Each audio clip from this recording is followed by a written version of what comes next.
And hello, everybody, and welcome to the Fearless Floyd Show. As always, I am your host, Fearless Floyd, and today is February 15th, Wednesday, 2023. Hello, everybody. Fearless Floyd Show. As always, I am your host, Fearless Floyd. Bam. Kill that. All right. I think it's Robert. Roberts. I'm gonna ask her to confirm. Hello, Haleen, and it's Robin with a Y, my other Oracle.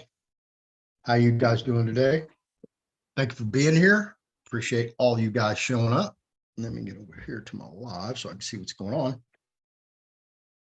on. Today's show, let me just dive in right into that. We have Eric Dingis coming on at 1 o'clock. I need to send him the link. So let me knock that out while I'm talking to you guys. After Eric comes on, we will have Mel. And, forgive me, and it's a woman thing, when y'all get married and divorced and you have a maiden name and a former married name and a new married name. Men, we kind of get lost with the last name. So I distinctly remember Mel because when we were at the Sky Pony Gallery, Doug, who's the owner and one of the featured artists there, his mom taught Mel art. And, of course, Mel's mom was Miss Morano. So I kept hearing all night long, Morano. So that just stuck in my head. She's Mel Morano, and you see it, MM, it rolls off like Marilyn Monroe. So that's why it's stuck in my head, and I don't remember her current last name, but we will get it. She's actually Mel Morano in my phone, so I probably should change that as well. There's Eric. Send him his link. Let me go up, send Mel hers.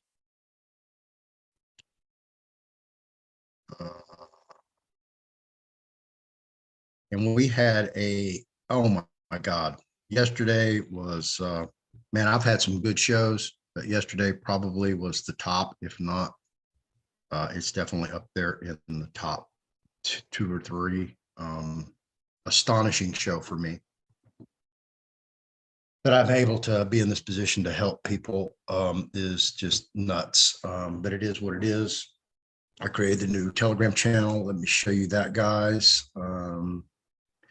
For those of you who don't know, Right Side Broadcasting just did a conference with some senators, and of course, Lindsey Graham was involved in it. But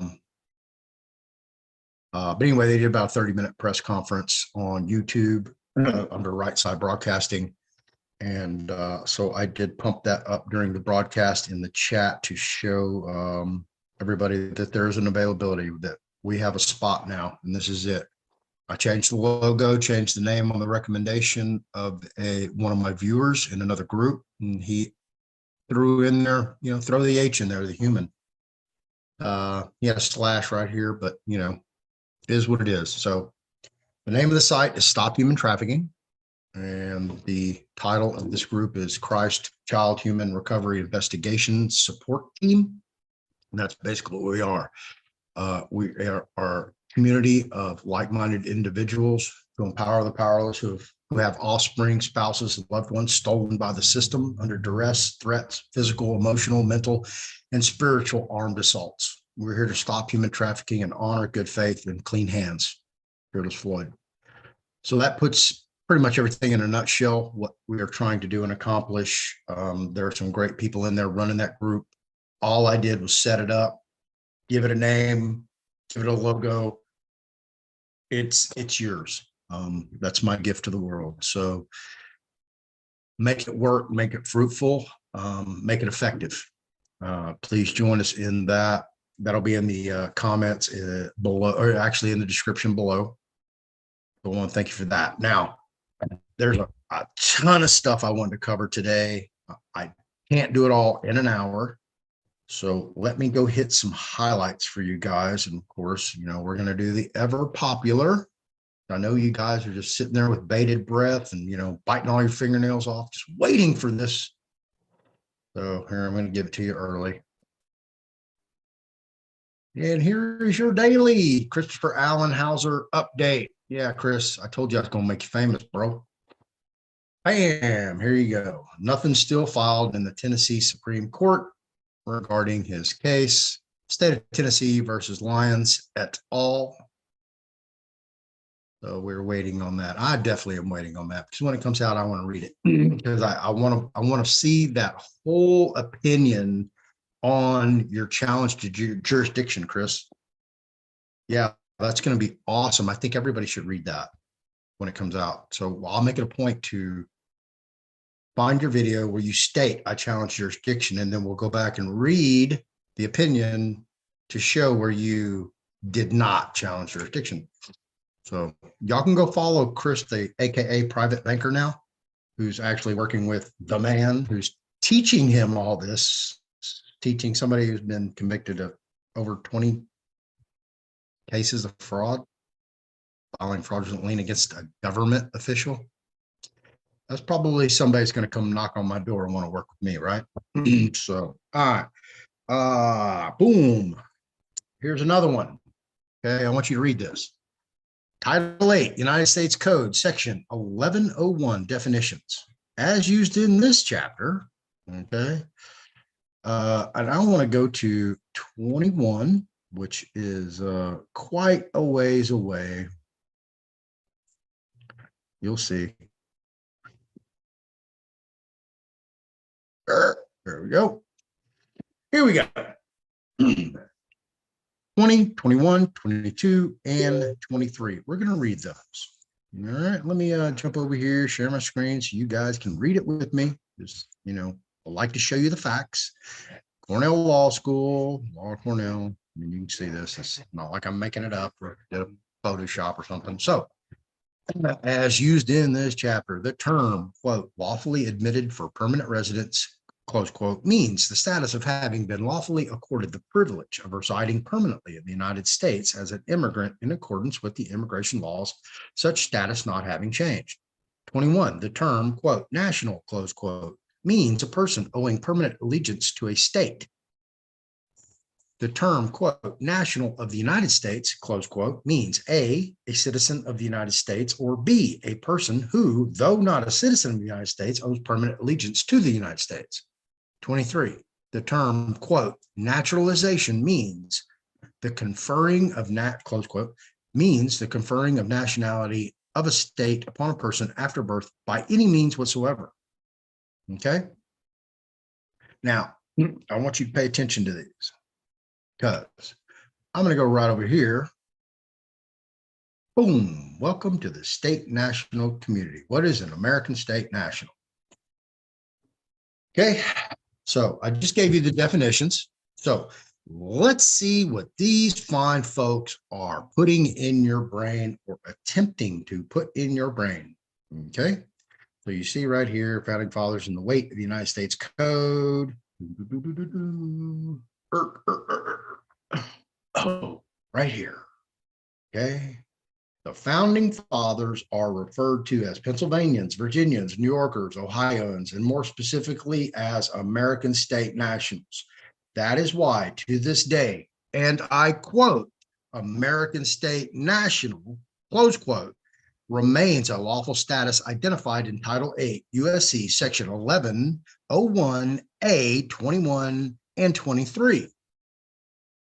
Now, let's go back to that, okay? Because this is a direct quote, American state national.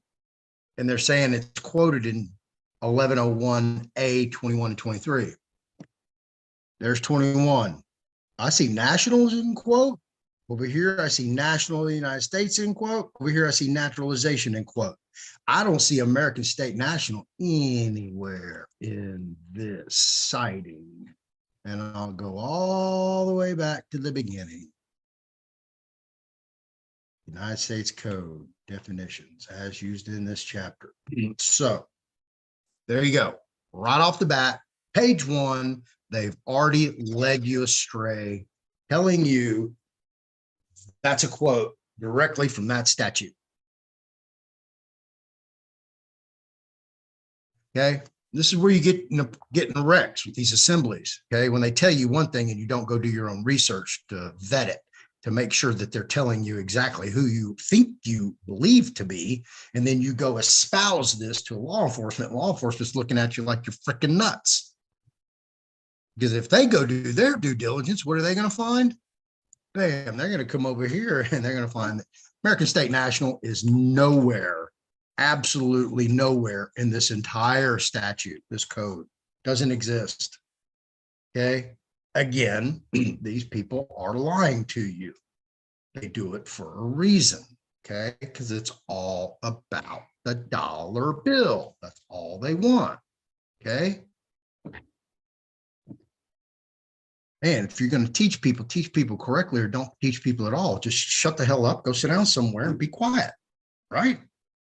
I wanted to show you that. And I didn't even dig any deeper. I'll tell you, I did right there. American State National. Oh, let's go see what this really says. And that was it. Okay. That's my red flag. And I know there's more. I can go find them, but I'm not going to waste my time. So I hope I educated you guys on that. All right, the Brunson brothers. I need to call those guys. Call them yesterday. They rarely answer that phone.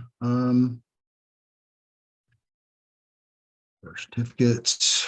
Yeah, I didn't have a chance to get everything set up like I would have liked to have this morning, because I had to go to the doctor's office, and that has just been nuts. That's a whole nother thing. So yesterday I brought up mortgageauditsonline.com with Sean Adley. And he contacted me last night. Apparently one of my viewers has used his services, and he was very grateful for that. So let me continue that and get his stuff up here. Well, I just had it in front of me.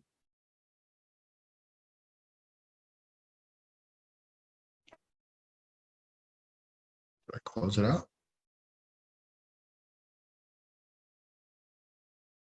Huh. Okay.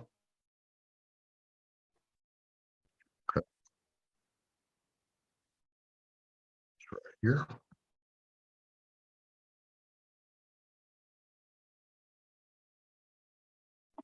Mortgage audits online, right here. This is our address, Florida. There's an 800 number.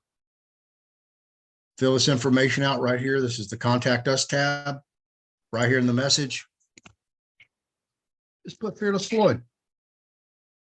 And when you do that and you send this off, he's going to send you an information kit that he has a value roughly $300. He's going to send it to you for free, just for putting my name in that box and setting an appointment so he can talk to you.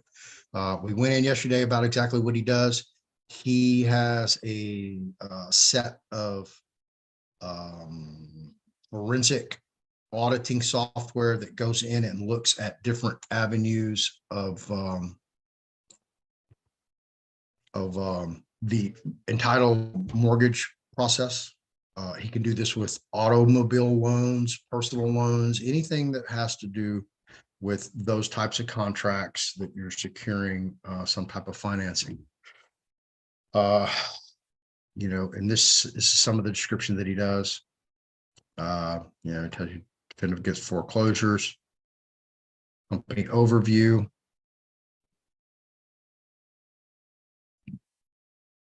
services, loan balance accounting report, international audit services.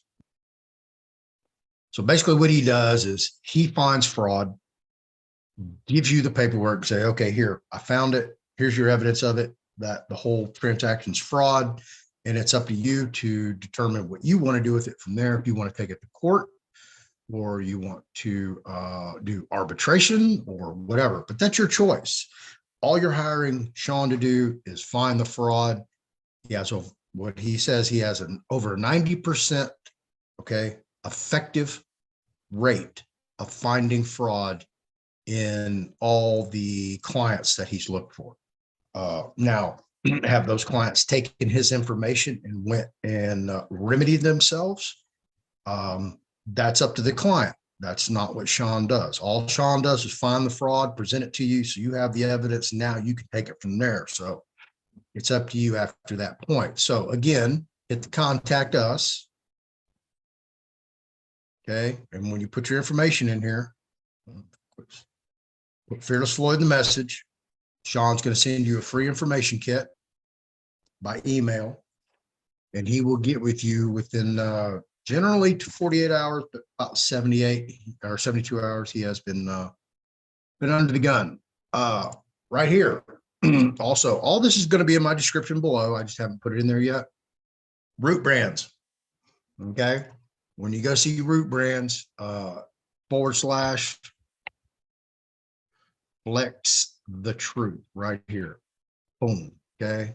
When you log on to that, and the reason I ask you to do this, and if you purchase these products, and I still haven't tried these products, so I need to contact them and possibly get a sample or purchase some, whatever, so I can tell you guys my own experience, which is what I like to do. But when you go on to this website using that link, and that link belongs to Christopher Erics, aka Baby Trump, y'all can find on reckoningfest.com, which is this website. If it'll load real quickly, here you go, Reckoning Fest. This is Chris Eric's website. But anyway, back to Root. So Chris has so kindly and graciously volunteered this particular brand with that link. Proceeds from purchases that you make through this link will be provided to Eric, so Eric can travel the country, continue to do his town halls, get accommodation, pay for his meals, because that's all he does is travel and spread the word. And we need Eric. Eric is a great guy. So please go check out this Root website, check out their products, see if there's something that you need. I'm not going to tell you something that you want, but if something you need, please purchase it. Use that link, support Eric and all of our endeavors, because Eric is out there working for us. Okay. He's working for we the people. Bet that. He'll be on here at 1 o'clock. I've already sent him the link. Now I wanted to touch on something else for you guys. You know, we went into a lot yesterday with the girls. Oops. And we're working on huge stuff. I mean, man, this stuff gets bigger and bigger and bigger. It's just crazy.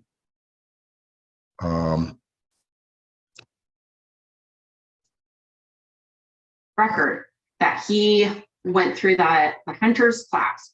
Yesterday's class. Healing Henley. I'm looking for it. Hang on, guys. I don't know. It's Wikipedia I was looking at.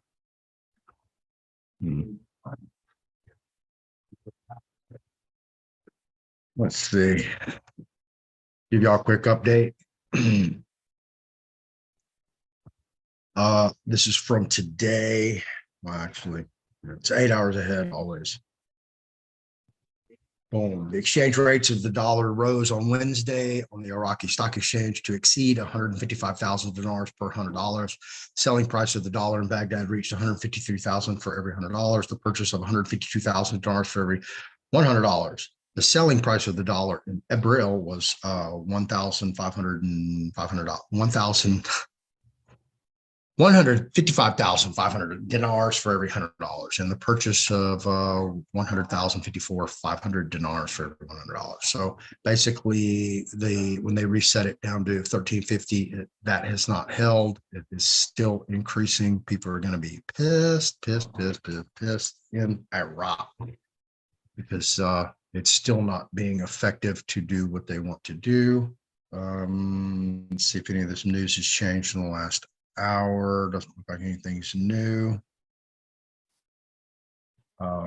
They are going after the people who are laundering money, smuggling money. If they're selling currency beyond the established exchange rate. They're being arrested. So they are really cracking down over there, or at least the appearance that they are cracking down. Over here, we went through this yesterday with Iran and China signing 20 cooperation agreements in Beijing. That's a huge deal because, believe it or not, Iraq is going to play a pivotal point in this Iran, China, Russia, India deal, because Iraq's going to be here, and on the other side it's going to be the United States, and that's going to be our conduit into BRICS. Iran, China. Gotta go more that way. Those got to go more that way.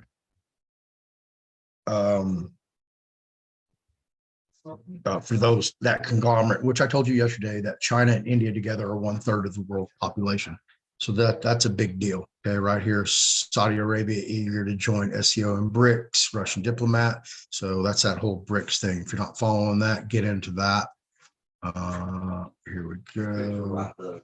You like to argue with me, but she called. International Treaty Council. This is some stuff that I was working on, but I'm going to show you guys something.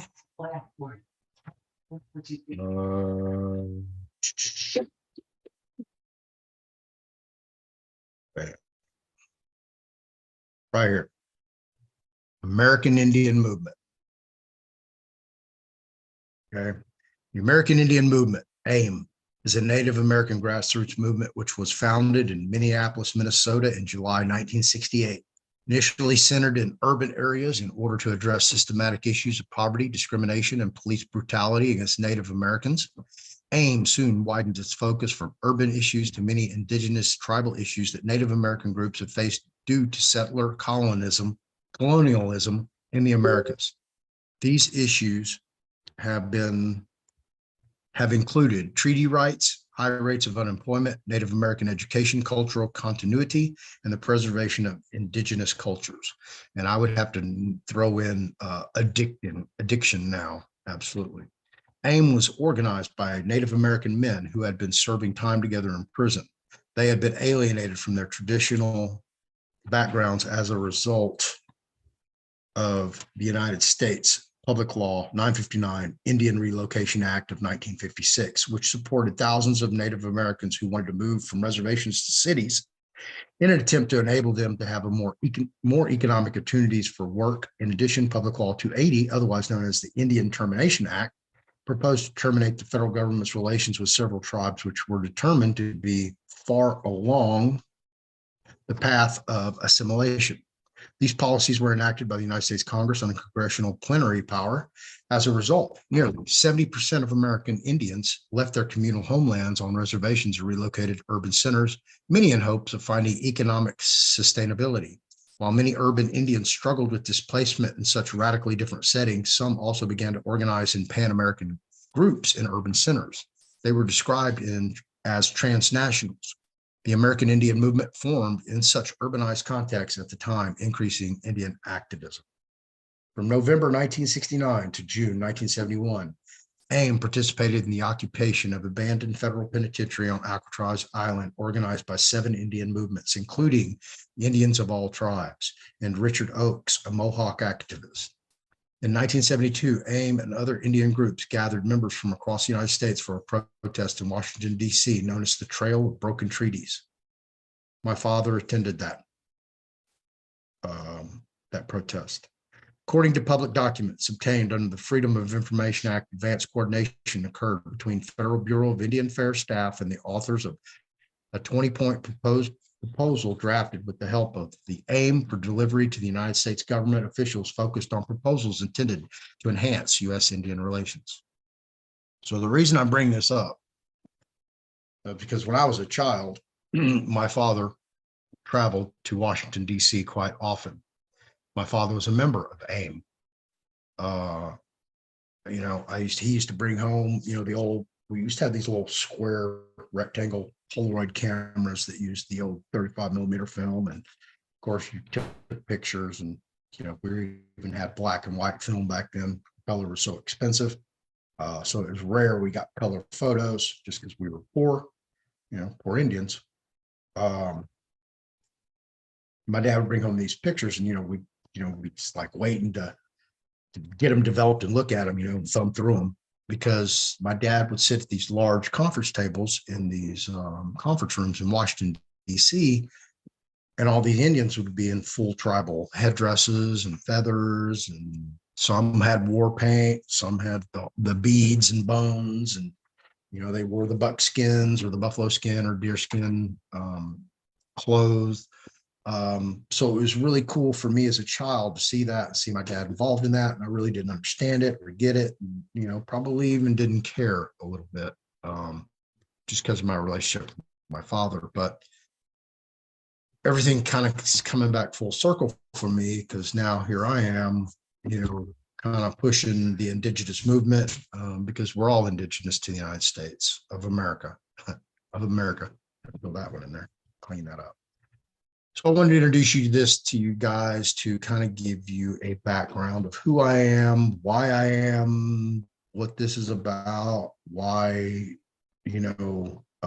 it's not me doing this, something else is pushing me to do all this and to be what it is. It's just, I have this really crazy, insane life. And I have a major announcement. I was going to wait for Eric to come on before I do make that major announcement. So stay tuned.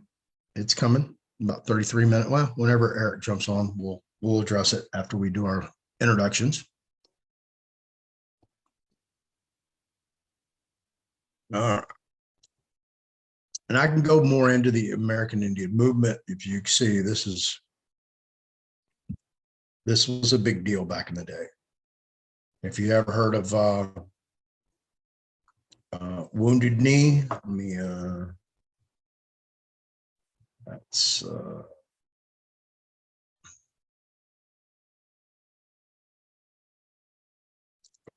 commitments, protests. There you go. Wounded Knee incident. And this is all Leonard Peltier. Nope. Hang on, kids.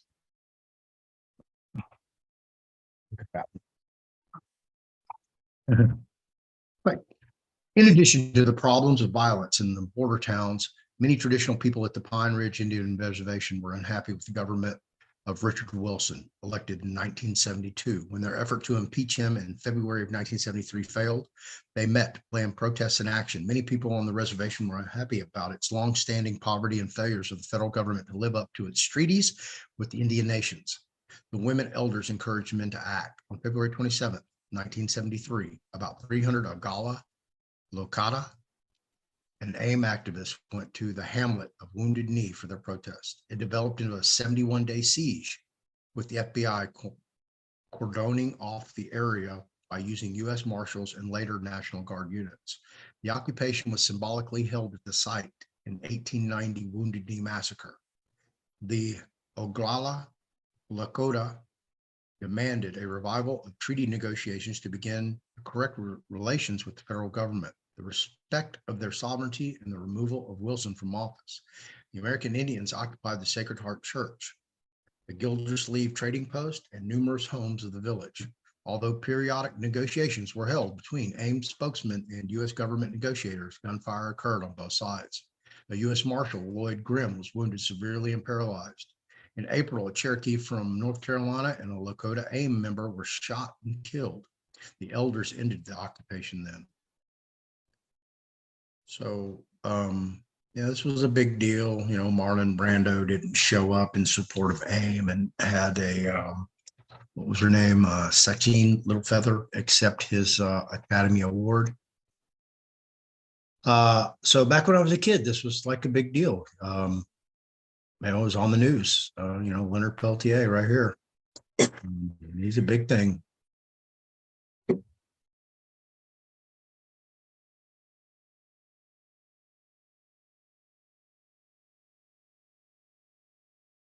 Currently been in prison 45 years and 9 months. Yes, he was sentenced to 2 consecutive terms of life imprisonment and has been in prison since 1977. At least he's in there writing, prison writings. My life is my Sundance. I guarantee you, this gentleman right here is a different man. And more likely than not, because he has been institutionalized for 45 years, he's probably going to have a difficult time assimilating back into society in a normal manner. It'd take a lot of therapy, a lot of counseling to get him back to normal. Technology, for one. You know, and they do that. They just like boop, put you out on the streets with nothing. Happens all the time. All right. Let's see. Oh yeah, I was supposed to go kick it with my boy Juan Vasquez at the Stephen Piercy slaughter show. And his girl was feeling bad. He didn't make it. So yeah, y'all go check out his new movie coming out Cinco de Mayo, May 5th. The Squad, Rise of the Chicano Squad. And this is about the Houston Police Department killing a gentleman named Mr. Torres, drowning him in Brays Bayou. And due to the cultural breakdown between the predominantly Caucasian Houston police force, speaking with the Hispanic community at the time, after this event, they created the squad, the Chicano Squad, which was geared to deal directly between the Houston Police Department and the Latino community. They've since developed other squads. You know, we have Vietnamese, Sikh. It's pretty unique here in Houston, Texas, when it comes to cultures, language, and communication.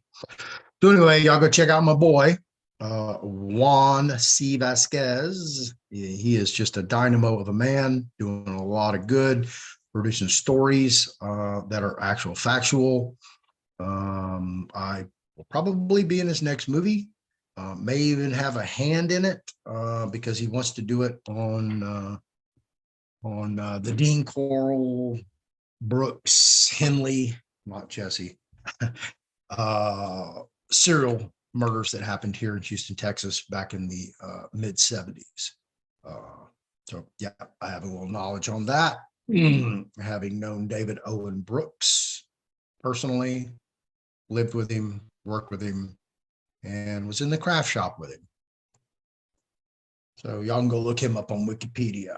All right. And we already went there.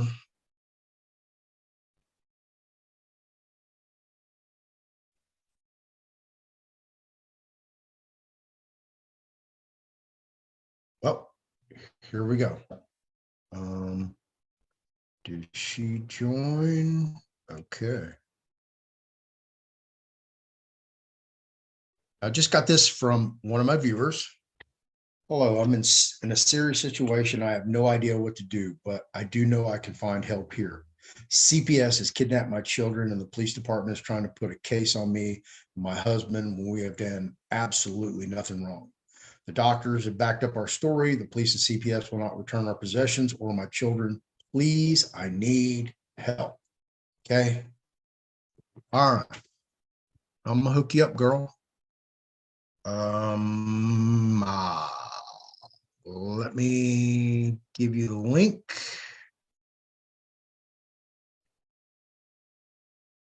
So this is what we're here for, to help each other in the situation. So if you are watching and you know who I'm talking about, because I just read that, you sent that to me through Telegram. I just sent you the link to Stop Human Trafficking, the Telegram channel I set up. And we're going to help you guys out.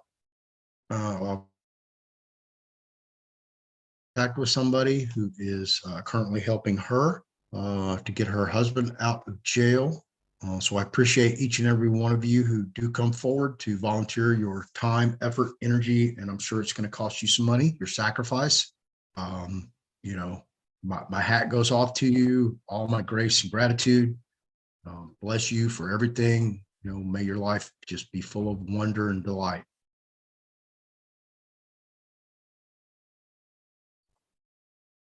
If you have emailed me or trying to get a hold of me and I haven't answered you, just please be patient with me. I am catching up. When Mel comes on, during, because I don't know what she's going to talk about first, whether it's going to be her book, her H.E.R.O.S project, or the Corvette Raffle, and all this for a good cause. She's going to tell you all this.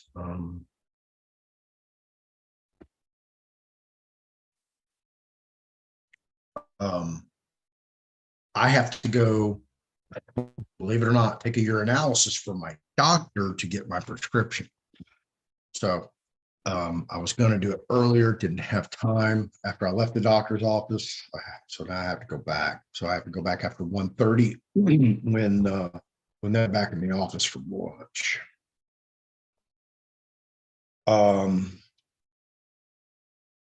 Let me change the topic to your local trust. Okay. That was Ann. All right, let me jump over here. I know I'm missing something, so I apologize. I know I wanted to cover some more stuff. If I can remember just where the heck it was at.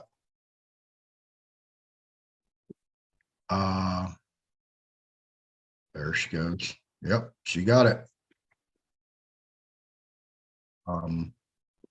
Oh, I did my video yesterday morning with one of my physicians on my brain scan, and I wanted to play that, and I don't know if I can. Let's go look. So hang on, guys.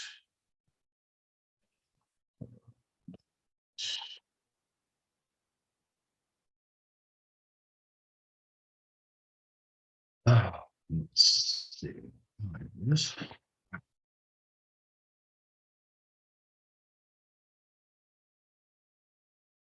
The screen.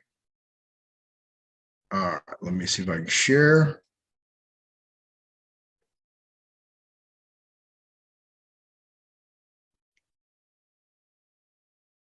So go ahead and try. See if you can do that. If not, I have to switch it back. I think I'm able to.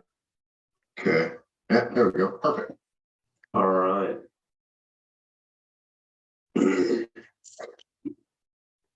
Okay. And I've already looked. There's no sensitive information on here. All right, man. All right, so let's take a look here. Okay. All right, so over here on the right, these are each brain represents a different brain wave. So up at the top, you see delta, beta, Right. theta. Those are your primary sleep waves. So delta is deep, restorative sleep. Beta is more light, shallow sleep, and you cycle in and out of those throughout the night. Okay. Right here, we've got alpha waves here and here. Okay. Alpha waves are where we're at during peak cognitive function. Okay. So we're able to be calm and focused and retain memories, and that's ideally where we would be when we're awake. Okay. Down here are all these beta waves. Now, beta is kind of more of that fight or flight mode. Okay.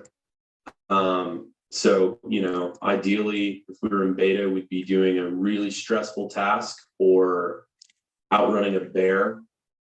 But you wouldn't really want to be this way all throughout the day. Right. Yeah. So the color is kind of what tells us where you tend to be.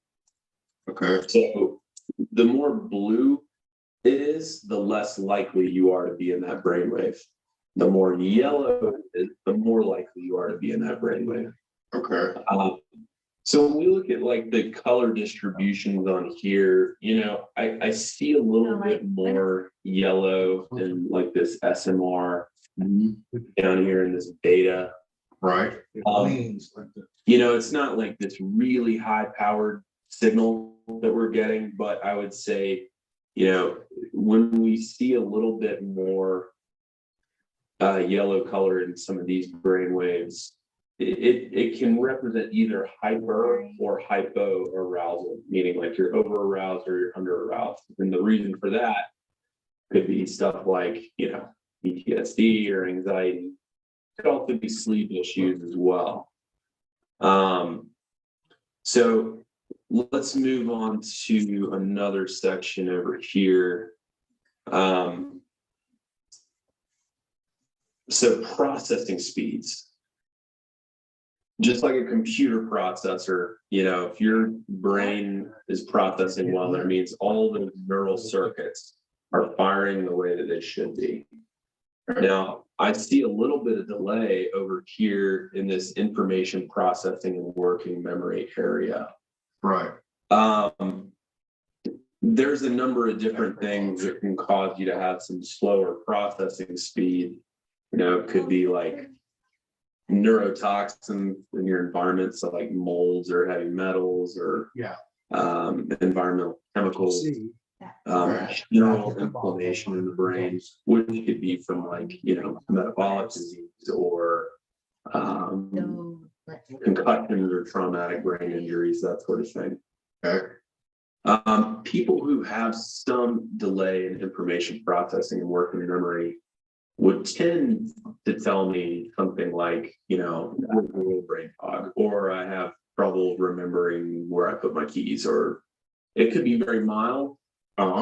It's kind of hard to say what it would look like just looking at this, but that would be a typical thing I would hear. So I don't know. I mean, you know, in terms of you and the way that you feel like you function, you know, do you sense any issues with memory, any issues with stress or anxiety, or with sleep issues? Those would be kind of the main things that I would think from this.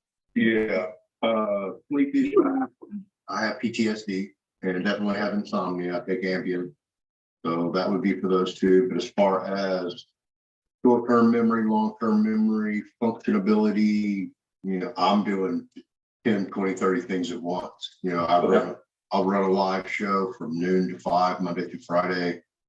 I do specials. I'm constantly talking to people, stuffing papers, doing notes, reading technical papers, you know, you name it, everything from law to science, Constitution. I'm all over the place.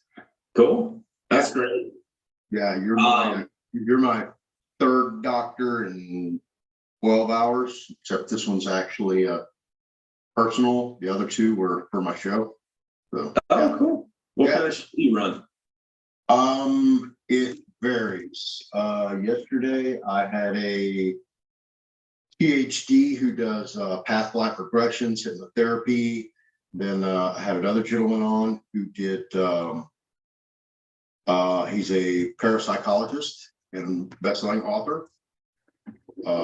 And I spoke to another doctor in Hawaii late last night. She's 4 hours behind us, and she has a colonic detox in Hawaii. Oh, cool. Very cool. So today I'll have somebody on talks about. I don't know if you ever heard of Bonds for the Win, but it was a group of mainly mothers who were tired of the masks and vaccination protocols for their children in schools, so they were going after school board. Ann LaFleur was the investigator, researcher backbone for that movement. And I have Erica, she'll be on at 2, and she comes on and tells you how to take all the forms, like the forms you have at the office. She'll take those and break those down and change the liability. Okay. Because usually it transfers off to the parent, and you know, y'all have an indemnity clause in y'all's in some of these applications, and like field trip authorizations or medical authorizations for the school with your children about the type of medical care, what kind of treatment, kind of disciplines they can have, such so forth, such that. So she breaks all that down and shows everybody how to rewrite them. Wednesday, I have that's my nationals day for people that aren't United States citizens but consider themselves nationals. There's a difference. If you're a U.S. citizen, you're a 14th Amendment wage slave. You belong to a corporation. If you're a national, you're not. And then on Thursday, I have two gentlemen on who that's all they know is law. And what we're on is a mission to get access to our H.E.R.O.S trust. And that's a trust that was established in 1666. Everybody has one. You have one. You're worth an unlimited amount of credits on account. Everybody can. And that's how they operate this Ponzi scheme they call the finance system in the world. So we're trying to go back to the original birth during that process, because in Texas, and you may not know this, and it's in the laws, and I can show it to you, that when you're born, the placenta is considered a living being.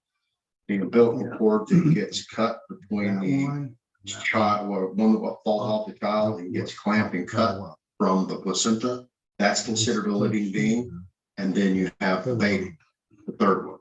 So there's three different entities being born. Two of them are dying, two of them are being abandoned, and they're taking those abandoned beings, creating trust behind them. Those two. Crazy, man. I'm gonna have to listen to your show. Yeah, what's going on is really bizarre. When you start looking at the laws and how things are written, proof to back it up, you're just like, well, what the hell are they really doing? What's going on?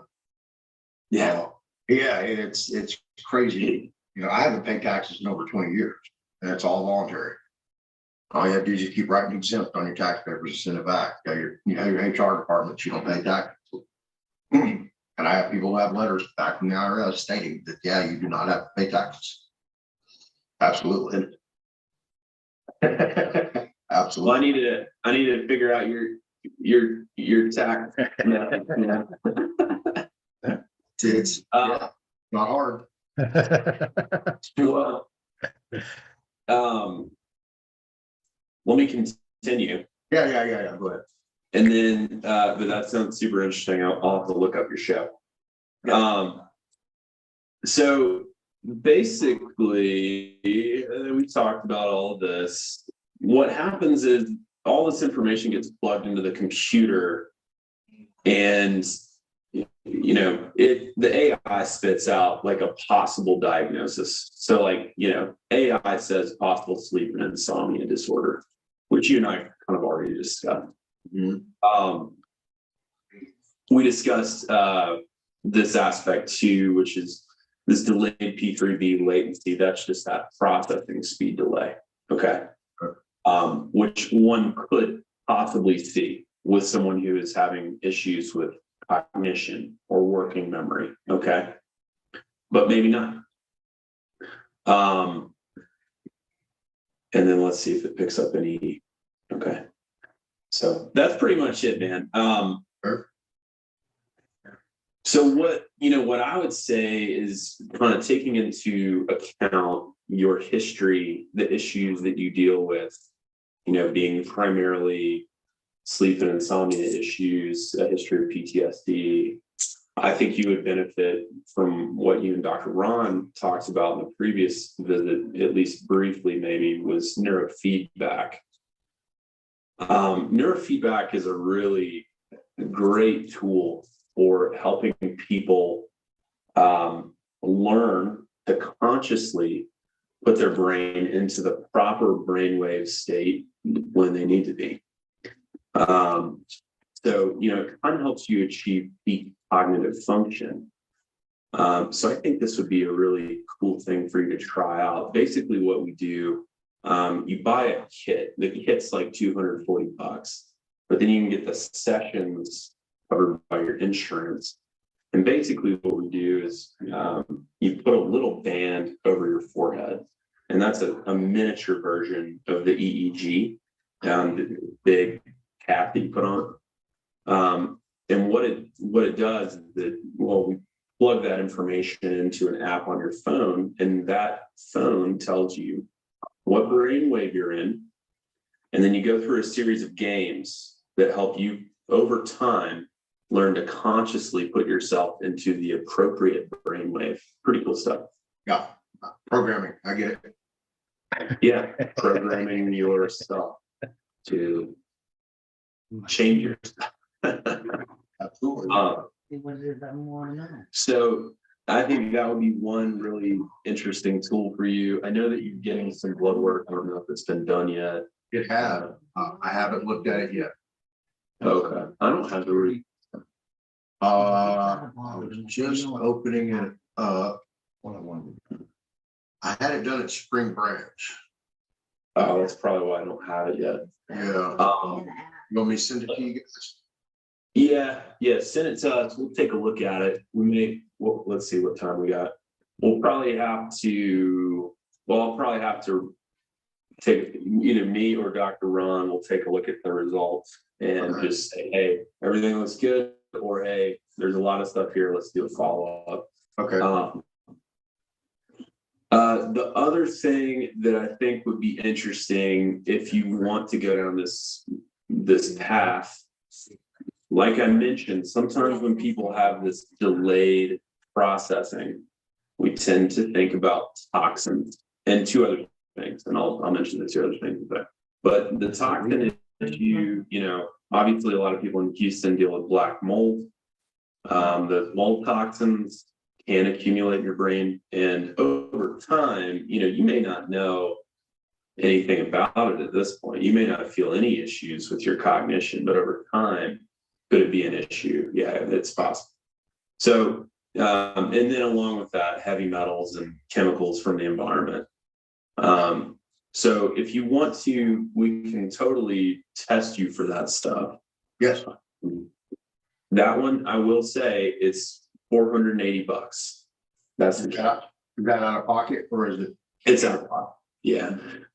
Just Quest and other such labs just don't really do a good job of making this kind of thing available in a high quality test. But I go through Vibrant. They're a specialty lab. And so, if you want it, I'll set it up and we can send it to you. We can do it. And then basically, if you've got high levels of some kind of toxin, then we can address that by putting you through a detox protocol. Okay. Well, so you're familiar with my mouth, right? And the allogram mercury fillings? That was going to be my next question, actually, was whether or not you've got issues with sinus disease or dental disease. Yeah, Dr. Ron did brain scan about 2 years ago, roughly. And I was going to get scheduled to get my mercury fillings all taken out, get my mouth totally redone, every tooth. And of course, we went through the whole pandemic thing.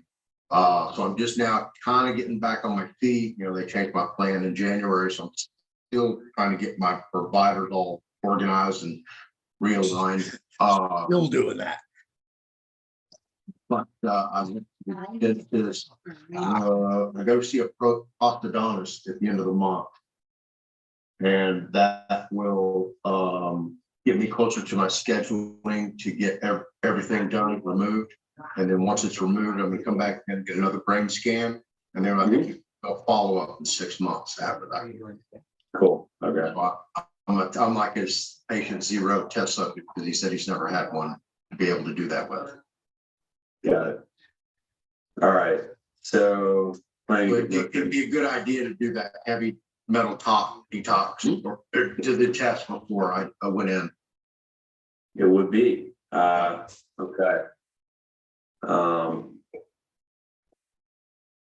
I've already got a pricing. It's so because I have dental insurance. It's only $2,800 to do my whole mouth. That's a good deal. That's a good deal. Yeah, it's a big deal. Probably like 20K worth. Yeah, I've gotten 32,000 for an estimate. So yeah. Yeah, that's all right. All right, man. Well, I think let's go ahead and pursue doing some neurofeedback for you. Okay. Let's get some toxin testing. And then, you know, once you've gone through neurofeedback, you get the amalgams taken care of, we see what kind of toxins are lurking around. Probably, I'm guessing our next step is probably going to be reviewing blood work and toxin testing. And then from there, we can kind of fine tune some things about your biochemistry if we need to. Okay. So, Awesome. Yeah, I look forward to it. yeah. Well, Floyd, it was a pleasure. Yes, sir. And I'll order this test.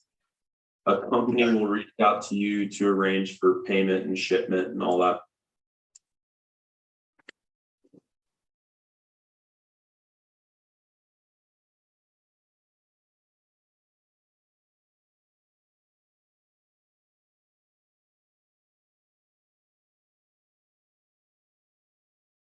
I'm back. All right. So that was my results of my brain scan. So you guys can kind of understand what that was. Now, let me give you a little picture of what that encompassed. They put a skull cap on me, and in the skull cap had these little plastic injection spots, like in certain areas of my brain. I don't know where, I didn't see it. And they inject this gel in there, and that gel goes straight and sticks in, adheres to your brain so it can monitor those waves. And I guess it has a harness of wires to it that goes to a computer. And then I'm looking at a screen, and I have a little push button toggle. First thing I did sound, and I had to react to a specific sound, tone of sound, hearing different ones. Then another one were images, and I had to react to those. I was seeing different images at different intervals. So that's why I was talking about reaction times, cognitive ability, all that. That's what that looked like. So that took about, say, 35 minutes total. Just getting all set up, doing the test, and then getting cleaned up. And then I got the results shortly after that.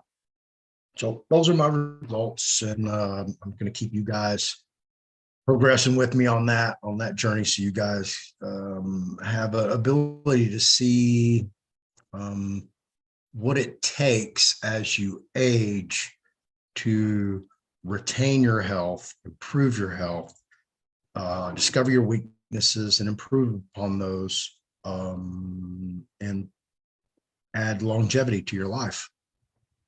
Because that's what we want to do. You don't want to get sick.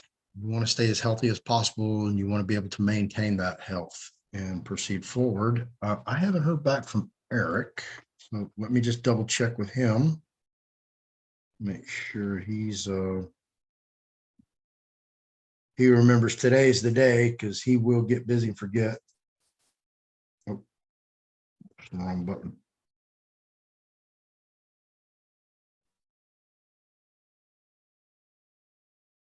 Jump over here, see if you guys have any questions or anything. I'm glad y'all heard that clearly, because sometimes it just doesn't come in clear at all.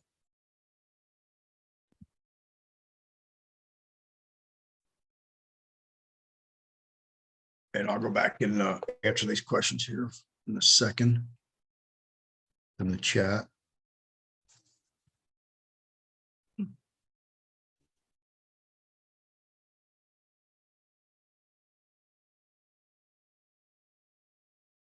Guess he's tied up. So anyway, let me get over here.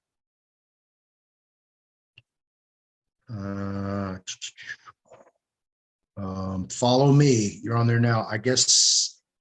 And again, you have a different YouTube name from your Telegram name, so I don't know if I'm talking to the same person or not. I believe I answered your question. You're talking about the Form 89 for insurance. How do you get a doctor to look at your brain? I just explained the process to you. The doctor I go to, let me see if I have this website popped up in here, and I'll show you guys his website.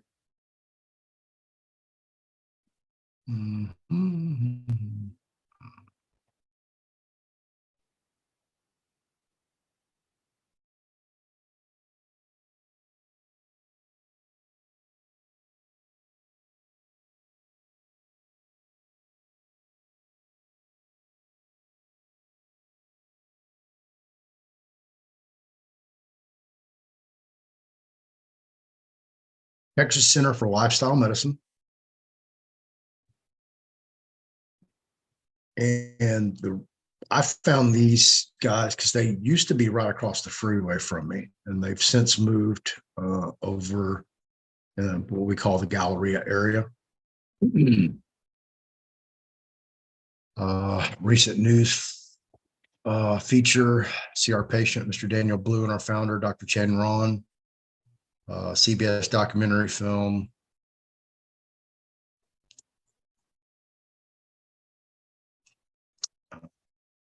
We're a new type of healthcare system in Houston, Texas that hyper focuses on reducing or eliminating prescription medications through decreasing risk factors and reversing chronic illnesses. Our team of doctors, coaches, nurse practitioners, and other allied health professionals work together to create journeys for our patients using the 6 principles of healing: mindset, community support, food culture, behavioral patterns, and movement to provide patient-centered programs that take away the label of disease and puts the human first.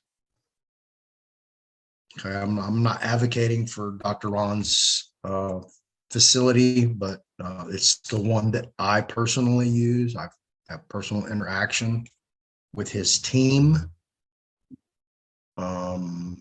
You know, they have health coaches that, you know, they call you and they work with you on breathing techniques. All really, really, really cool place.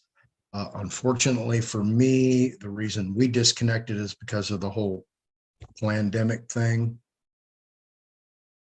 And because I wasn't working, my insurance lapsed, I wasn't able to continue on with the protocols that I was currently in.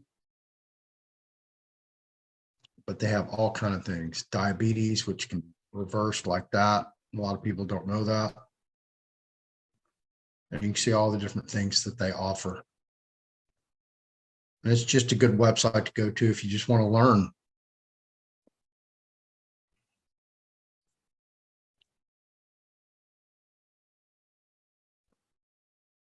And here's a bunch of potential guests. Mhm.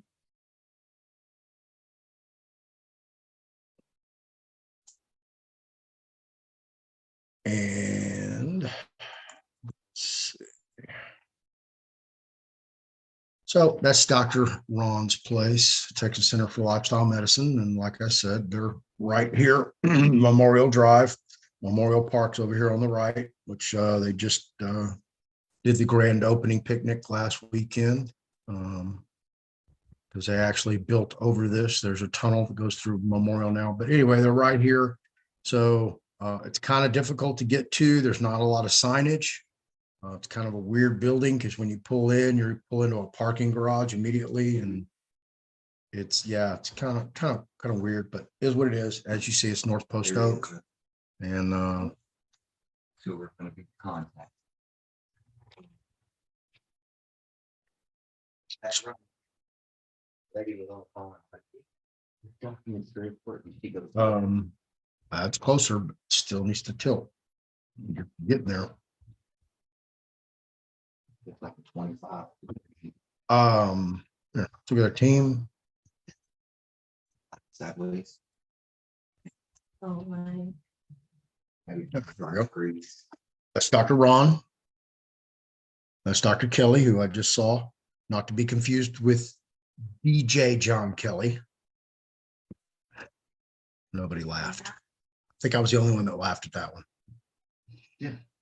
All right. Francisco. Wow, I didn't know he was a PhD. Yeah, I've seen Francisco here before. Here, let's just read what their bios are. Meet Dr. Ron, our administrative leader at TCLM. He's a strategic visionary who creates population health strategy and builds communication bridges between organizations and other healthcare providers. Dr. Ron is responsible for analyzing and publishing our clinic's outcomes data, providing a model for how medicine should be practiced to the United States healthcare industry. His ability to think creatively and critically, combined with his passion for innovation, allows him to lead the clinic in direction that prioritizes both patient outcomes and the advancement of the field of medicine. And let's see. Let's just read all these bios and see if the magic word has been omitted. Meet Dr. Farah, a family medicine physician and board certified diplomat of the American College for Lifestyle Medicine. She is dedicated to helping our patients improve their overall health and wellness through personalized lifestyle recommendations. Dr. Farah conducts thorough evaluations to understand each patient's unique needs and works closely with them to develop a plan to support their health goals. Dr. Farah is committed to empowering patients to take control of their health and make positive changes that will improve their life quality. Dr. Kelly is a highly skilled and accomplished physician who is dedicated to providing the best possible care to his patients. He is board certified family medicine physician and is also certified in functional medicine. He specializes in brain health and is among the first physicians in the country to become certified in a program that focuses on reversing the symptoms of Alzheimer's disease. This cutting-edge method of treating and preventing neurodegenerative diseases is a testament to Dr. Kelly's commitment to staying up to date on the latest research and treatment options in order to provide the best care possible for his patients. And here's Francesco. Is a behavioral neuroscientist who specializes in using the latest advancements of brain-computer interface technology to help individuals improve their well-being. He leads our remote neurofeedback training program, creating personalized programs for our patients, regularly monitoring their progress and offering them guidance on how to take control of their own mental health.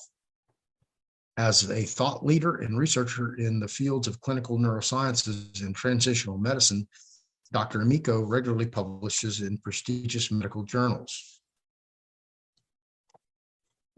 These are all nurse practitioners, health coaches. There's Jenny, Modibond medicine practitioner. Yeah, this is the one I used to do my breathing techniques with. So I'll probably get back with her and get on that. But what we didn't see here, okay?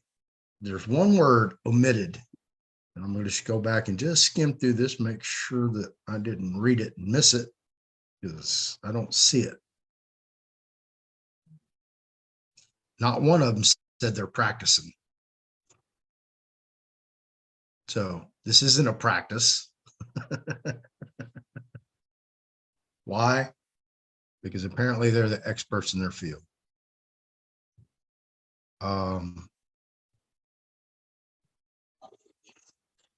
Yeah, real happy to be back. Oh, wow, they even have their own chef. That's cool. Yeah, and what's really crazy is Dr. Ed Group's office is probably a mile and a half from Dr. Ron's, and they don't know each other. So I'm going to introduce them. Hopefully they can have a collaboration because we're all trying to get the same place, health. And this is the staff. It's a big staff. There, you want to request an appointment, just get down there. And you're more than welcome to tell them, Fearless Floyd sent you. So that's how you get a brain scan. So how that works for me and why you see me doing all these different, having these different medical evaluations, testing, stuff like that. Because I am an Indigenous American Indian, I have, and I'm a card carrying member. So let me go ahead and toss that up for you guys, just for the ones out there who haven't seen it. Boom, there's my card. There's my tribal crest. Belong to the Muskogee Creek Nation in Okmulgee, Oklahoma. And due to that, by the grace of God, I don't pay a penny out of pocket for my insurance. It is subsidized heavily upon my income, because my income, well, as we all know, in this field, I don't have any. So by doing so, I don't pay any out of pocket. So when I go see any doctor, who's in my my healthcare plan, no cost, Prescriptions, no cost, unless it's a specific manufacturer or brand that is not covered by my insurance. I had to pay out of pocket, but for the most part, I think only one that I've purchased has not been in my plan, and that was for something else. I didn't really need it, but I wanted it, so I got it. So anyway, I'm getting all my lab tests done. I get everything I can done because it's no out of pocket. And, I think I'm at the right place at the right time. I'm healthy. My blood pressure was a little high this morning, but that's probably because all I had was coffee after I first woke up. And I'm sure I was, jumping around ready to go. I was actually skipping into the doctor's office. I was in a hurry. Yeah. So anyway, this is where I go. And there's our team. Here we can go look at their website. It's a good website. These are great people. You heard Dr. Kelly talking to me. I asked permission prior to recording that video. That's why it jumps in there intermittently at the beginning. So that was real cool. We're going to document this. I was supposed to record the actual brain scan itself, but the camera got turned off shortly before that happened. So, and y'all have gotten to meeting Francisco. I had no idea he was a PhD. You would have never thought it. I thought he was just like some technician that hooks up the thing to, comes and takes your blood pressure, that kind of guy. But wow. All right. I'll have to hit him up next time I go in there. Get him on the show and talk to him. Let's see what else we got here. I want to thank all my guests who came on yesterday for that show. That was awesome.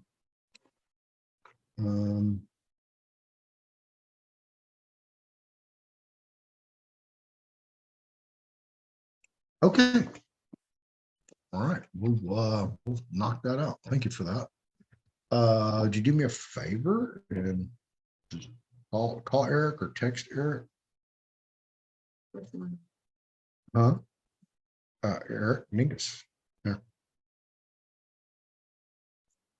And see if he's gonna come on. Or if I need to carry the hour. What I can do. Let me get back over here to you guys. Okay. Okay, so that's how I get the doctor to do that.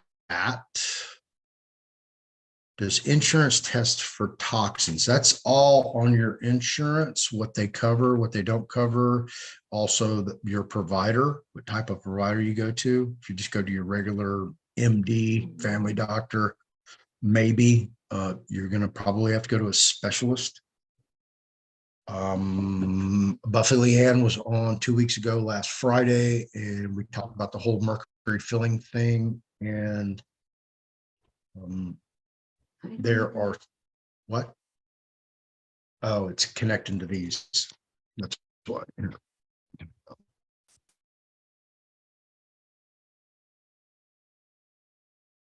said he'd call me back. It went through.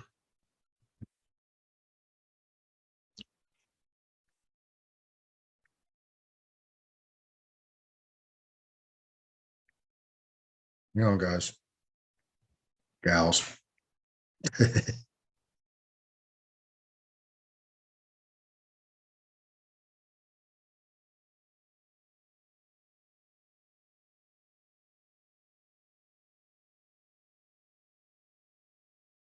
Okay, I'm back. So yeah, that's what you need to do for that. That's how I got all that testing. I don't know if we could do the brain scans as fast up here in Saluda. Apparently, probably take a little bit longer. Just guessing. Yeah, I don't know. It relatively quick. Yeah, it was audit. It was sensory testing because you're doing the function of the brain with your synapses, those electrical currents.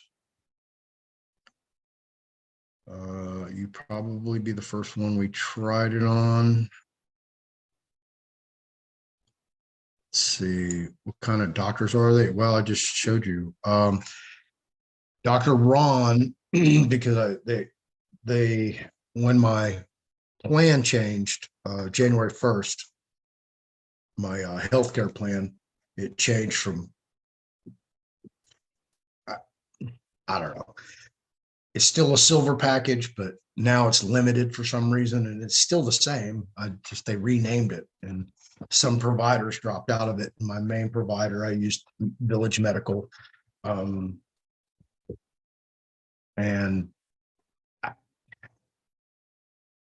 the staff at the Village Medical that I went to in Inwood Forest at the Walgreens, great staff.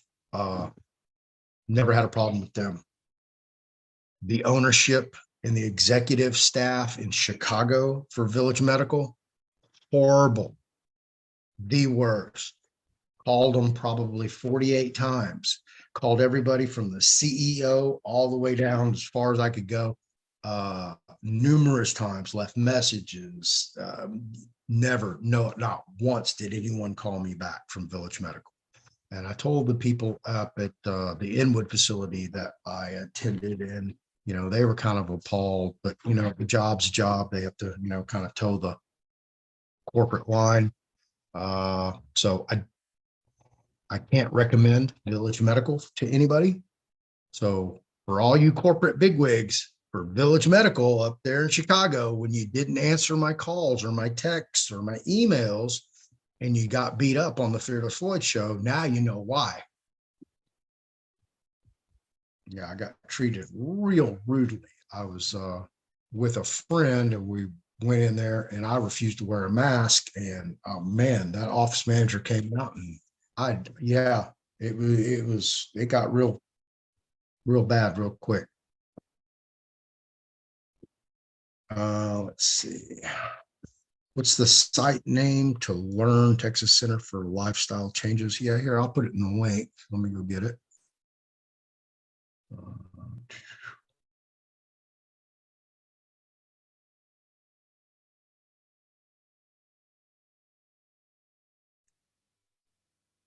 To their homepage.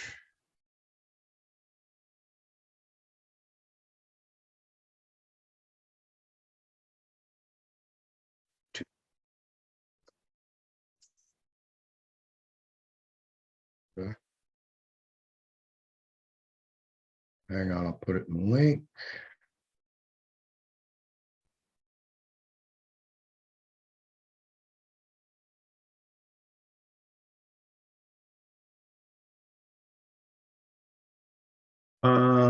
What types of services need to be available? Yeah, absolutely need to be in every town. They don't want it. I'll look them up. Save, okay. Yeah, well, the actual one who does the testing is a PhD. Francesco, that's the one who did mine. Be sure to do a biological dentist that knows how to safely remove mercury. Yeah, I know. When I went into my dentist and asked them about that, they were just like, we don't know what you're talking about. I was like, really? So y'all just take mercury fillings out right here in the office? So like, yeah, but hardly anybody comes in with them anymore, and not really many people want them taken out. I'm like, okay. If you say so.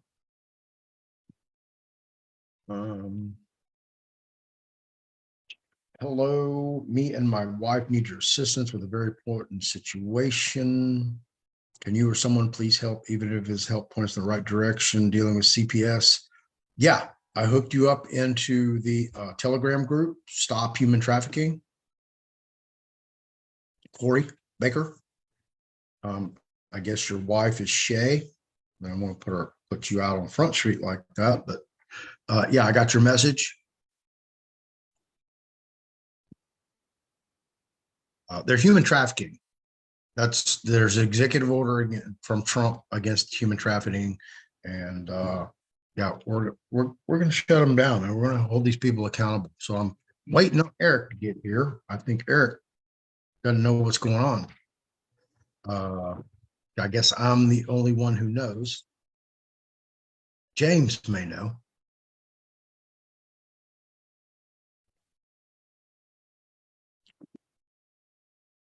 And I was hoping to talk to Eric earlier. I talked to him last night. I guess it was so late he forgot he had spoken to me.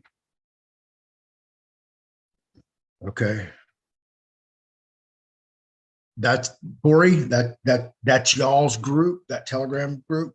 That's for you guys to work together to stop the madness. That's all I can say. Stop the madness. No, I'm seeing my voice is already going. It's only one. I have a nurse on type chasing me out of the doctor's office because I missed the sign that said put this on. Oh my God, you're right. Yeah, the mask police. Sad deal there. Let's see. We are working on new merchandise, kids. We designed, well, my assistant, who is just crazily good, has been working diligently on putting this together, and I can't wait to release it to you guys. Hopefully it will be for everybody. And I'm going to run this idea by you guys because we've bandied it about here back and forth.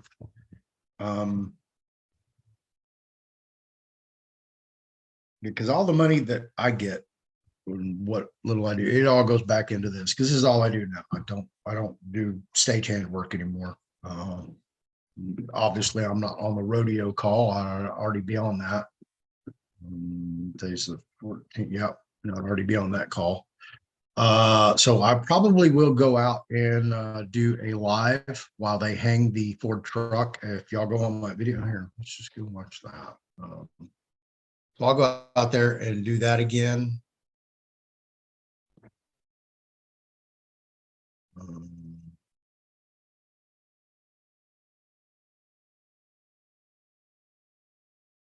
Yeah, but it still needs to tilt just a little bit. You almost have it straight up and down, but it's tilted a little bit more. You're close. You're getting there. Well, let me my channel.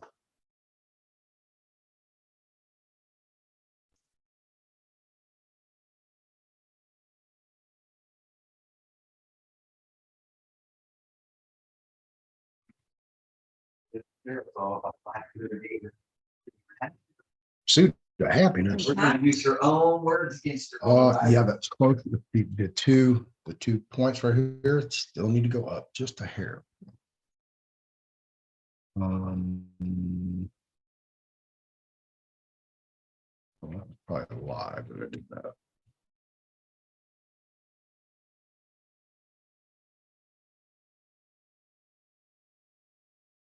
I've got so many videos. It's tough for me to find my own stuff. Okay, another page over there.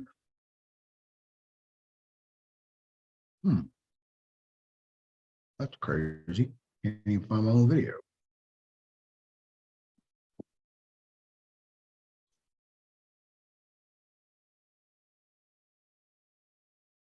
Huh? Miss Cheryl Cheney. I don't know who that is. Oh, here we go. Do this one.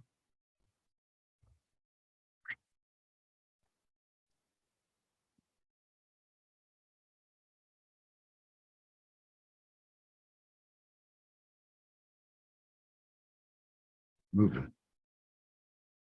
Hang on, get over there. All right, this one.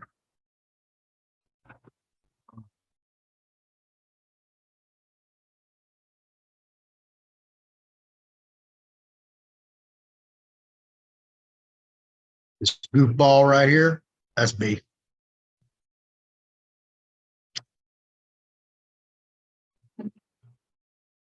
This guy up here, that's Chuck.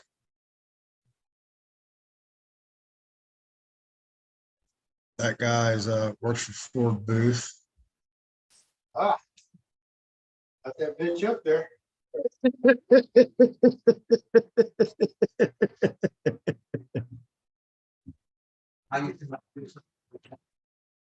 Yeah. Ah, that was cold, wet, and rainy.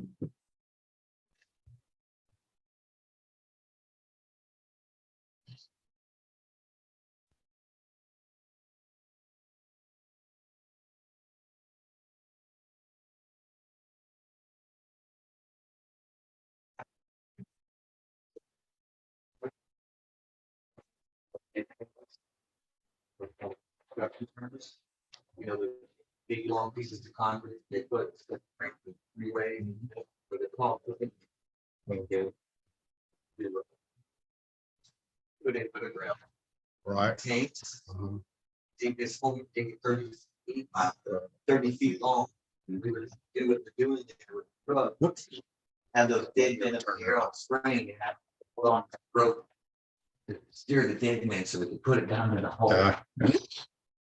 That's rigging right there, rigging money, down rigging money. So anyway, that's the adventure at the Ford booth at the Houston Livestock Show and Rodeo, aka Rodeo Houston. That's what I did last year. Obviously, I'm not doing it this year. I do this now. So welcome to the new job. So anyway, all the money goes into that. You know, I upgrade. I just had to buy a new laptop. I'm always trying to buy new software, improve my show, get my show out to more people, more platforms, bigger audience.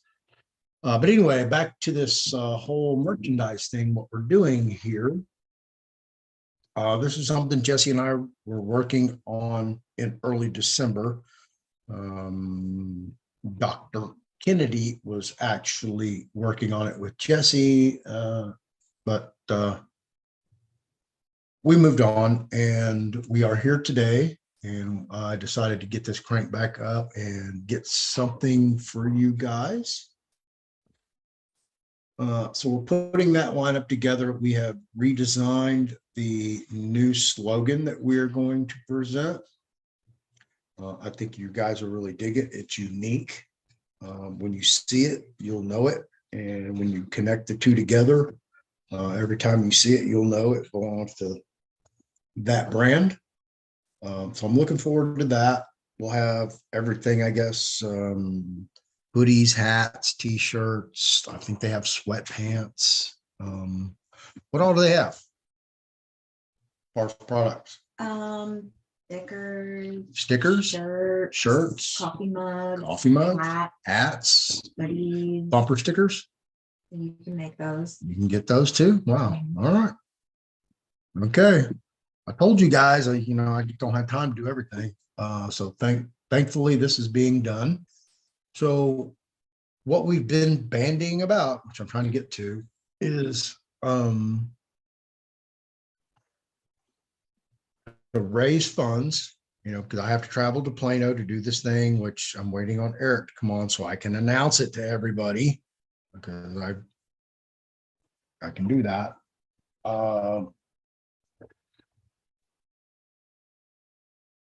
We were thinking of doing a weekly raffle, okay, for $1. Might even make it 99 cents, who knows? $1 for an entry, okay? Your entry's good for the entire month. However, every week, we're going to do a drawing for that week's entries, only that week. So at the end of that week, it'll be whatever was submitted for that second week, and then the third week, and then the fourth week of the month. And if there's any additional days beyond the fourth week of that month, they will tag on to the next set. We'll just keep going in weekly increments. We'll probably run out of months. Anyway, we'll get to that bridge when we cross it. However, so it's the weekly drawings. we were going to do like a grand prize and maybe a second prize, runner-up prize, consolation prize, whatever you want to call it. But we give away a hoodie and then do a hat every week. And then at the end of the month, we'll do the grand prize drawing, and you'll get a hat, a hoodie, you know, maybe a t-shirt. I don't know what that looks like yet. We haven't put it together. And then you're going to get classes, BCR class, trust class, 101, 201, 301, and 401, which is a big value for anybody who, especially, you know, if you've got a couple bucks laying around, you want to take a chance, because it's a chance. I'm not going to say everybody's going to win. I have no idea how many people would play. There's some software called Rafflecopter and Galabid, I believe is the other one. We're going to look into those, figure out what platform we want to use, how we want to do that, exactly what we're going to put on them. I believe they're all print on demand, right? Mm-hmm. Okay, so I don't have this inventory. Somebody else does. I just send them my designs and logos, stuff like this. And they automatically put sublimination images on those particular products. You're able to view them, see them. It's going to be linked to my website, so you'll be able to order them through the website. But all the pricing, I don't have anything to do with the pricing. Am I making money? Yeah. Am I making, you know, am I getting rich? No, not by any means, because all that money is going to recycle back into what we're doing moving forward. So, well, it's real cool. Something we've been working on, something I wanted to produce for you guys. So give y'all a connection. And yes, there will be Chris Hauser t-shirts. Dude, where's my car? So yeah, I think it's going to be real neat. It's going to be a fun project. I'm looking forward to seeing the fruits of everybody's labor when it's all done. And then I can start wearing some Fearless Floyd apparel, because all the stuff I have is what I made 2 years ago, and it's worn out now. So I definitely need to upgrade, you know. And I know you guys don't like, you always see me in all these fancy shirts and stuff, but I got to do a nice presentation. So, Eric, where you at, man? I got this thing inside me. It needs to come out, kind of like the alien. And it's just like, and I sure would like to tell you guys, and I will eventually. So we are an hour and 33 into this mess, and I'm still here, still as messy as ever. So I know there's some other things that I wanted to cover with you guys, and let me just go peruse through here real quick to make sure that I have covered everything that I want to talk about. I have a lot of stuff in here, and I see people joining the Stop Human Trafficking, and I'm very grateful for that. Y'all get in there and help each other out. Dr. Mary Dressler. Dr. Mary Dressler. This is her clinic, HawaiiHealthWellness.com. Basically, you go there and she does colonics, cleanse, rejuvenate, restore mind, body, and spirit.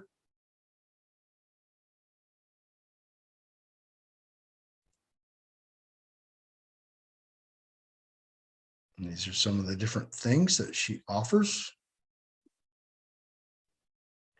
Here's the pricing.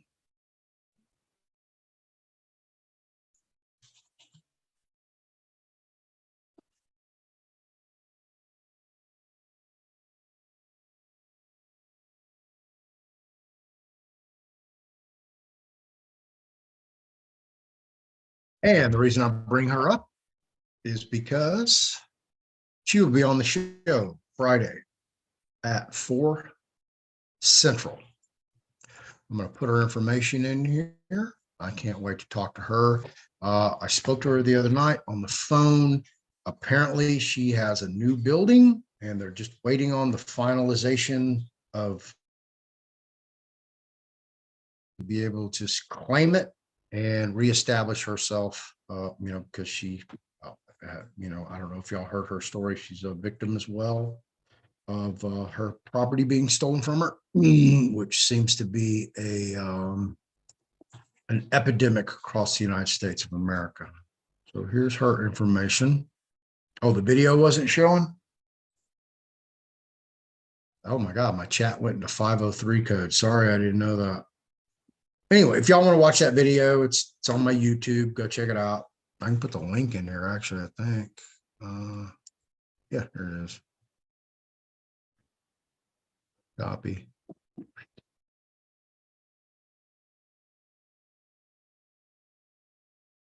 There you go.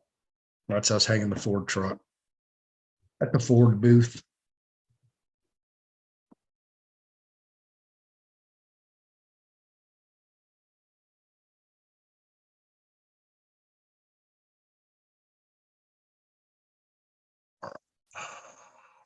This tab, let me get over here.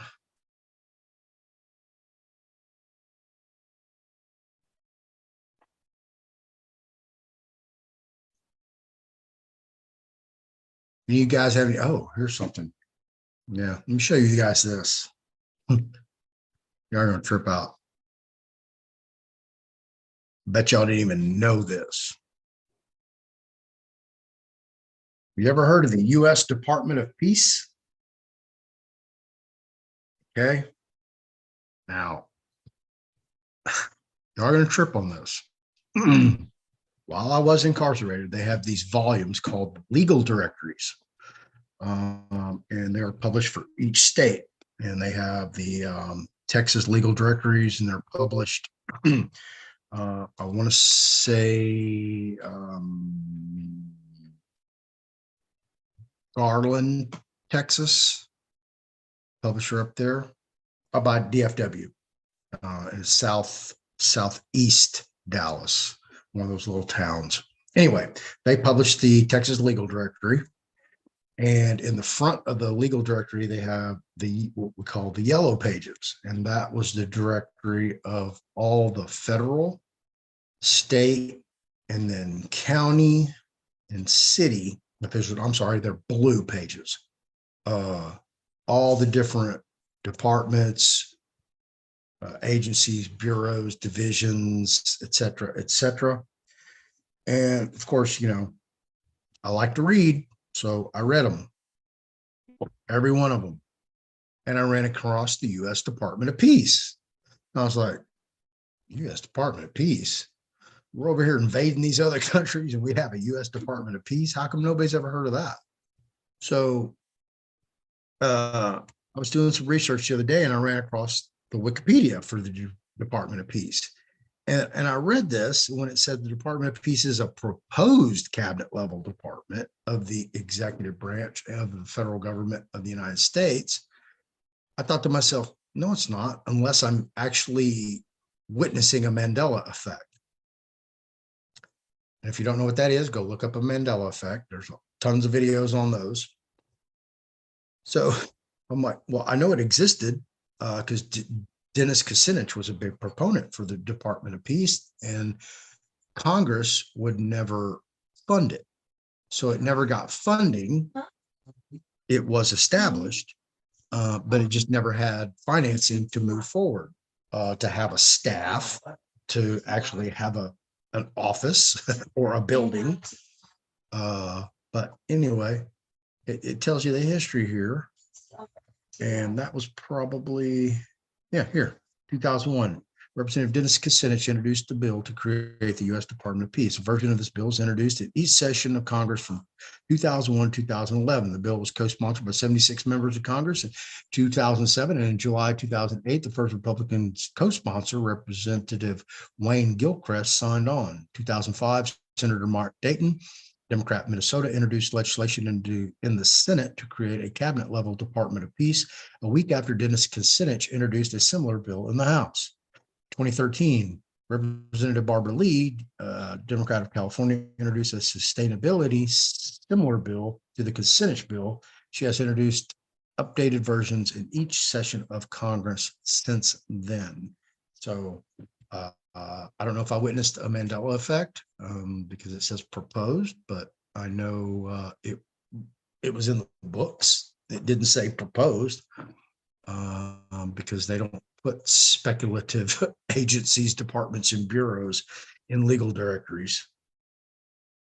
So that's how I knew about that. That's how I found that. And I found it very odd. But then again, when you look at Wikipedia, let's do something else real quick, kids. So you sometimes can't believe what you always see.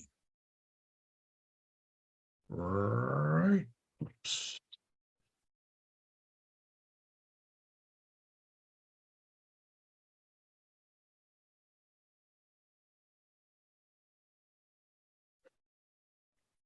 What?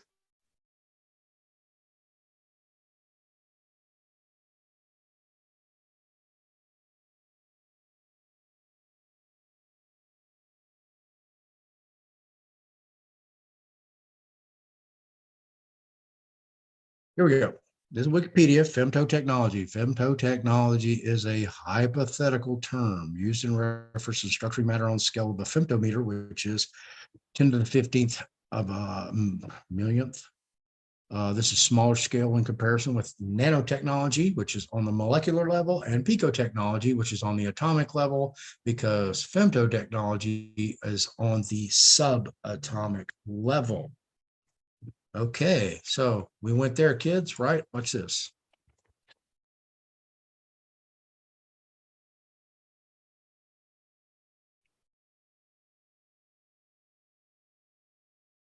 It's hypothetical, right?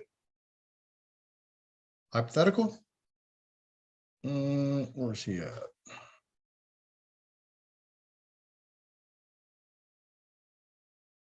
Here we go.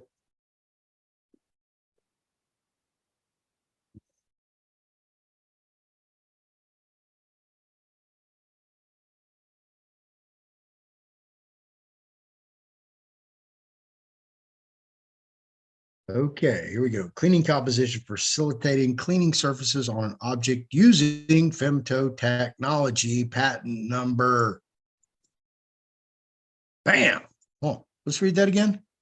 Cleaning composition for facilitating cleaning services of an object using femtotechnology. There's the United States patent number for femtotechnology. Bam, disclosed herein as a cleaning composition for facilitating cleaning surfaces on an object in accordance with some embodiments. Accordingly, the cleaning composition may include carbanions and a diluting agent. Further, the diluting agent may be capable of combining with the carbanions for forming at least one applicable form of the cleaning composition. Further, a ratio of the diluting agent to the carbanions by a volume may be 64:1. Further, the combining facilitates applying of the at least one applicable, that's a misspelling, applicable form or pliable form of the cleaning composition to at least one surface of the object. Further, the applying of the at least one applicable form of the cleaning composition cleans at least one contaminant present on the at least one surface of the object. That was kind of worded dysfunctionally, but we'll roll with it. And of course, right here, Donald Richard Wilsh, Parish, Florida. Here's the application number, publication date, January 18th, 2022, the filing date, June 16th, 2021. I probably spoke to him right around that time. I have multiple emails from the gentleman. You want to download the PDF of the patent images? There it is. Bam! Femtotechnology, kids. And what did Wikipedia just call it? A hypothetical futuristic technology. They actually went in and cleaned up that definition, but I'm here to tell you, you cannot believe everything you read everywhere you read it. you still have to do your own research and you have to vet everything you see. And I just proved it to you. So don't believe everything you read on face value.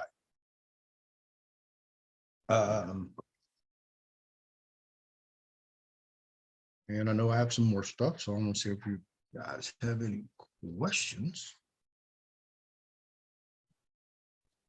Floyd, if you have a minute, go over those 45 CAR 302 separate entity child support CPS contract I sent over.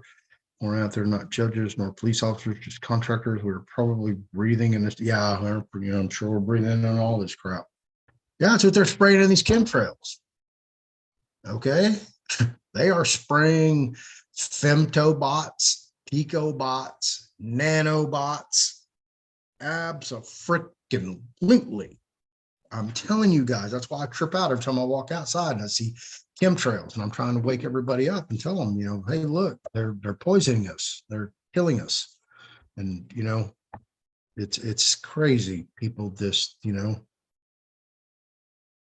I guess they just rather go have fun or sit in front of their TV and just, I guess, live the dream. John Orlando. You sent it to me, Telegram, email. How'd you send it to me? I gotta go look and open it up. That's why I have an assistant now.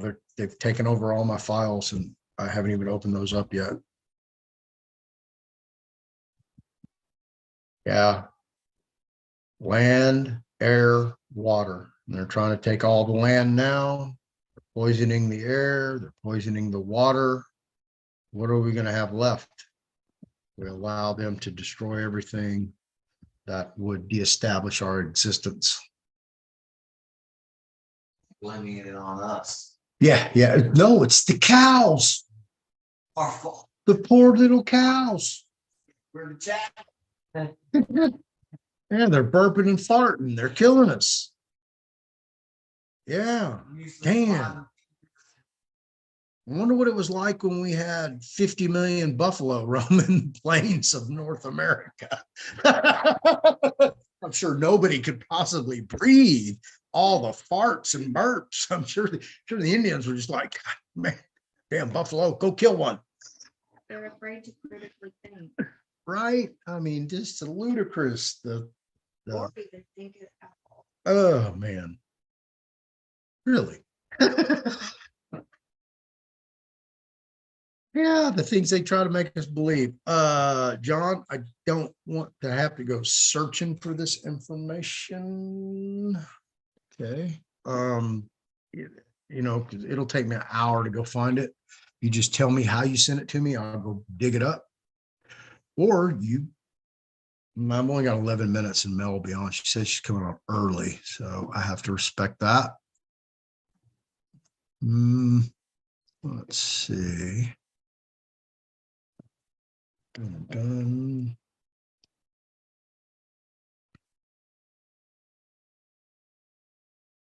I find stuff and I leave it open for you guys, and then I get busy and start opening up other stuff and it gets buried.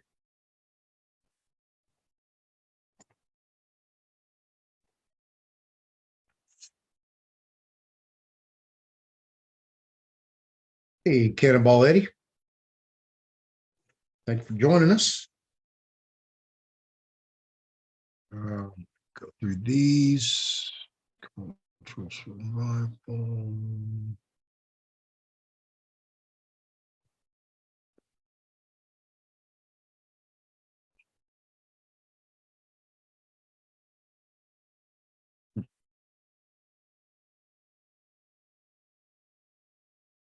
There we go.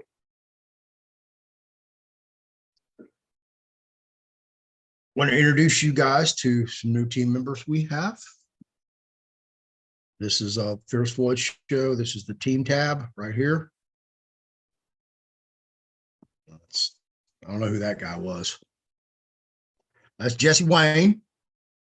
And I am very proud and happy to announce Jesse Wayne has his own show Friday at 1 p.m. Central Standard Time. So if y'all want to get the best of the best, the cream of the crop, latest, greatest, most update information, bam, you're going to get it from Jesse because he is everywhere. He's in everybody's Telegram. He's picking their brain. He's on the phone. He's often hiding, smoking cigarettes, and picking somebody's brain, and yeah, having a debate, and they're working it out, and they're finding the pathway. So there's a new gunslinger in town, Jesse Wade Henley. That's a show. Oh, wow. Sheriff. Okay. Sheriff Jesse. I don't know if Nottingham is the place you want to be, but I guess so. Okay. You sent it to me by email, so I can go look that up. I'm getting too much credit. Too much credit? Hell no, bro. I get to hear you, so I hear you over there espousing your pontifications so orally and eloquently. There you go. And here's James C. Levitt, the Bad Wolf. I just need to take the off there and put Bad Wolf. Here's his contact information. There's Eric Dingis, our co-host, who's, I don't know where he's at. Erica Kilday, who doesn't want to be called America's mom, but she's America's mom to me. So here we go. We have Dr. This is pronounced Kia, like the car, or the automobile manufacturer. Dr. Kia Ebeling, she's new. She's a PhD, holistic life counselor, certified clinical hypnotherapist, past life regressionist. And we're going to do some lives with her. And guess who's going to be your crash test dummy?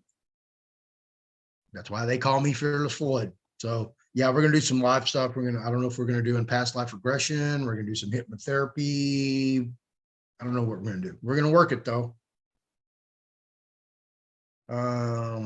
Here's Christopher Erics, aka Baby Trump. And the reason I have not been able to talk to Chris, because Chris has been on the road. He went to the Super Bowl. Good for you, Chris. God, I hope you blessed that place before you got there, while you were there, and after you left, because Jesus Christ, what a worship that was. And for you guys who didn't see it, while I'm doing this here, I'm going to pause. So I ran across this morning. I posted it on my Facebook. So let me go get it and show it to you guys, because you did not see it on television.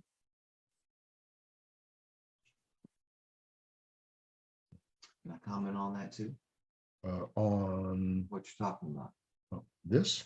Well, not necessarily that, but the whole theme, what I took from this was that the halftime show, which basically showing you, you have a choice between choosing the devil, choosing the light. Okay, Right. well, I know. We'll get to it. I wanted to tell you the other part before you play this to give some preface here. Okay. So all the commercials that were oriented during the Super Bowl were the complete opposite of what they were trying to portray in the halftime show, which was the devil and the all-seeing eye.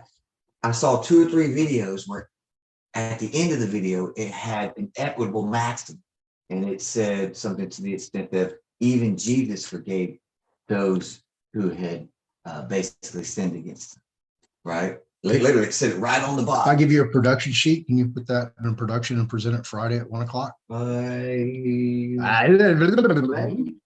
See, that's my co-producer telling me that. I don't know how to co-produce.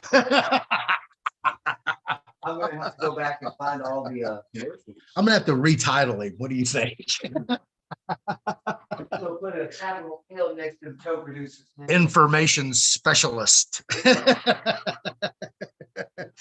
All right, so let's play this video and show you what Rihanna is really all about that you didn't see because it was censored by the media.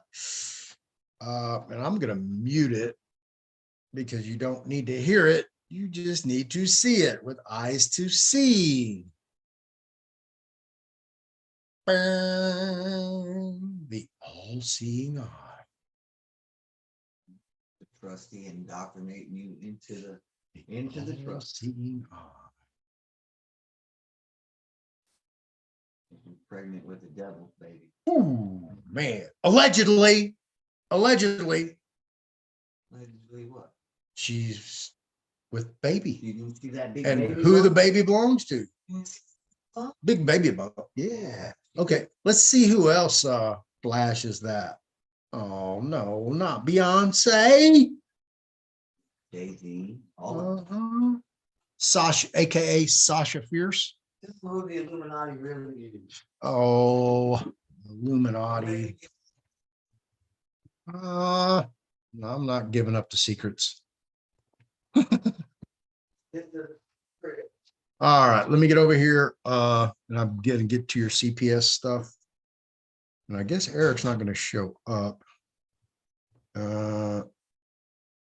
Should I get into this before Mel gets here? Or should I just wait till Mel's time's expired? Then we can dive into the whole CPS issue and take as much time as we need. I think that would be more amicable to everybody involved since we are so close to the top of the hour. And I'm just waiting on Mel to jump in here. I don't know what happened to Eric today, but you know, Eric is a busy man. He could be on the road. He could be doing a town hall. I don't know. And that's how live television goes sometimes.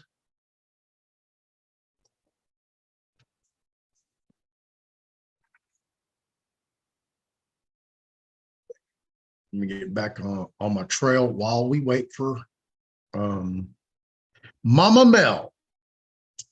Okay, Christopher Erics, aka Baby Trump. When he gets done with his travels, I will have him on the show, and we will discuss his two podcasts that he has: Flex the Face, Flex the Faith, and Flex the Truth. Dr. Ed Group, who I discussed earlier. Let me send Jesse the link real quick, guys.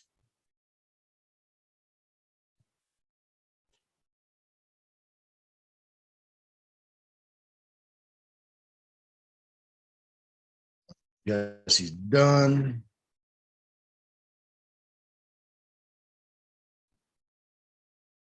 Gotta hit all these tabs and get everything back.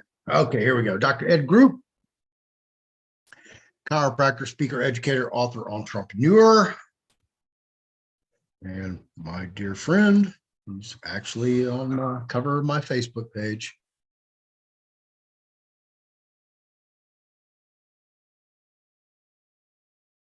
And you guys, if you try to friend me on Facebook, you're not going to go anywhere because I don't friend with this one. This is for all my high school people that I grew up with. Anyway, this gentleman right here, squatting, that one, that's Ed Group. That's his wife, Dr. Group. And that crazy idiot back there, that's me. That's my baby mama. And all these were my buddies that we used to go to the Guadalupe and hang out and have fun. So that's how far back we go with a group. Where was I on this adventure? Oh yeah. Bam, back to the team. So that's a group.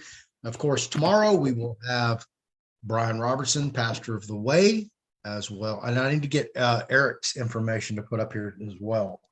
Eric, if you're listening, send me a headshot, a bio, and any links to email, website, Telegram, whatever, so I can post it up here. Eric, who's going to demand you cite your authority. Pastor, who's going to go vet it with Westlaw Online and hold you on your square. They will be on tomorrow starting at 1 o'clock. Jesse's going to come in and have a little shoot 'em up with them.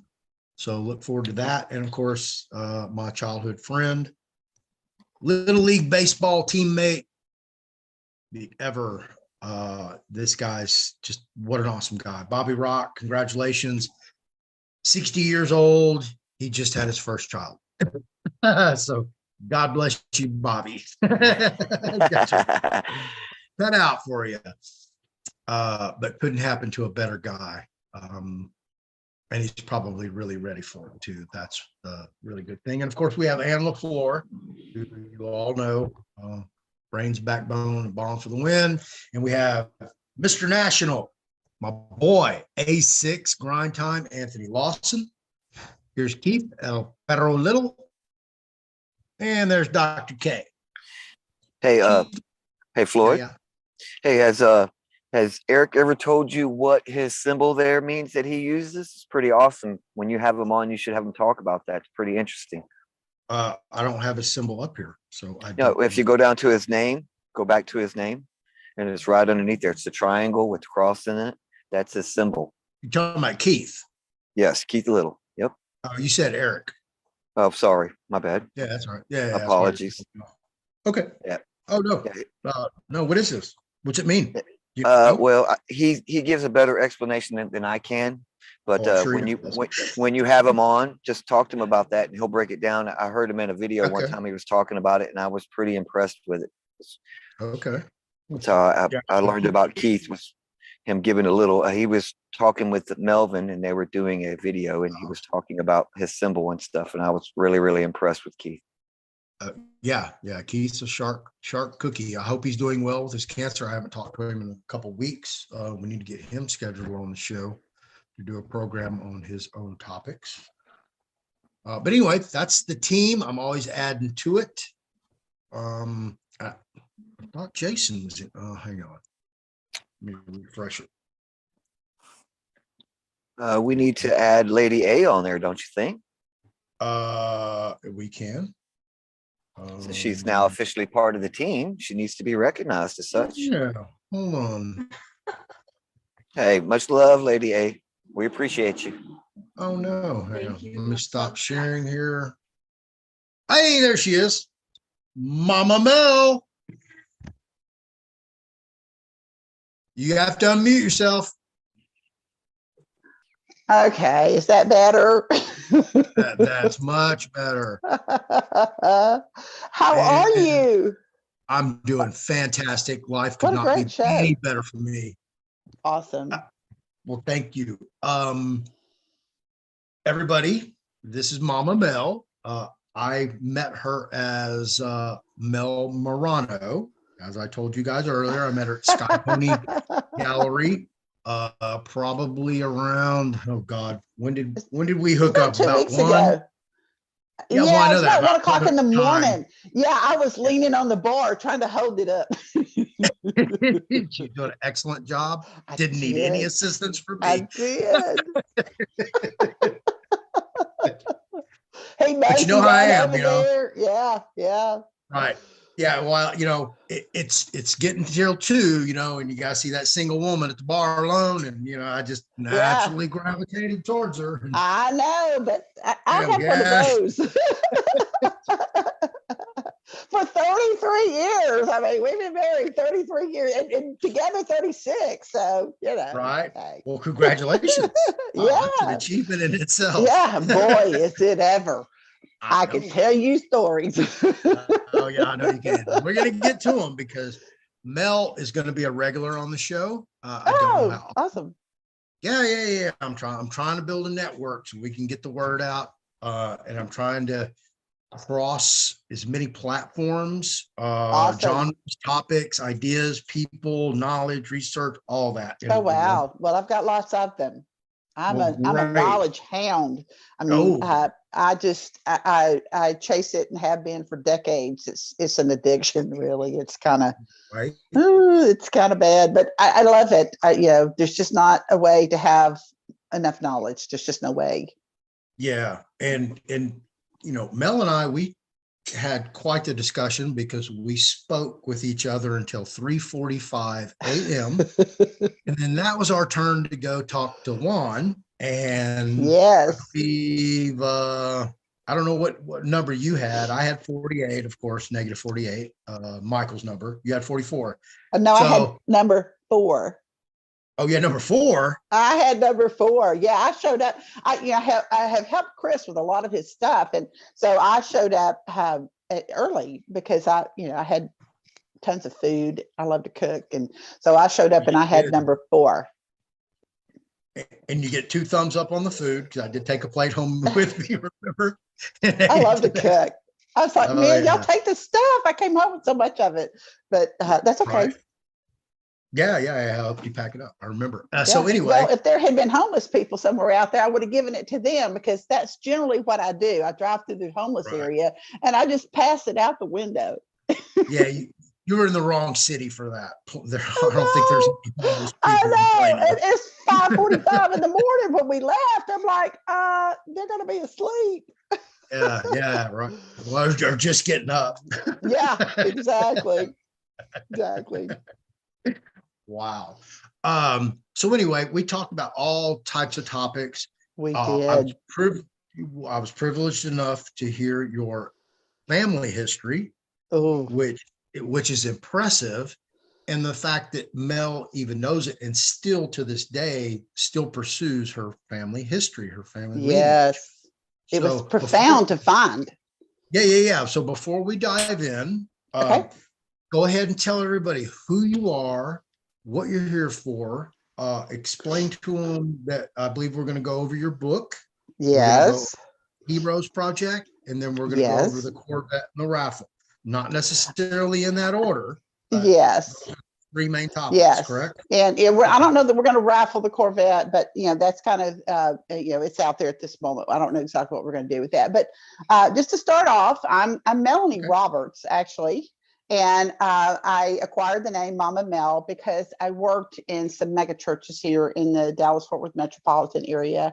And they kept calling me Miss Roberts. And I'm like, that's my mother-in-law. Do not call me that.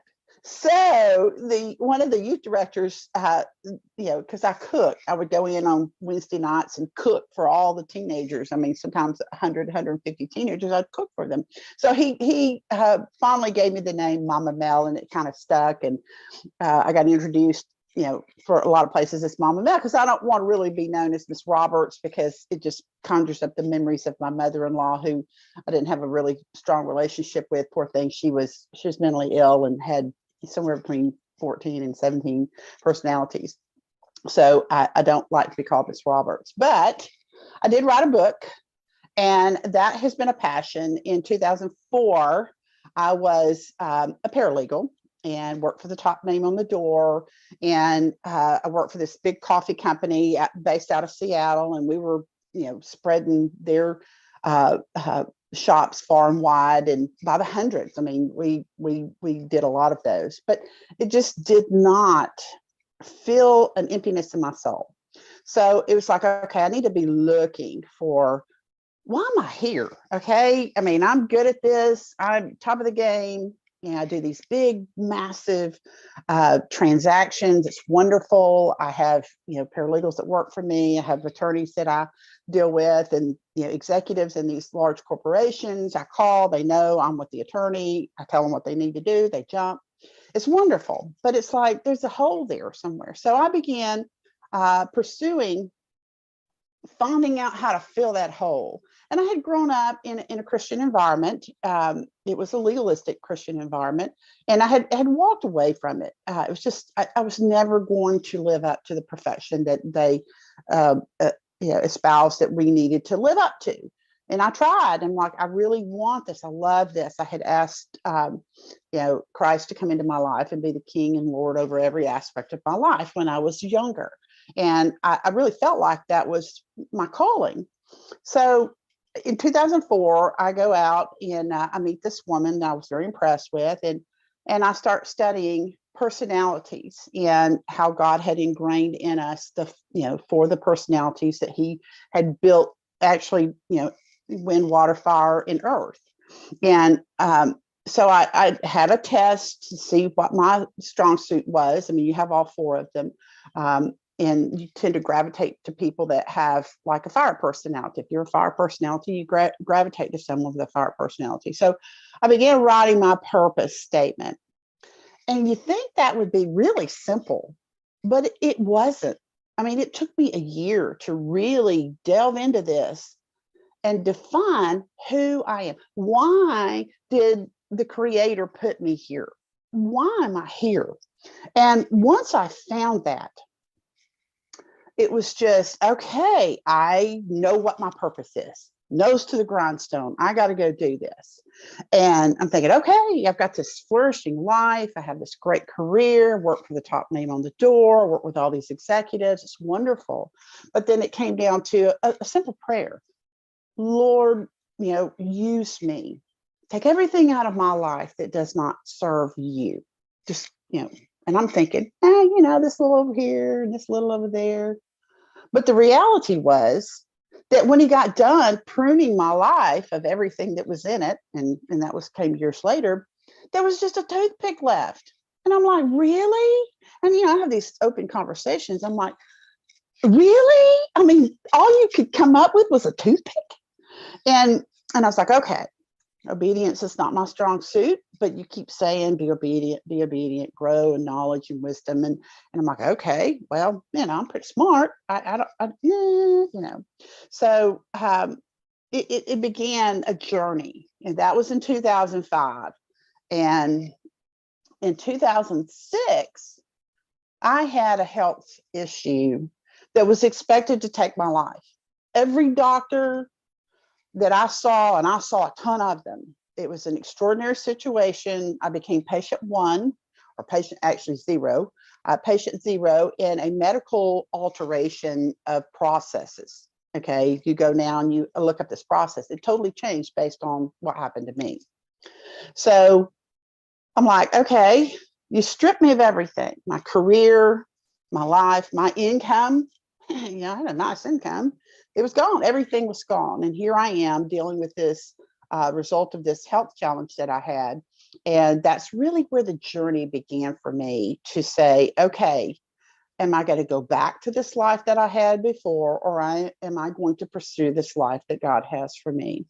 And it came a few years later, and I was researching my family history. It became very interesting to me.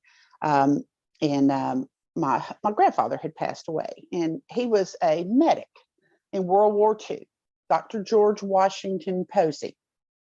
Kind of sounds like a familiar name. And he's a second.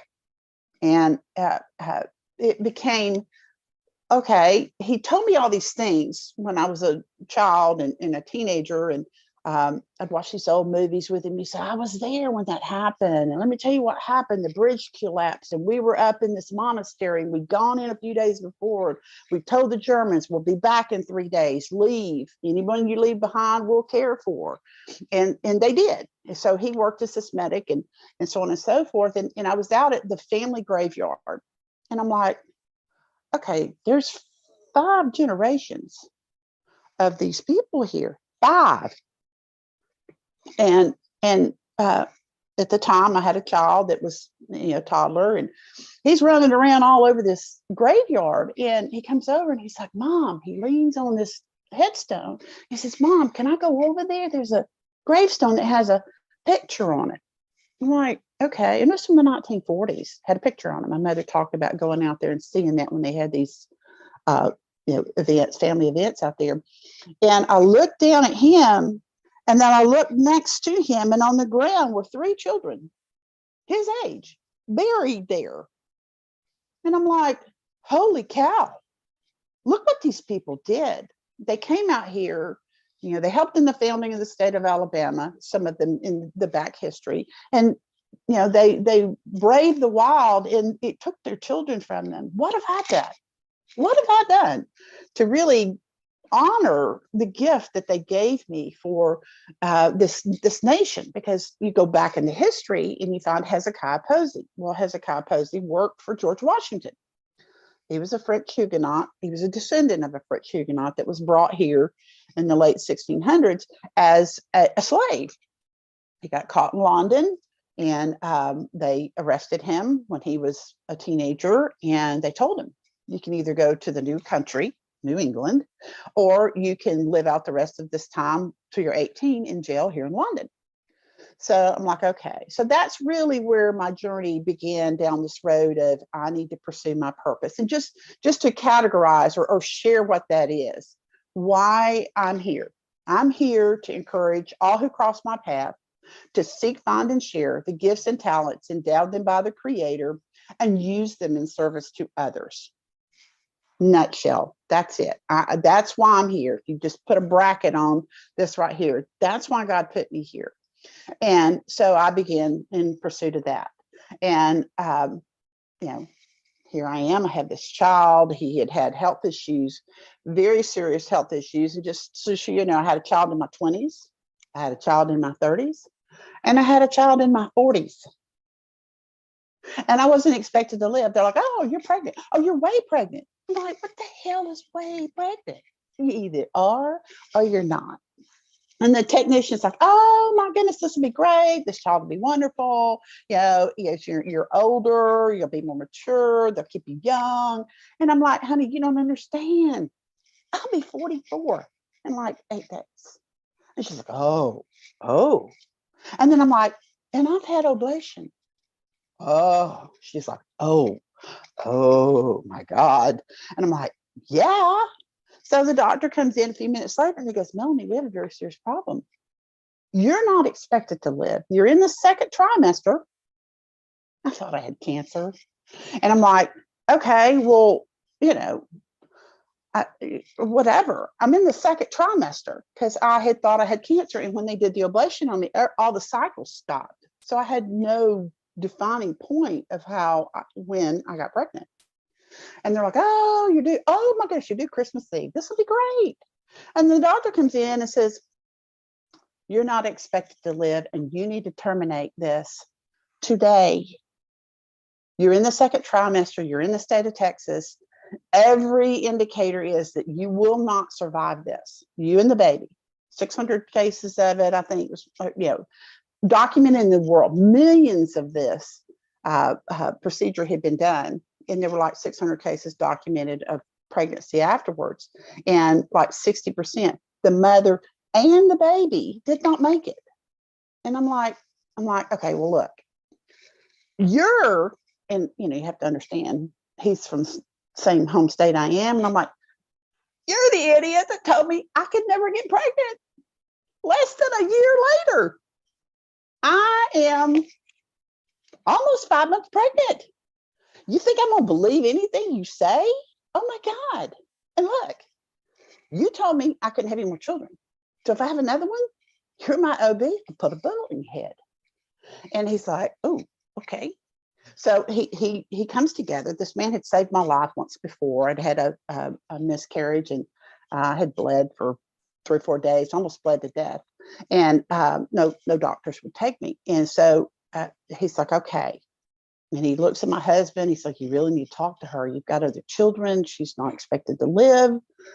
This is very serious. If she's in the hospital when this erupts, we can't save her. There will be no way that we can save her because she'll just bleed out. It'll just be about 20 minutes and she'll bleed out. And my husband just like didn't say anything. He's Native American and he's white as a ghost. And, his only thought was, he finally spoke and he goes, I'll be 65 when he graduates from high school. And I'm like, who cares? I'm 44 almost and I'm pregnant. Really? We've been out looking at motorcycles, for retirement. I was like, hey, Yeah, So, you've got the hard part. Yeah, I'm like, really? Who gives a about really? I may be dead shortly. I'm expected to be dead shortly. Yeah, right. He's worried about retirement. I know. I'm like, really? You're the one that knocked me up. What's the? Don't even go there. So anyway, Allegedly. It's him. I remember. Anyway, so we go into this process, and I had done before. I'd heard people say, live like you're dying, and I'd done this exercise. I'd had an incident where I was driving down the freeway and a diesel truck hit the barrier right where I was. I looked up and there's a diesel truck there, and and it didn't hit me. And I drove through it. The debris hit my van, and I'm like, oh my, oh my. And of course, I found out later there was a car between that diesel truck and that barrier.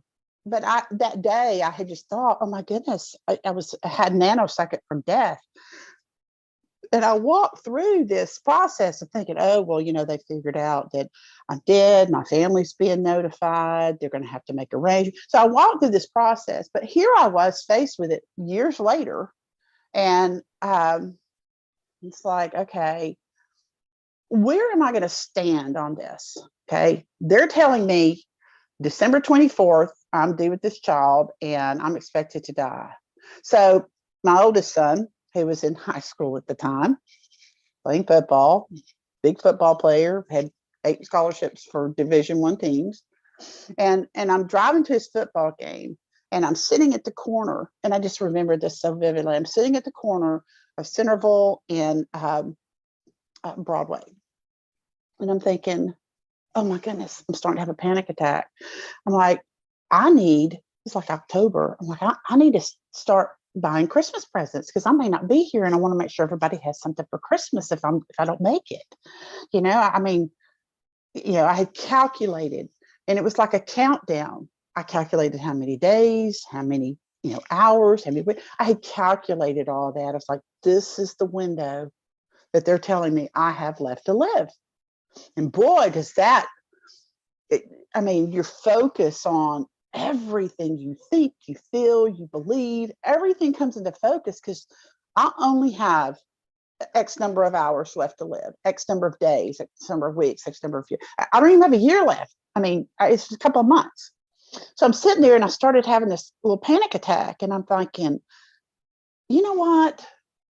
Number one, there have been 4 or 5 incidences in my life where I should have died.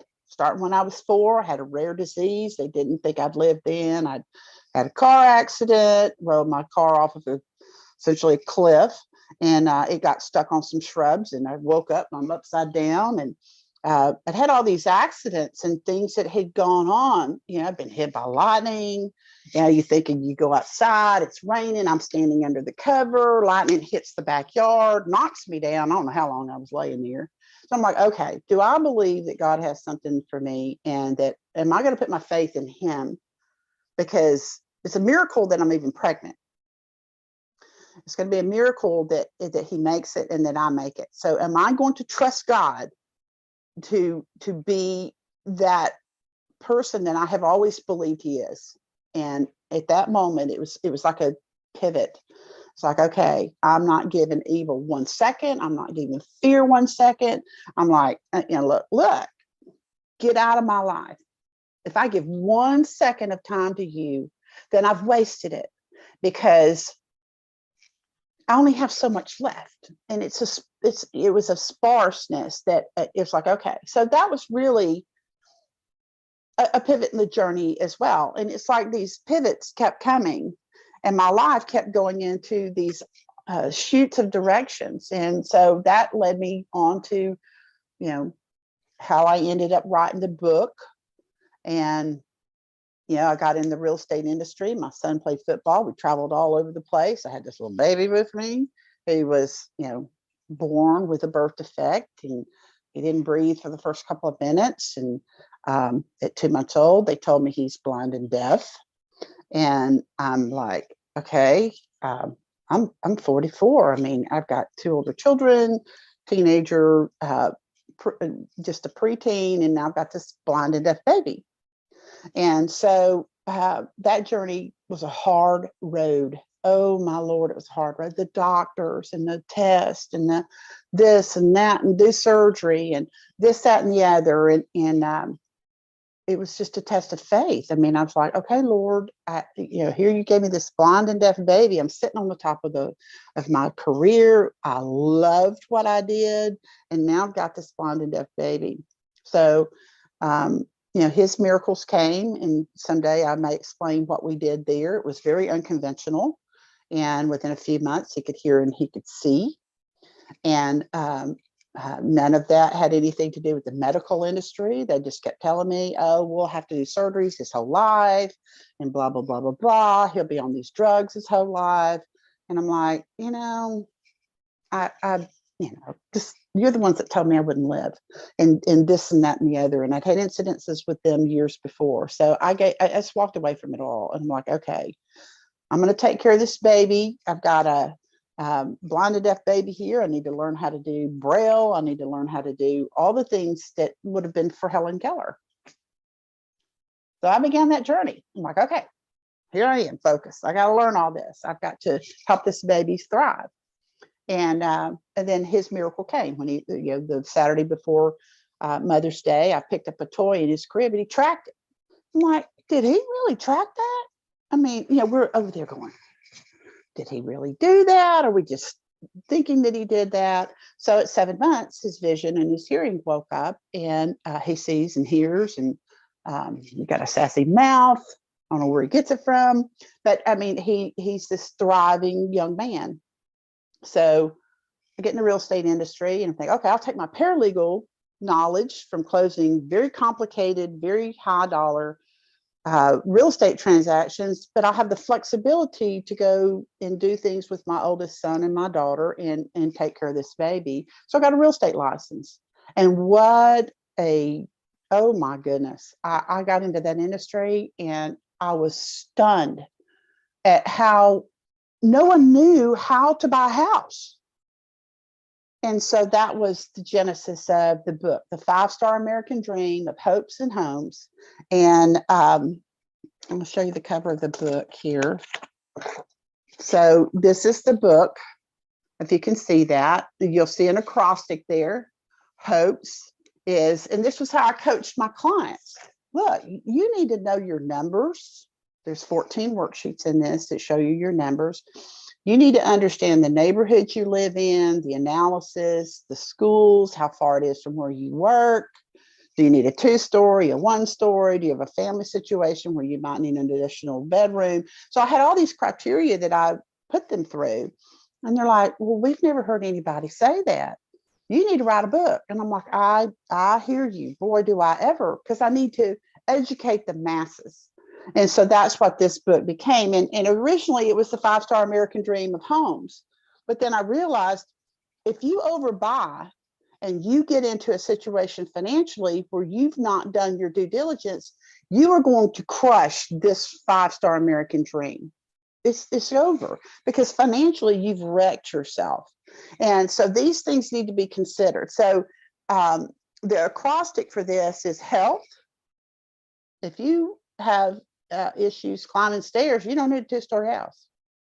So just things like that. Health, opportunity, purpose, education, and security. You need to think about those things so that you don't become what we call house poor. Okay. Because those repeat those and say them a little bit slower. Okay.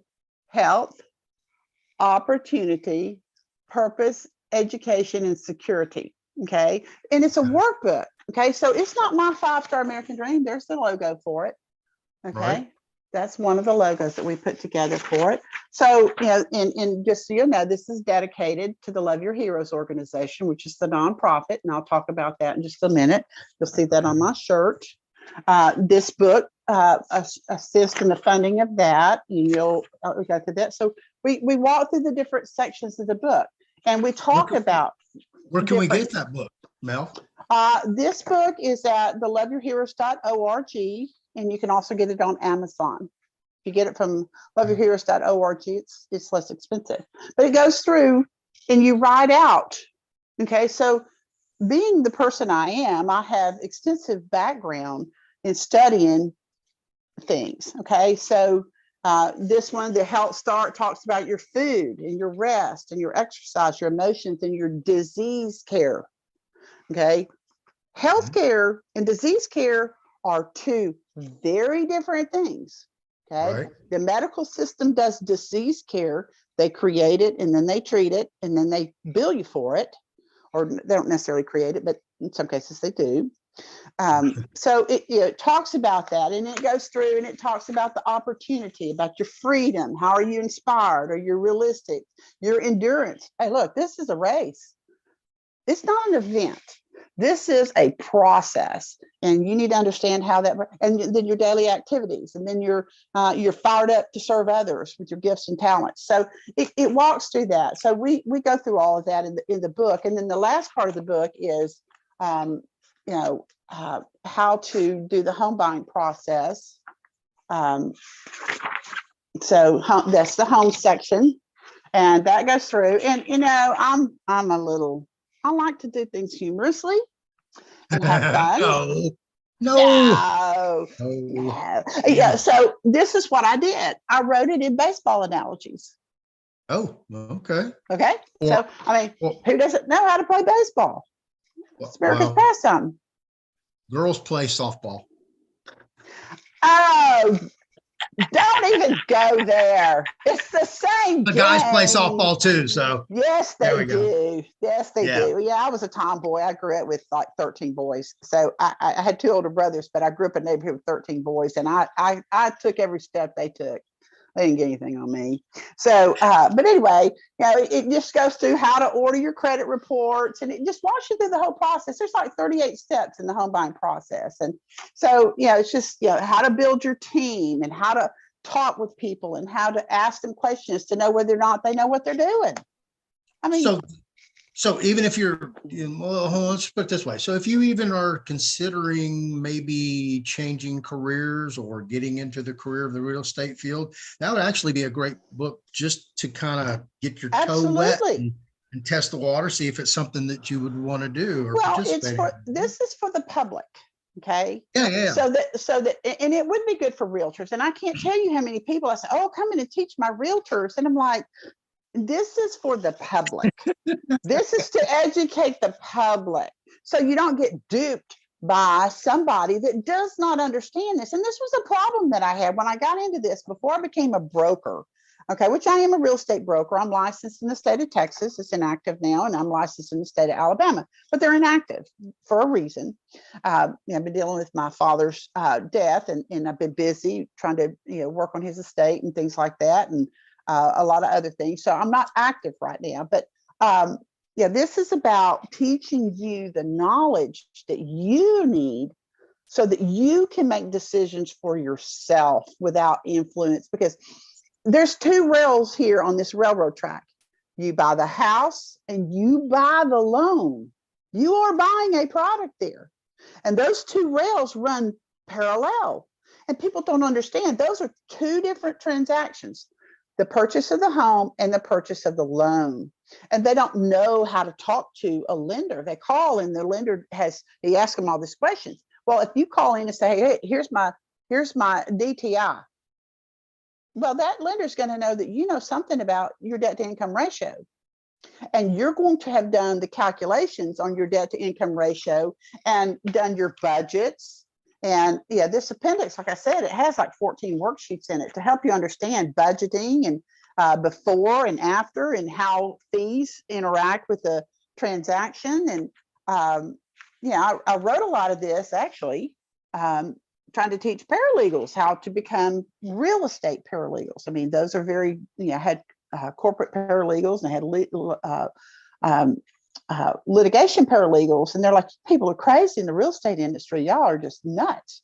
But then they learned that they wanted to become part of this. And then here's your checklist. You're proving how to get your cable provider. I think there's like 4 pages of people you need to notify: your credit cards, your driver's license, your moving company, your subscriptions. I mean, just everything that I knew to tell my clients to say, hey, these are the things that you have to get your head around to be able to go through this process and complete it in a way that's not just it's just chaos.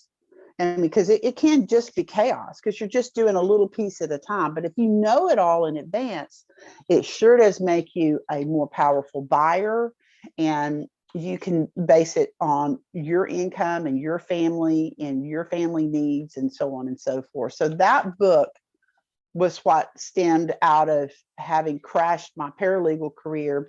And then this baby came into my life, and I had medical issues with him. I had to be in doctor's offices. I had to, he had serious respiratory ailments. There were several times he ended up in the ER. They're like, I'm sorry, we don't think he's going to make it. So it was a test. I mean, the test of fortitude that it just piled on in layers. And I'm like, okay, devil. And I didn't use that finger to the devil. I used another one. But I'm like, you're not going to defeat me. I am a child of the king. The king has me covered. And I know you're throwing all this at me, but I listened to the word about Job. He stuck his nose to the grindstone and he kept his faith. And that's what I'm going to do. So that's how I got to where I am at this point. And we've tried to launch this book a couple of times, and it has not. The venues that we were in were not conducive to people that were really about helping people. They were about taking money from the vendors, and it was done. We're done. So it's time to do this organically and get out there and meet people, and small groups. If you've got high schoolers, this would be a great book for them. They can do the hopes part of it, and they can learn how to do that. College students, if you've got employees and you'd like to do something for your employees, we could come in and teach this class, and it's fun. Like I said, I'm a little loud and rowdy, and I mean, I'm trying to behave, but it's just hard. It just comes out because I just, I love life and I love people. And I know people is a plural, but people is my thing. And how can I help you? How can I serve you? How can I feed you? How can I make your life better? Can I give you something in your heart and just explode hope all over you? Hope. Let's get. I mean, I'm good at exploding hope all over people because hope, faith, and love. With those three things, your heart can stay filled with those things while the devil is attacking it profusely. I mean, he attacked me for what? I'm 17 years into this now. Wow. I'm not giving up. I can't not do this. Right. Do you have a website? The loveyourheroes.org is where this is located. I am actually trademarked as America's Real Estate Coach, and I don't know that website's up because my brokerage, I'm inactive. So there are certain criteria you have to jump through for to have those websites up. And since I don't have my license will be activated in a couple of weeks, but loveyourheroes.org is the focus of what this is about. And that became, after that event happened at the graveyard, I said, okay, I just called my local people here and I said, okay, look, you got a senior citizen thing here. Do you have anything that deals with veterans? And they're like, oh yeah, the DAV meets here the first Monday of every month. And I'm like, okay. And, classic style for myself. I was like, oh, well, I'll provide the meat. Whatever they do, I will donate that to the DAV, and I will come in every Monday night and I will cook some part of the meal and bring that in. And I have a storyboard here that has some pictures from that time frame. Okay, I don't know if you can see this. There's pictures in this. This right here is one of the veterans with my youngest son, and these two guys were a mess. I mean, they were always into something and cutting up and having a good time. And so it became that. And then the city called me and said, hey, Veterans Day is 11/11/11, and we're going to do this event. And we'd like to know if you would be a sponsor to that event. I'm like, okay, well, what do we got? So they came in. I don't know if you can see this. That's me with Debbie Reynolds, because the highlight of the show was Debbie Reynolds. So we brought Debbie Reynolds in on 11/11/11, and we did this show. She did 3 shows, a Friday night show, and then 2 shows on, I think it was 2 shows on Saturday. And I was the primary sponsor of that. I'm like, And my grandfather was, want to honor him. And so I was a sponsor of that. And little did I know, another Melanie had launched her desire to work with veterans. And she has a website. And I'll explain that in just a minute. So this was the day we met. Okay. So I don't know if you can see that. That's Yep. Melanie Hanson Davis, and that's me. That was in 2013. And we were doing a veterans event. And I was promoting just, honoring veterans. This is about honoring veterans. And so I, attended that. And she had written a book. And she is a ghostwriter. And she was promoting this book. Okay. Oh, no way. Okay. So she was in the booth next to me, and she and I just connected, and we became, oh my goodness, it was like sisters. I mean, it was just like amazing. So she and I worked together. And so I helped her, and I did put something together. At the time, I was a broker, or I was working on the broker. So I don't know if you can see that. That's she and I. And what I did is I put together what's called the Love Your Veterans listings. Okay. So what I did was I forewent 1% of my listing if the seller would donate it to the nonprofit, a nonprofit that supported that. So she 1% out of your 3% commission, or whatever the commission was. I rarely charged 3% because I thought it was overdone. But so she and I began working together, and Melanie has an interesting story, and I think it's in the front of this book. It talks about it. She has, I think, 5 children, and or 4 children, and of course, this at the time, this was my logo. I was DFW real estate coach, and I trademarked that, and then I decided to give myself a raise, so I became America's real estate coach. So that's how it began. And Melanie put her grief from the loss of her 7-month-old daughter to work. She had a daughter that ended up having SIDS and passed away. Beautiful little girl, Bryn. And she used that. There's another picture of Melanie. She used that as a way to help our veterans. And she wrote a book called the Triumph Book. Okay. It's the Triumph program. Okay. So we promoted this book in the general public, and we just couldn't get, it just didn't get, people weren't ready to talk about PTSD. They weren't ready to really delve into it. So it worked out for Melanie to be able to go into the prison system. You and I spoke about this. right? And she ended up going into the prison system and using this book there with our incarcerated veterans, which those numbers are atrocious. I mean, they're a small percentage of our population, but their numbers are staggering in the system because they came back with PTSD and nobody helped them. No one helped them. And so that's why you have so many of them that had committed suicide. And Melanie was working with someone, and she just loved and adored this person, and he ended up taking his life. And I think there's a dedication to him in this book, but it's in the front of this book. And I guess I should have marked all those. Once you experience those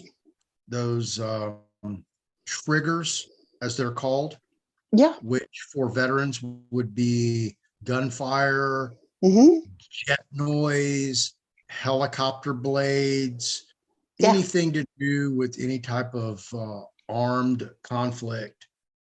When they hear those, it triggers them. It does. Yeah, and you're there for an instant, and sometimes you can't snap. It's a flashback.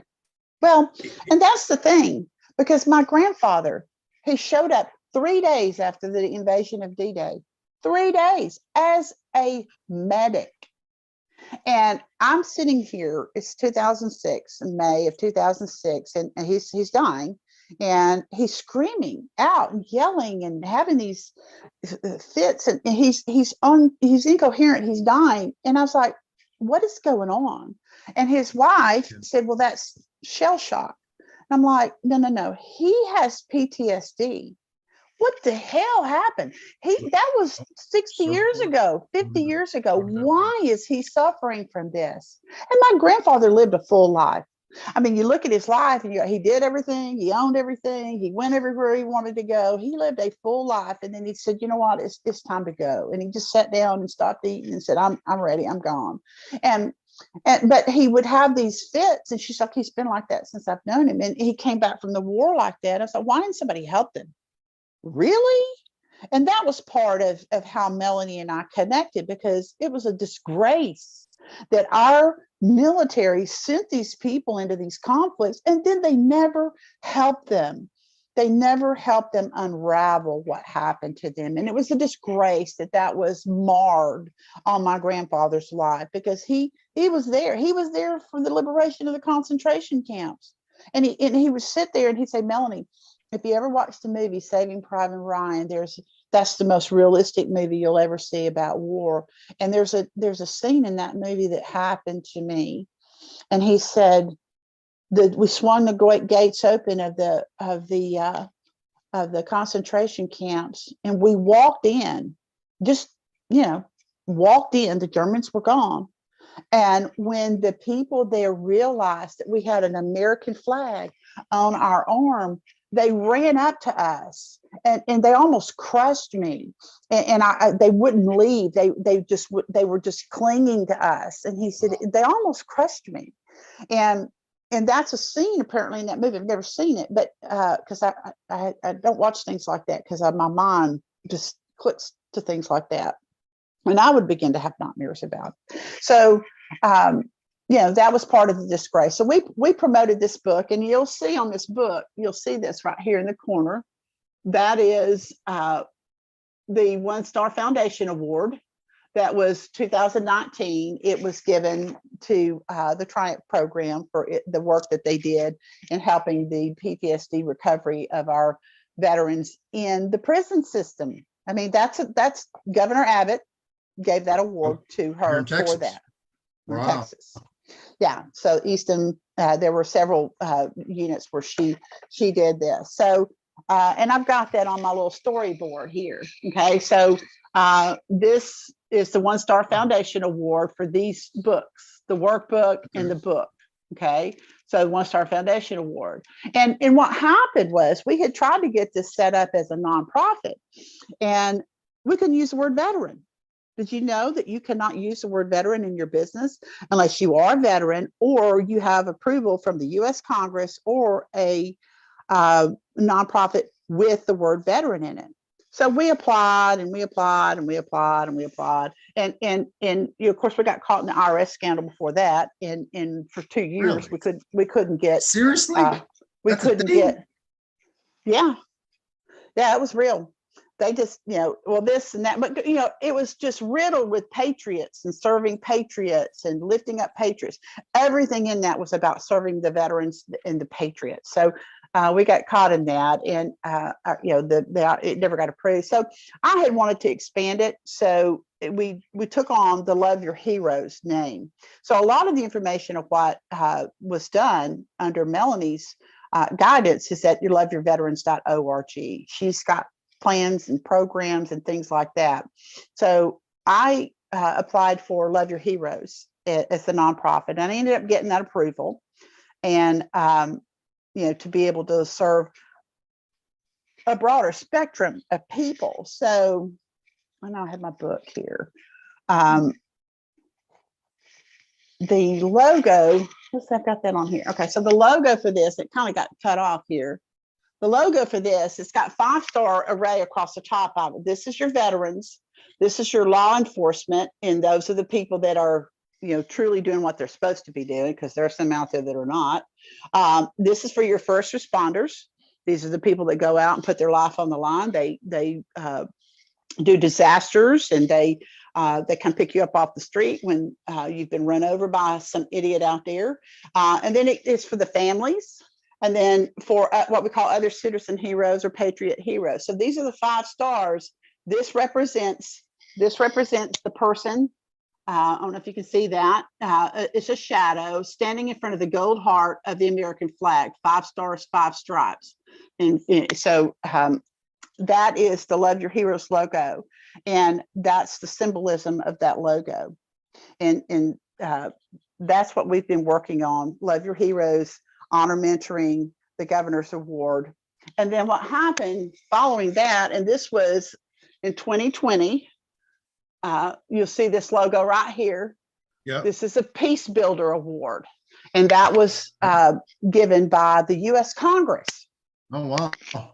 Okay, excuse me. You won't let us use the word veteran, but you give an award for the program that does that. It's just, anyway. So the work has been done. We've been at this. This was the 10th anniversary. Yeah. We started on Mel, 11/11/11. I got to take this call real quick from Department of Health and Human Services and go get. Yeah. Oh yeah. So we've been working on this for 10 years. So this was the 10th anniversary, 11/11/11 to 11/11/21. So there's been a lot of time and effort put into this. And you'll see, like, this is a member of the Tuskegee Airmen. Okay, and he's in this book. These are first account stories of the people that are in that were in conflicts and what they did and how it happened and what they did and so on and so forth. So this book, you can get this at Love Your Heroes or Love Your Veterans .org. This is one of Melanie's book, and there's a series of them. She's written quite a few of these books, books that find joy amidst adversity. Okay, so that's what these books are about. And you'll find she wrote a book with a crew raising wheels. This is about children that are in wheelchairs, and this was a family who had children who had a health issue, and Tim Tebow came in and worked with the family to build a new house. You saw it on the Waco, program where they go in and they do things like that, and chronic thriving. So she writes a lot of books. Melanie is a very gifted writer, and she's got a lot into this. And so that book supports the work that she does. I support the work that she does. And there are other people out there. I'm working with America Prosper. And that's where the Corvette comes into play. We have a gentleman in California that has decided to donate his 1963 Corvette convertible. And so we'd like to, we're thinking about a couple of things. And I think we're going to do maybe a tour with that car as the 5-star American Dream Chaser. Come have your picture made in it. Start your mind clicking. I mean, the American dream is okay. Let's do it 5-star. I mean, come on, let's step it up 5 notches here and really build this nation back into the promise that it once had, that my ancestor died to fight in these wars. And they started in the militia, and then the nation was set up and they became part of the army. And Hezekiah Posey, he was born in 1751, and he lived to 1852. That's 101 years. And when I was doing the research about his life and what was going on with his life, I come to find out some of the letters that George Washington had written, and he talked about his neighbors that passed away. None of them were under the age of 102. None of them. All of them were over the age of 102 to 109. So what was going on then that people were living so much longer? What happened to us? What happened to our generations? So, that goes into a whole nother plethora of information about nutrition and, how our soils are depleted and so on and so forth that I've studied for a very long time as well. So, and this book, The 5-Star American Dream, talks about that. And I've got, let's see, where is that? Oh, here we go. The very first book, this was in 1993. You see that? Mm-hmm. That book is 776 pages long. Now, this is the 3rd edition. I read this from cover to cover 2, 3, 4, 5 times because it talks about how to help your body with nutrition. This is all nutrition. Look at all the research in this. This is the 3rd edition. I think it's in its 5th edition now. So I began studying this, and there's, you know, the things that were applicable to my life.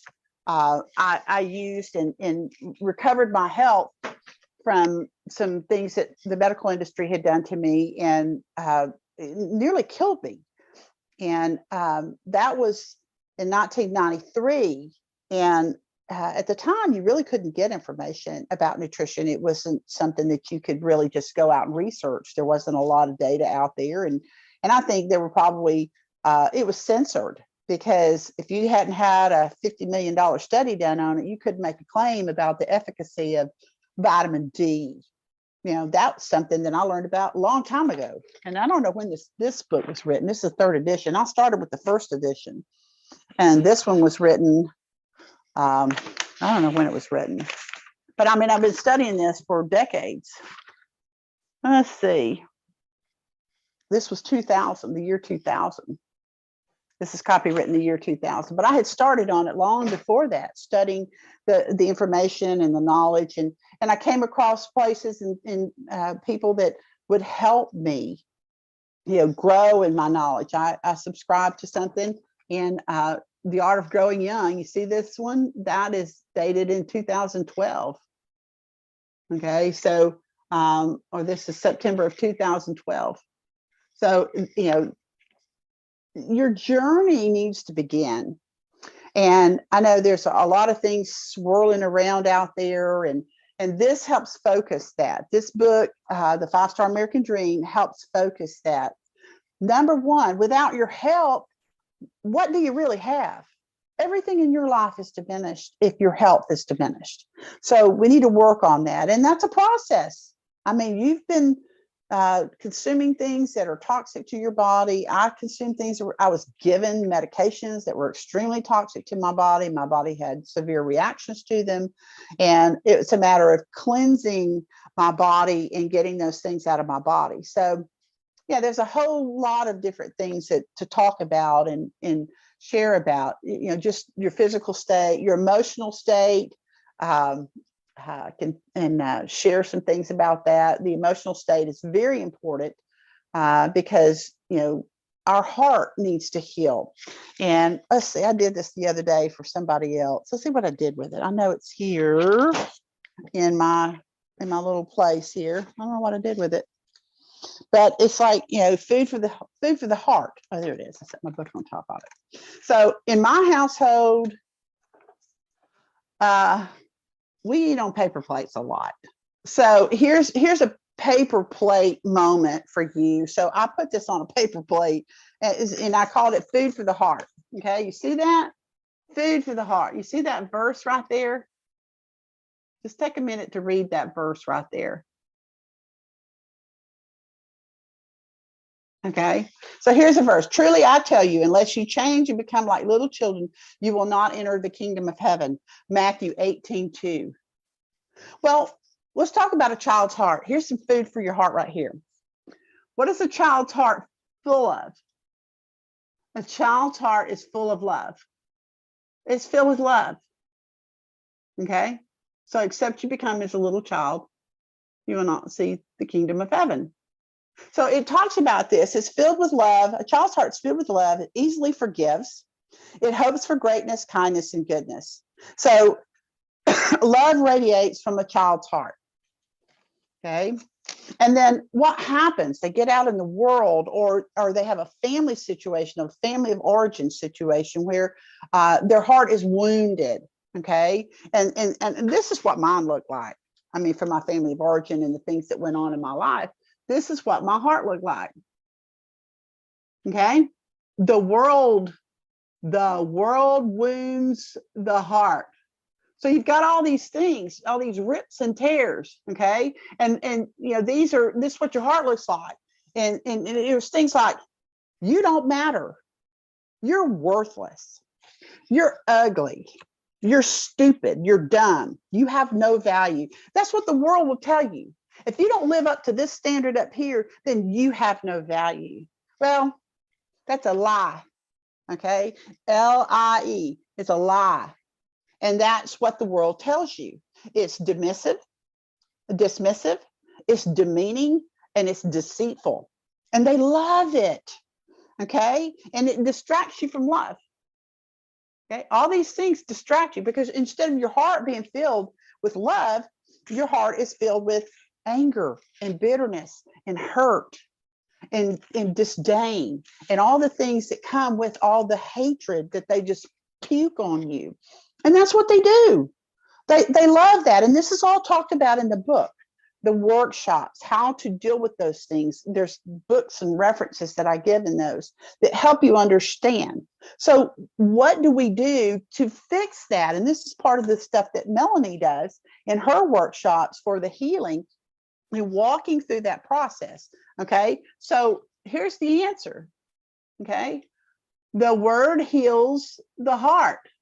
Okay. So where you had all of these ripped open wounds, you want those wounds to become scars. Okay. Because I have scars all over my body, but they're not open wounds. If it was an open wound, it would hurt, but it's not an open wound anymore.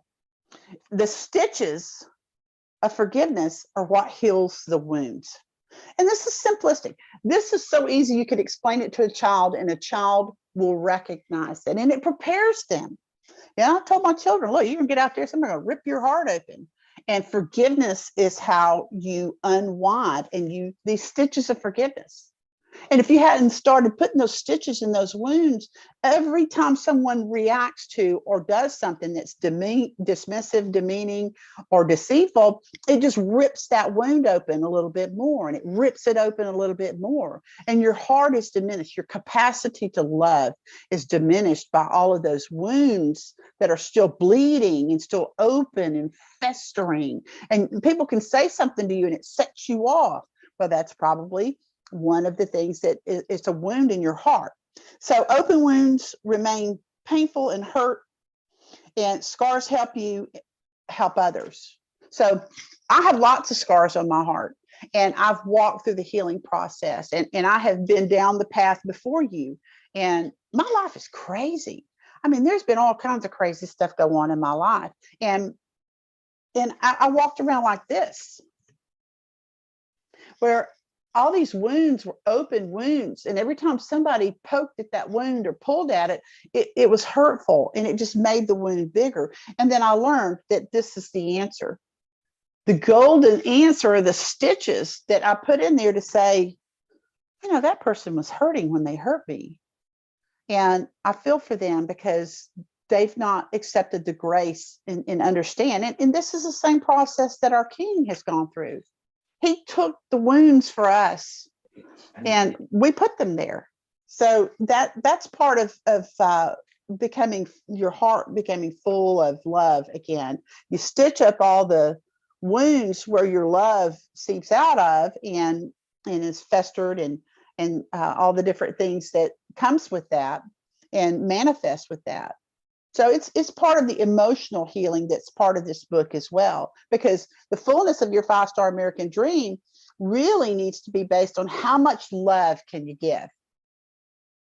Well, if your heart is diminished in capacity because you've got all these wounds in it, then you're not able to give the love that you want to give that's based on the gifts and talents that you were given. And that was a long journey for me because I had let those things fester in my life, and just the slightest little thing would set that off. And I'm like, and then everything that had happened to me all those years would rush up to the surface, and my emotions would become volatile because I had not dealt with them. But I put the stitches of forgiveness in them, and you know, I have a capacity to love people in their brokenness. I'm broken, and I have a lot of people around me that are broken, and I love them because they're unique. There's never been someone ever in the history of humanity before, living now, or will ever live that's like that person. That's you. You are unique. You're a unique masterpiece. There is no one ever lived, living now, or will ever live that's just like you. And it's like, you know, we go over to this art studio, and that where Floyd and I met, and you look really close at the art. And you know, I have an artistic capacity. It's kind of funny because they call me Mel Morona. And while we were there, it just dawned on me. I know who this guy is that owns this place. He took a class from my mother at the local college. And my mother's name is Morona. And I walked over to him, and they're all standing at the bar, Floyd was holding it up. And I said, do you know this Morona? And I gave her last name. He said, no, I don't know her. And I was like, okay, now wait a minute. She would have taught under her maiden name. And he's like, oh, I know her. You see that picture right up there? And I turned around, and it was an original that my mother hangs over her bed. I hung it for her. He said, I painted. I was like, oh my God, I know who you are. And so we started talking, and it was just unbelievable that here we are years later. He'd taken a class from my mother, and she'd actually done a show at his studio when it was over in Prestonwood Mall. And here I am. I met this person. They knew my mother. She's an author and writes books, and she's like me. She's always learning something and trying to grow. And she's got all these books in her head, and she's written a series of books. And so you just never know. And for me, getting this out there and helping people fund this, that's the struggle that we're in. All those years that I worked, I had the money to do these things on the side.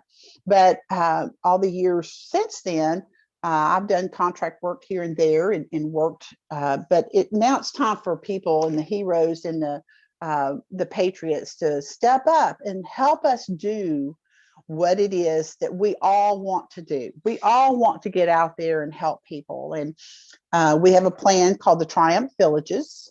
And that is about setting up a place where people can go and learn skills and have HVAC and welding and woodworking and a variety of things. We have a place where people can come and have housing for a few weeks and be able to come in and participate in those things. And I've heard other people talking about the same exact thing.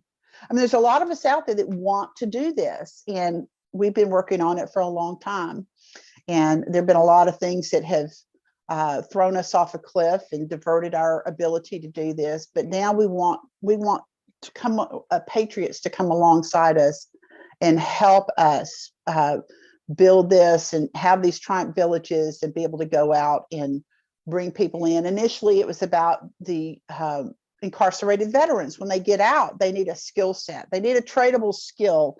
But then it expanded into other people because our school system doesn't teach very many functionable, tradable skills. You come out of school with a lot of stuff that you don't really need to know.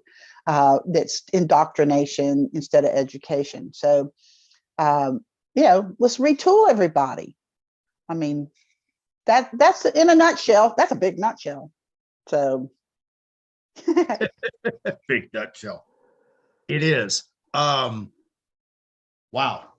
But I dream big. I mean, if you're going to dream big. I mean, yeah, go big or go home. American dream. Let's do the 5-star American dream. Right. Absolutely. So again, tell everybody how they can purchase your book, where they can purchase it, how much it costs, the book contact information. Yes. Okay. To contact me, and there was something I wanted to show you about health information that I didn't get in there. Yeah. We're not done. We're not done. I had showed you the video of it that night. You remember that? Mm-hmm. And I've got that sitting here. But you can email me at info@loveyourheroes.org. Okay, so that's a generic mail that I answer and get into, and there's some information that I'd love to share with you. I'd like to talk with you. If you'll send me your contact information, we can begin a dialogue about a variety of things and how you can get involved with us and how to make donations. We've got just a basic website up. If there's anybody out there that does major work in websites, I was actually on the phone with a gentleman who had volunteered to build that, and a phone call came in, and I took the phone call. It was my brother letting me know my dad had passed away. So I lost that man's number, and he was into it. I don't know. They just a whirlwind. I was like, hey, I need to take this call. It's my brother. And they told us the day before they thought he'd be going home. We think they vaxxed him. He died instantly. And so, you know, it's just one of those things where another sidetrack, you know, it's hilarious, all the stuff that Satan has thrown down in front of me, and he will not win. I'm going to continue until God says I'm dead. And that was one of the things that you realize when you really focus on, okay, I have X number of days left to live. It's October. I've calculated that they expect I'm going to die by Christmas Eve, and this is how many days I have left. Then you become very focused on the things that you need to get done and what's important and so on and so forth. So that you know, anyway, I lost my train of thought there, but there's a lot to go through in all of this, and we certainly want you to do it with us. And you know, we've paved the road. We paved the road. We laid down the water. We froze it. It's like a sled on an ice, you know, ski bob or whatever they do. I don't know. What do they call that? I mean, yeah, we've laid it down for you. So we want you to heal. We want you to thrive. We want you to have knowledge. And we're planting a seed. Okay. You're going to go out. Somebody else is going to water it. The sun's going to hit it. Somebody's going to prune it, so on and so forth. But we want to start you on this in the right path. We want you to learn how to get your health back. I mean, I went through a process, a chelation process, and there's a doctor here in the metro area that does this. And I went in and he says, oh, this will get all the gunk out of your system. And so I did this treatment, one treatment. Right. It's awful. And why did you go in to get this procedure? Well, because I had extreme anemia when I was pregnant with my oldest son. And, you know, oh, let's just give you iron. Let's give you iron. So they gave me massive doses of iron because I was at a zero. I mean, my iron was almost at a zero. And they're like, this is serious. We need to give you lots of iron. And you put iron in water, which is what my body is. My body size doubled. I was a size 12. I mean, I had a hell of a figure. And it went to this. And I've been told, you know, I'm stiff, my muscles. I mean, that right there years ago would have been extremely painful. So I had this accumulation of all these toxic metals and things and so on and so forth. So, you know, for years I had been doing detoxes and taking supplements that detox and so on and so forth. And then I found this doctor that does all this chelation, and he's like, oh, I got something for that. I was like, well, let's do it. You know, shoot it in there, man. Let's get this over with. And sure enough, he gave me an intravenous glutathione treatment. And for 12 days, ooh, golly. I mean, the first probably 8 or 9 black goo came out of my body. Like it was like tar. It was like a chemotherapy type treatment or something. It was awful. And then where and what parts of your body did this excrement emit? The one that excretes. Oh, okay. I mean, it came out. It's like, oh my God. Oh, that's tar. That looks like tar. And so, yeah, and I was sick. I mean, I just was barely functioning. I mean, because it was just like my body, it just came out of my body. And, you know, now I can do, you know, all these things that were painful for me before. My joints hurt, my muscles hurt. I was stiff. I could barely move. And I go into my chiropractor and she's like, golly, you're the stiffest patient I have. I mean, you are just like, it's like, you know, and then, you know, I did this. And after all the black goo came out, then all this rust colored goo came out. And it was like, oh my God, because they told me for years, until you get all of the toxic chemicals out of your system, you won't be able to lose the weight, the fat you have on your body, because that's where your body did it, what it needed to do to protect your bloodstream. It stuck it in all those fat cells, and it had to make bigger fat cells to put all this toxic garbage that went into your body. And I've been on antibiotics for 6 years. 6 years. And they just totally wrecked my health. I had never had a health problem till I moved to Texas, and some things manifested from an injury that I had on my 16th birthday. And they just kept pumping me full of drugs and full of drugs and full of drugs and full of drugs. And I'm like, hey, look, I ain't getting any better. I mean, what, really? Come on. I'm not getting, my health is not, well, this is just a chronic disease. You'll have it for the rest of your life. And I'm like, this is what I think about you. And then, I ended up in a situation where they gave me 3 drugs. All 3 of them had a side effect of high blood pressure. And I ended up in the doctor's office with a blood pressure of 298 over 195. And they're like, oh, those little blackouts that you're having are mini strokes. I'm like, all I have is allergies. I walked outside, and I was driving a truck at the time. And I sat out of my truck and I just cried. I just wept. And I said the most fervent prayer. I was like, Lord, they've almost killed me over some allergies. I never had health issues before. I was a gymnast. I was a runner. I had all this great health, and now I don't. And I want to learn. And that's where that product that I was showing you about came into effect. And this woman had come to my garage sale, and I told her, that I was interested in learning about nutrition and so on and so forth. And about 4 or 5 months later, she come back, she knocked at my front door, and she said, I remember you. You told me that you were into nutrition and you were studying nutrition and trying to find a way to treat your health issues. And I want you to see something, because I found this, and I just thought of you, and it was just really heavy on my heart. And so she brought me this video, and it was about 20 minutes long, and I'm looking for it here on my other phone. And this is the one that I showed you. And she said, I want you to see this. And I'll hold this up if it's okay, if I can play this. It's about 3 minutes long. So I opened this up, and here it is. Okay. I don't know if I can get that to play the sound. You can, if you have a laptop, you can play it on your laptop. Yeah, I don't have a laptop. Hold on a second. Let me unplug my. Protein digestion is greatly diminished. Okay, so this is what I had. Those are red blood cells. This is live blood in a dark field microscope. Okay, so I'm gonna play the video and turn the thing on. Chains are extremely long. There are no single red blood cells.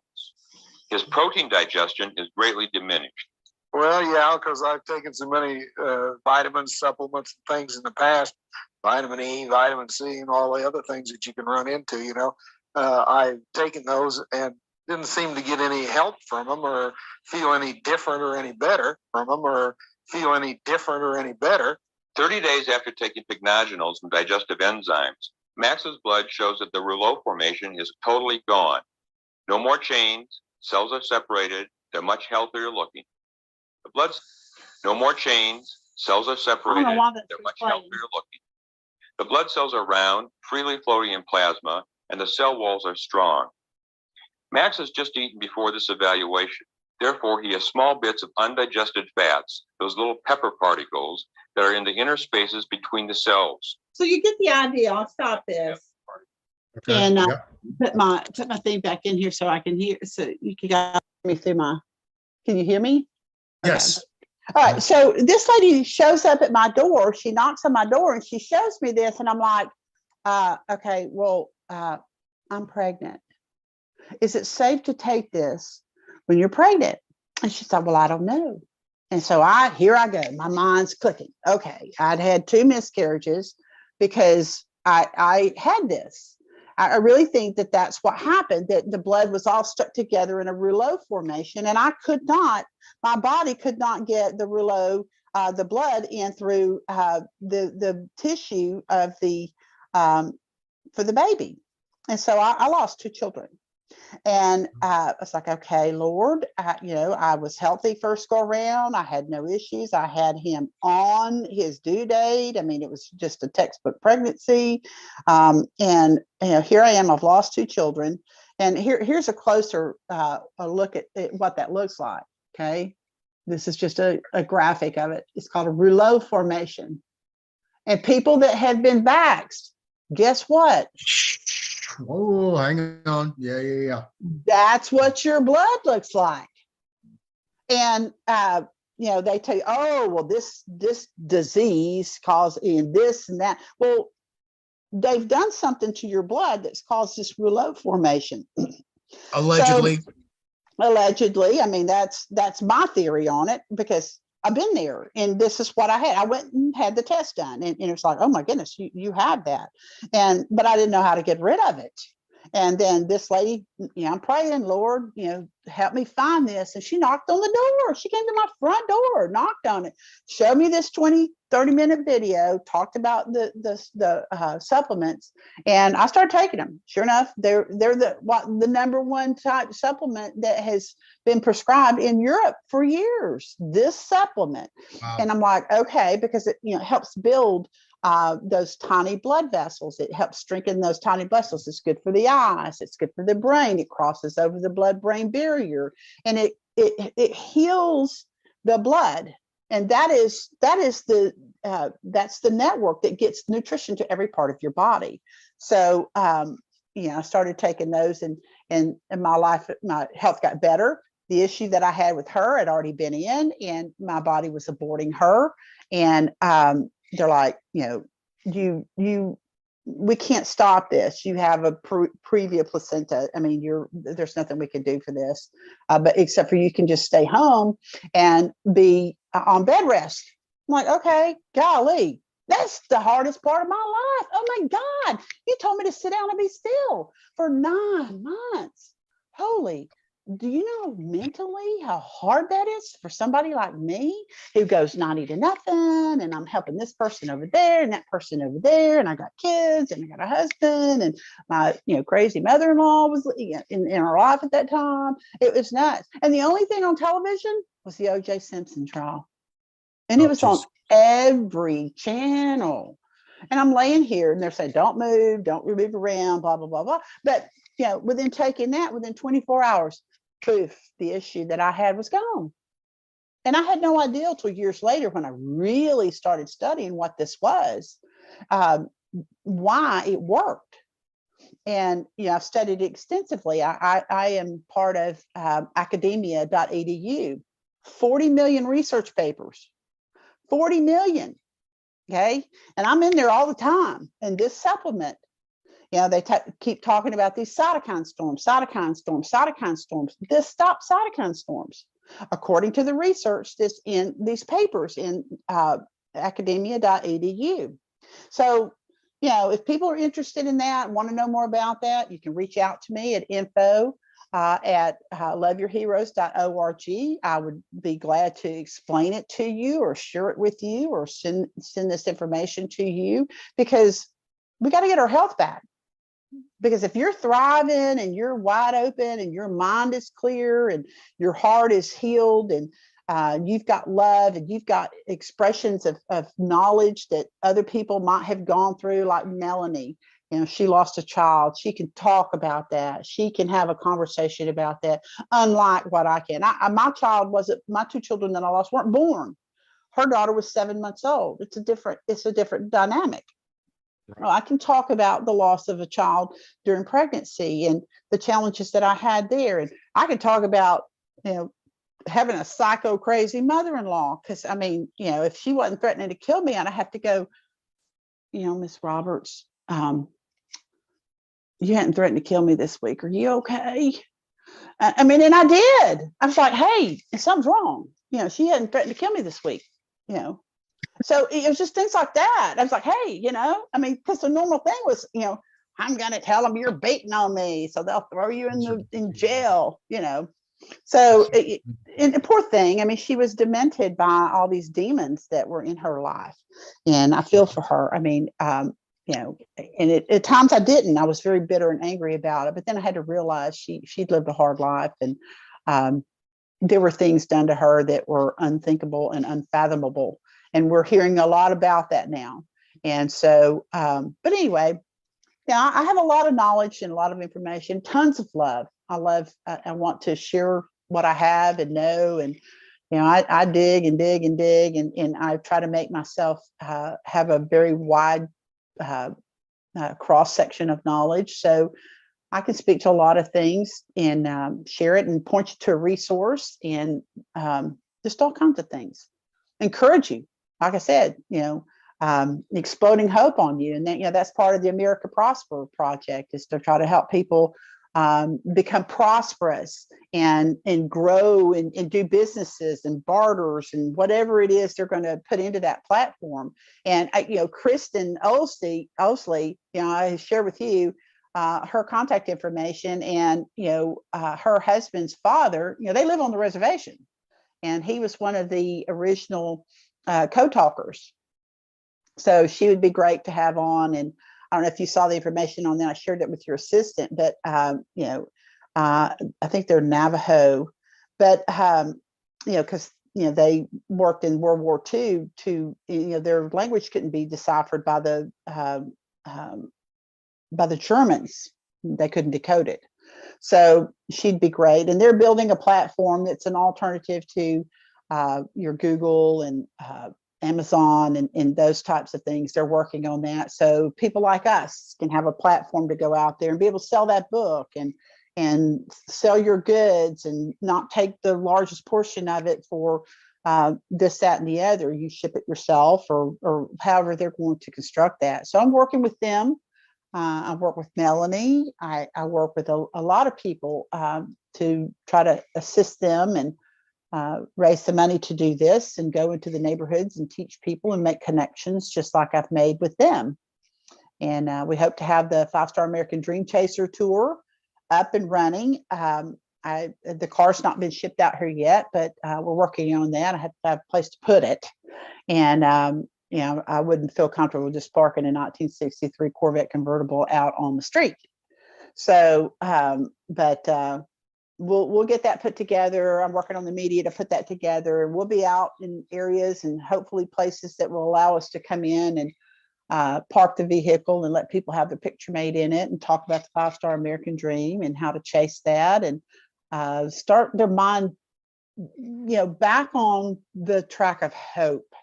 I need to put them on the rails and give them a kick in the behind. And just, it's a downhill slide to the hope at the bottom of the hill. Let's shed all this stuff that the world has placed on us and puked on us and told us all these lies. And let's come out of it and start growing and maturing and becoming these upstanding people that live good lives and not our nose to the grindstone for somebody that's going to go out and harm people and do things that are nefarious and deceitful and the things that they've done, because they've had thousands of years of doing it. And now it's time for that to be over. And it's you and me standing up, you and I, and stand up together and say, enough is enough. Enough is enough. It's time to take back our country. And I'm just studying that, in the Book of Judges, and listened yesterday. I went somewhere yesterday morning, and on the way home after I dropped my son off, I turned my radio on, and here's this teaching. I listened to Christian radio about Elijah and all that he went through, and I was like, oh, that happened to me. Oh my goodness. Mm-hmm. Oh my God, that happened to me too. And everything, I was like, oh my goodness. I mean, God gave me this. He just seared it on my heart and said, you have to do this. And then my life went in a pit, and he threw me off a cliff, and he's like, okay, I got you where I want you. Everything in the world needs to be shed off of you. When I get to the toothpick, we'll start over. And that's where that happened in 2006. And the tree that grew out of that toothpick is amazing.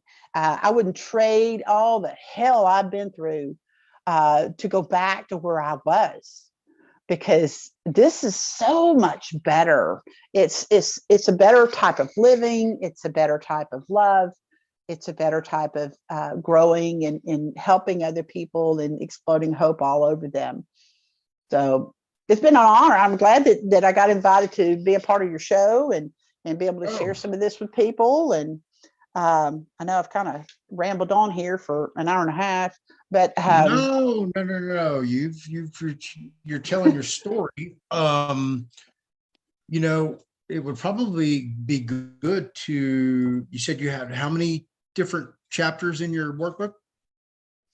Well, the workbook it's about 5 stars. Each one of them is a star. Okay, so you've Right. got, you know, the 5 stars: health, opportunity, purpose, education, and security. And then each one of those stars has 5 stars.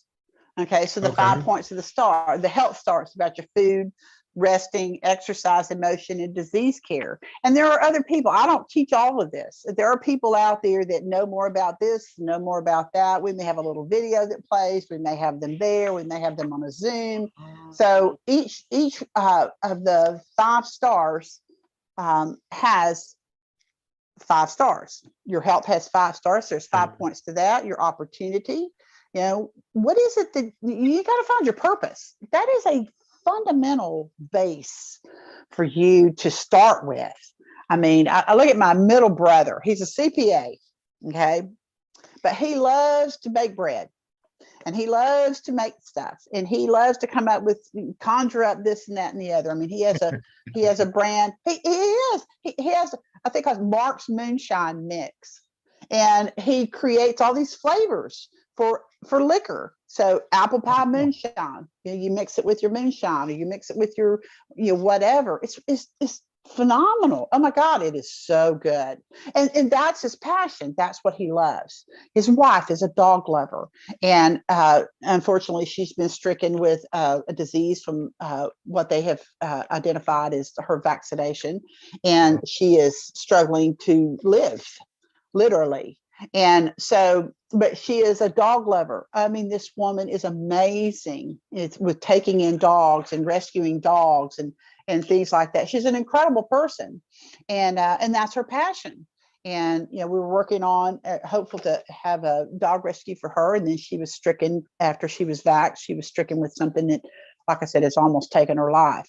And she's on this supplement. She's doing much better. And we're trying to get nutrition in her. And but that's where we start, and that's what this book is about: is finding that, pursuing that, loving it, igniting your passion, igniting your hopes, igniting the opportunities, creating the opportunities, because the world's not going to give you an opportunity. They're going to make you a slave. Be here, do this, do that. Tell with your family. Let's splinter the family. Let's do all that. And this is about building that back together. And when I grew up, I was with my grandparents a lot. And I got knowledge from them, and I got information from them, and I learned about the life that they had. I listened to my grandfather talk about his grandmother. He was a full-blooded Native American, and his mother was half Native American, and listening to the stories about the things that she did and talking about the Trail of Tears. I mean, they were Northern Alabama, and she married, she married someone, and I think that's what probably kept her off of the Trail of Tears, because she got left behind because she was married to someone there in Northern Alabama. So there were just so many things that we lose when we get disconnected and fractured from those other generations. And they used to teach you about woodworking and the things that they knew, and canning. And I can remember going to my great grandmother's house and being a part of the canning that they did. She had this huge garden, and she had a cow tied up in the backyard.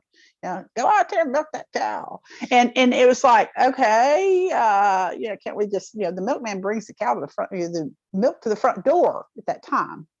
But it was learning those types of things and growing up near that, and the farming and all those types of things. We need to get back to that, producing our own food, learning how to can. I'd love to, have get-togethers, and I've talked to Kiki about that, about having a canning. Oh, let's go over to the place and learn how to can. If there's somebody who knows how to do that, I want you to be a part of my life, because I need to know how to do that. I got a friend that does that. Top, jelly at the state fair every year in preserves, and 30 years he's gotten #1 in his category. So, it's things like that. And we want to incorporate all that into building these networks of, learning how to make candles. I bought a little machine on how to make candles, and how to make wine, and how to make, whatever else. I want to learn those things and get back to that and be more grounded in that knowledge. And so, it's a lot, but what else do I have time to spend on? It's certainly not, going back into the corporate world is not where I want to go. I want to make this happen and build this network of people that we can all come together and love one another and share our gifts and talents. That is why I'm here, is to encourage people to, find those gifts and talents and share them with other people.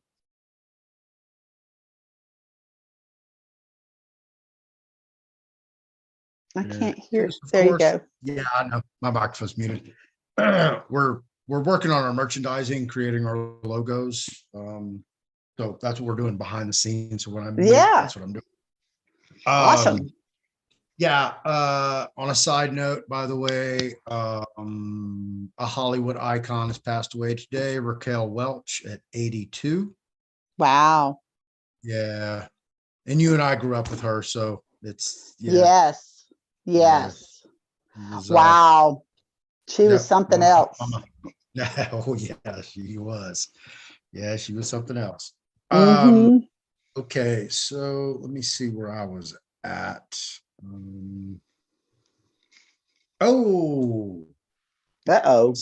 Since Eric has not come on, it is 3:30, and I was going to have a big announcement with Eric at 1 o'clock when he came on, but I guess he's committed somewhere else.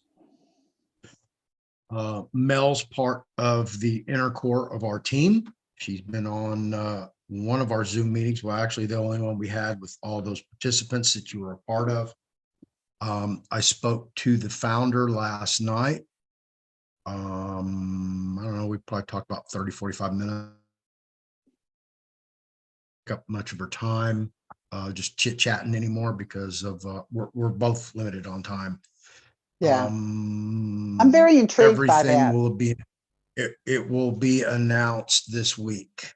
Wow. I don't know what day. But well, I'd sure like to be included in that, because I'll tell you what, those documents that he posted on that, one of them's like 2,200 pages long.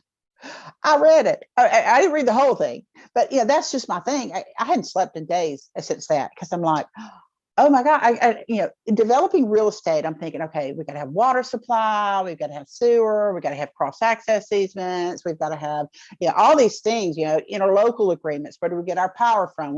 I mean, my mind just started clicking, and like, I went to bed the next morning after that at like 5:45 was the last time I looked at the phone, or, it's like, oh my goodness, because if that's real, that is phenomenal. I mean, wow. I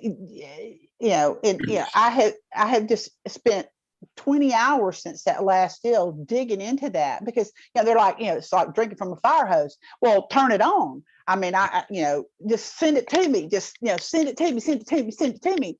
I mean, I've got like, I don't know, I've probably taken 30 pages of notes, because I went back through and looked at that. Because you recorded it and then you posted it, and I wrote it all down. Almost every word, I've written it down. I studied, and then I go over here and I look at that, and he talked about that, and I go dig that, and I pull 40 pages of that, and then I go over there and I dig that, and then there's 20 pages on that. So assembling all that information, because I certainly want to be up to speed, because that was totally out of the blue, new to me. I mean, a lot of the background I knew, but the opportunity that they are describing there is phenomenal.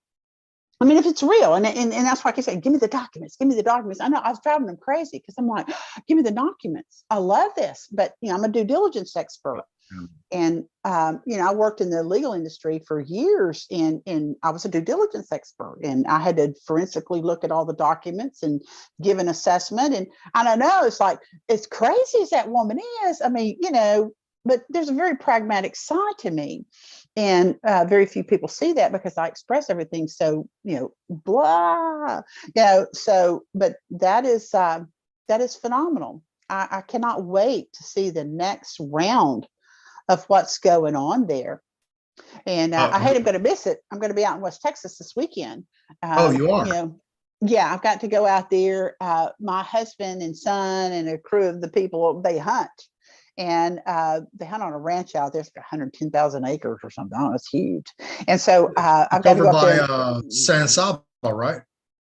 I have no idea. Brownwood. I, Okay. I ride out there to car and I cook. You know, they've been my. You know, Oh, it's they've Doug. been my, Doug has property out there near Brownwood in West Texas. no, this is just south of Colorado City. And Okay. so, you know, I go out there and it's funny because I cook. You know, have I told you I love to cook? So, you know, I go out there and I cook for the whole camp. I tell them I'm the chuck wagon chef camp, cook, because they've been my test subjects. I created all kinds of stuff. And it's like, okay, now when we get this Trump Village put together and we've got 40 people here that are adults that are trying to learn this, you know, what can I feasibly cook that's, you know, inexpensive, but high caliber. And so I tried them all on them. They're like, oh, we learned it till you cook. I was like, you're a guinea pig. I didn't, I mean, I did say that eventually, but I was like, oh yeah, I love to cook.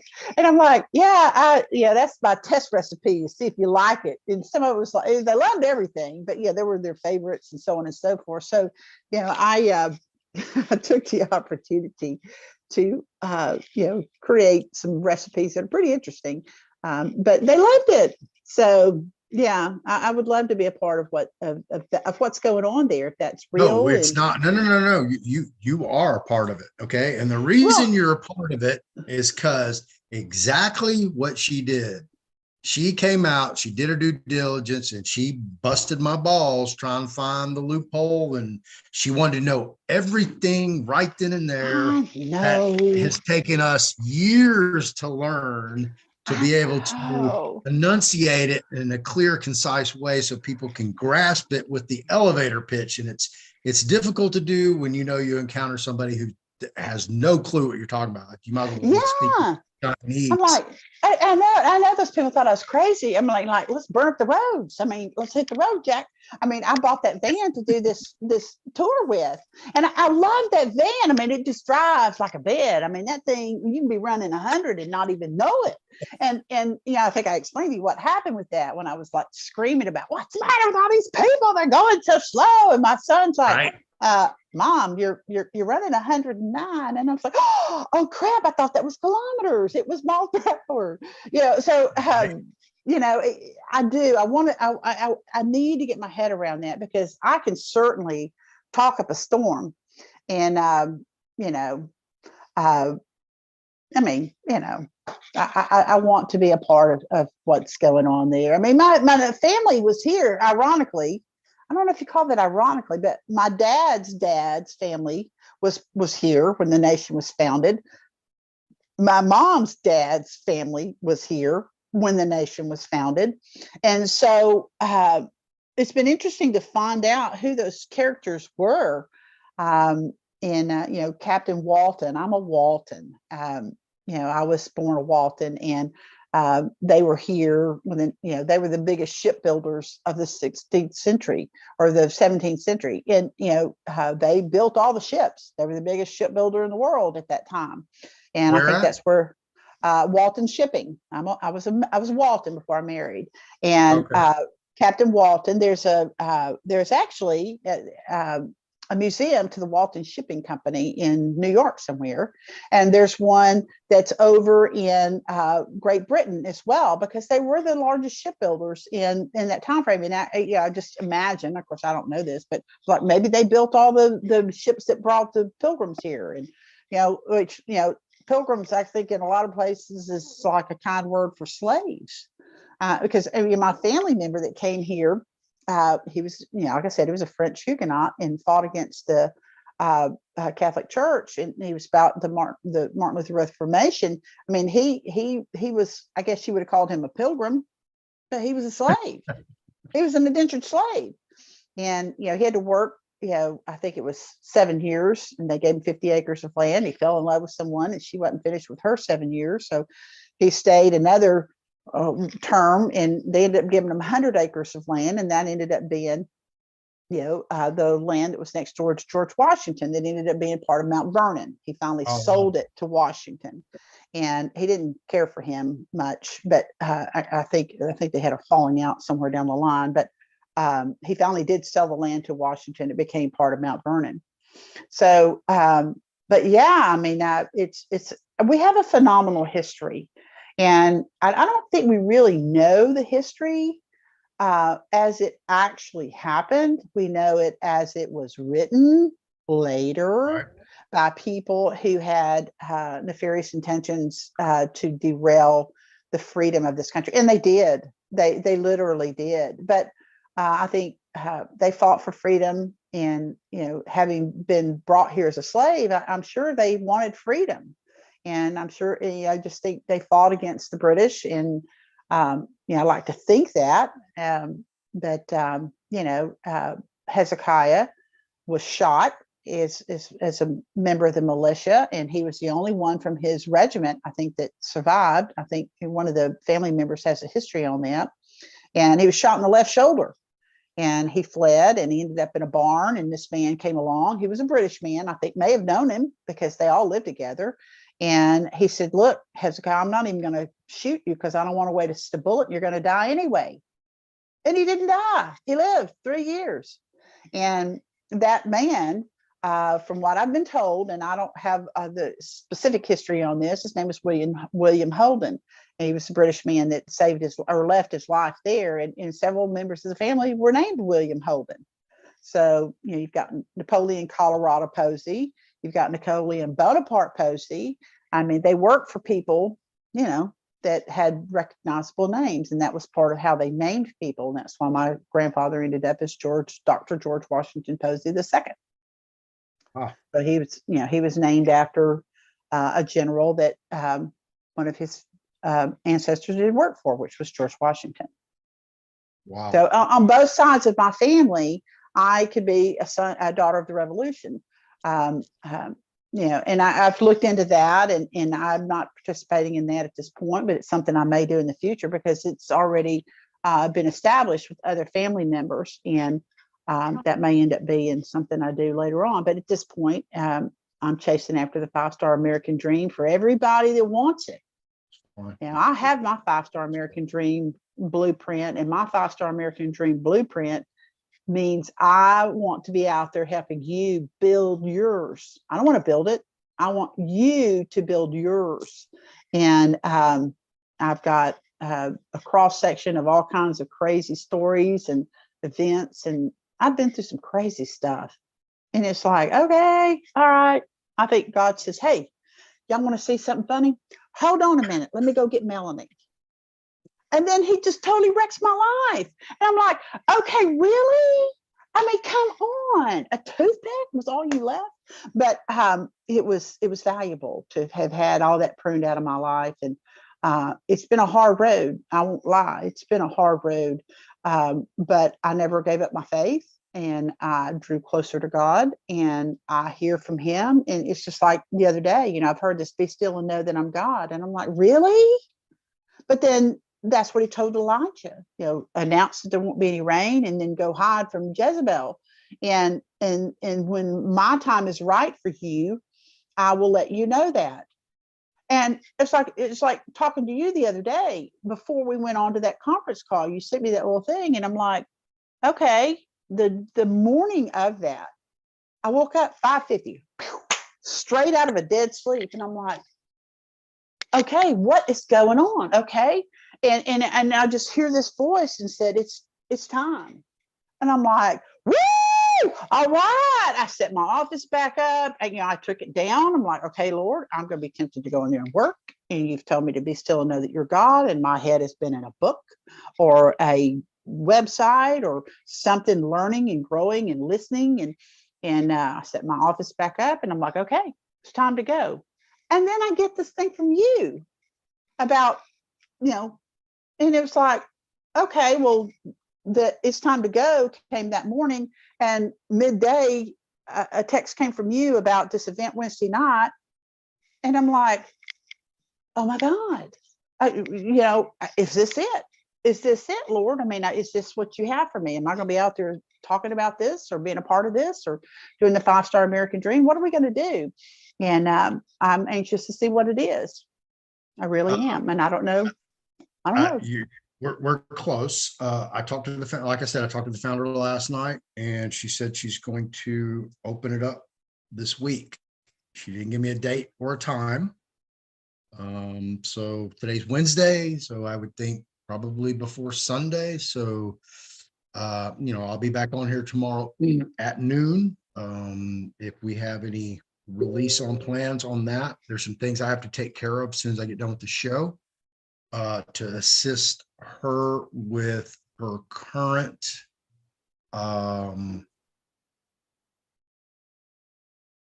olive branch, I'll call it. Okay. That makes sense.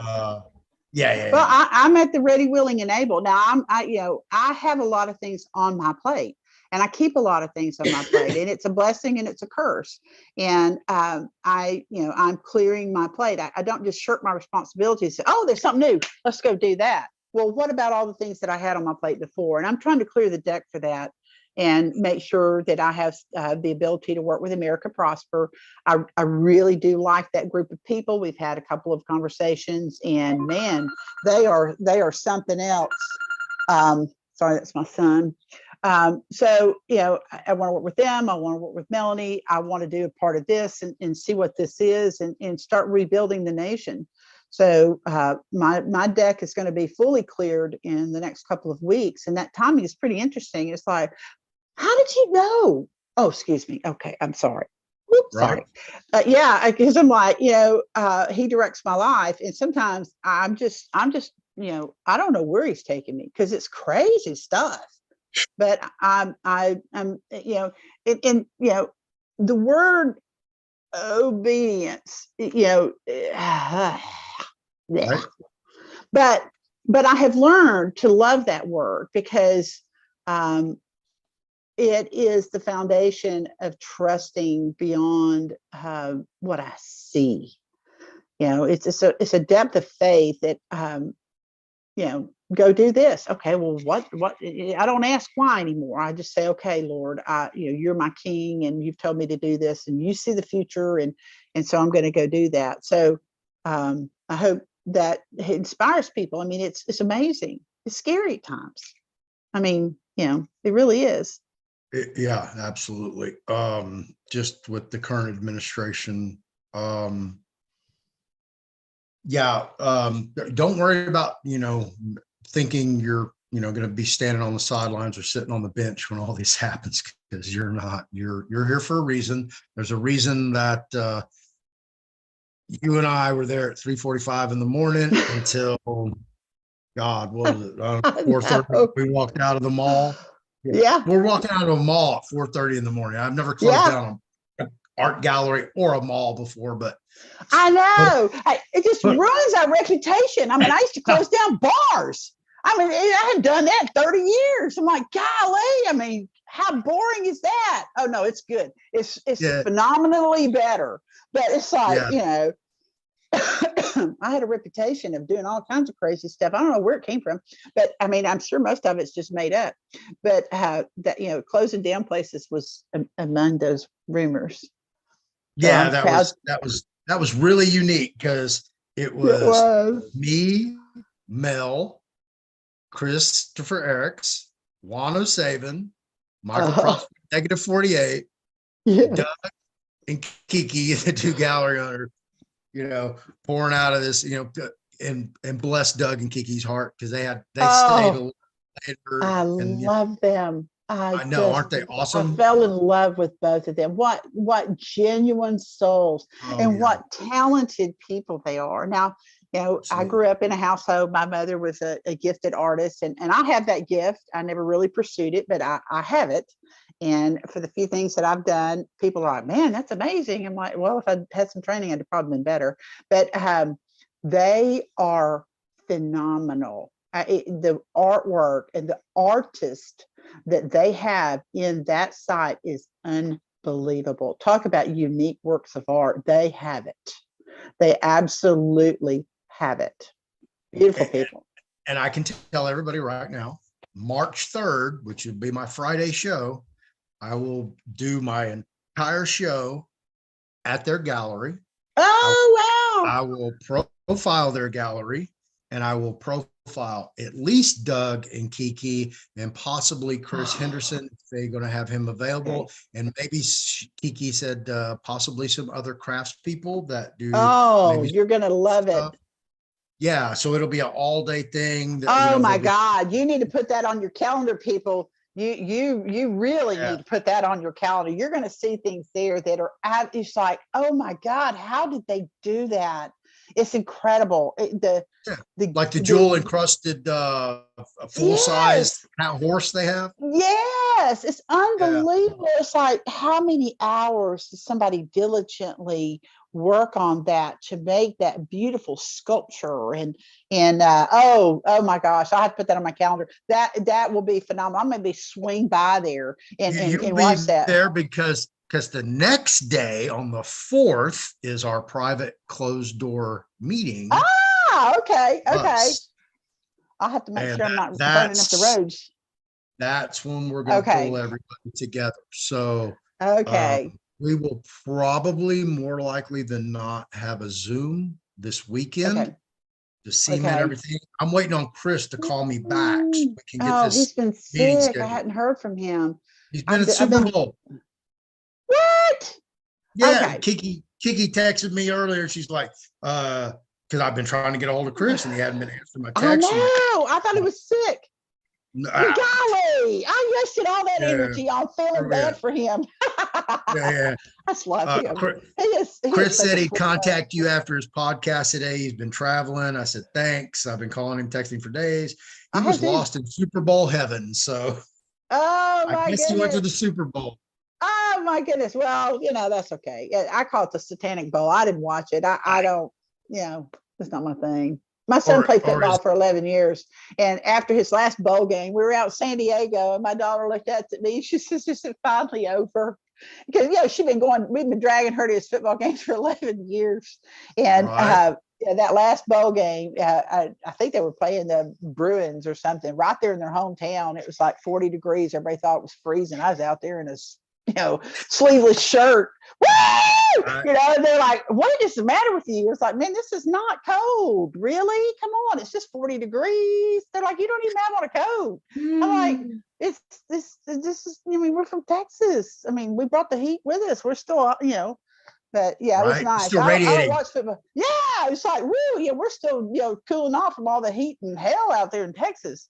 Of course, it was December. We flew out Christmas Day, but yeah, I don't do football, and there's just so many bad things that go on there. And they had that satanic show in the middle of the thing. People were texting me stuff. I was like, "Well, let me tell you what that is," and I explained it to them what that is, what the symbolism was, and the sheep running on the field, going out to watch the devil ascend to heaven. And I was like, people, you just don't understand the symbolism of it. It's really sick. It's like a sacrifice. It's like they sacrificed everybody at the boat. Yeah, she did that at the very end. When you see that, kids right there, they're telling you.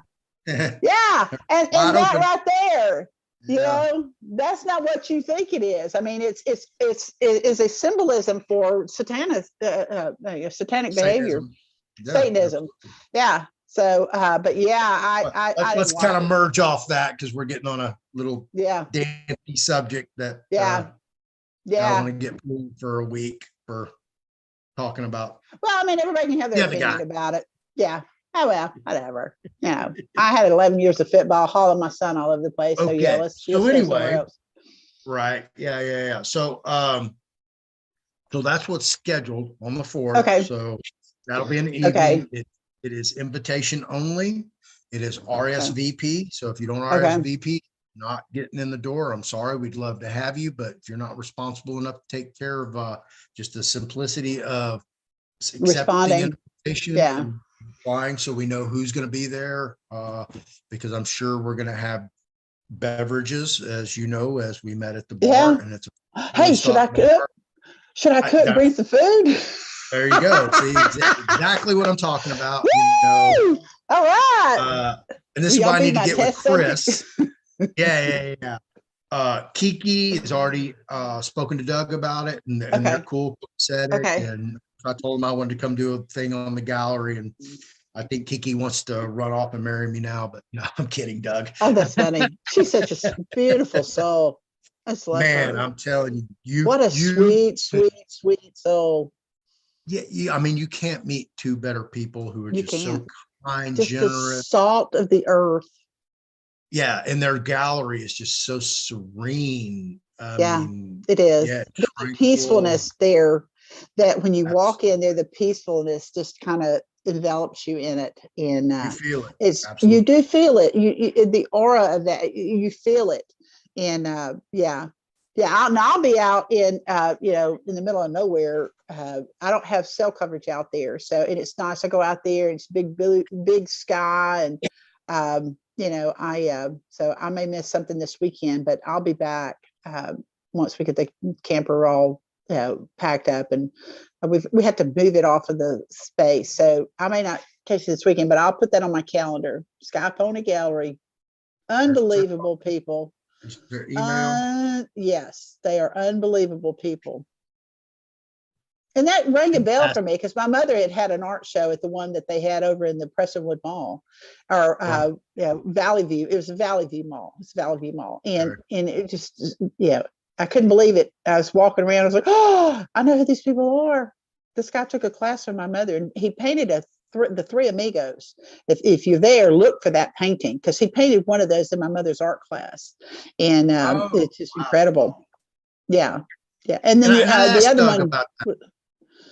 Yeah, his career, mm-hmm. And I'll tell you what, when you talk to Doug talks real slow and calm and just a kind of a Southern gentlemanly type charisma.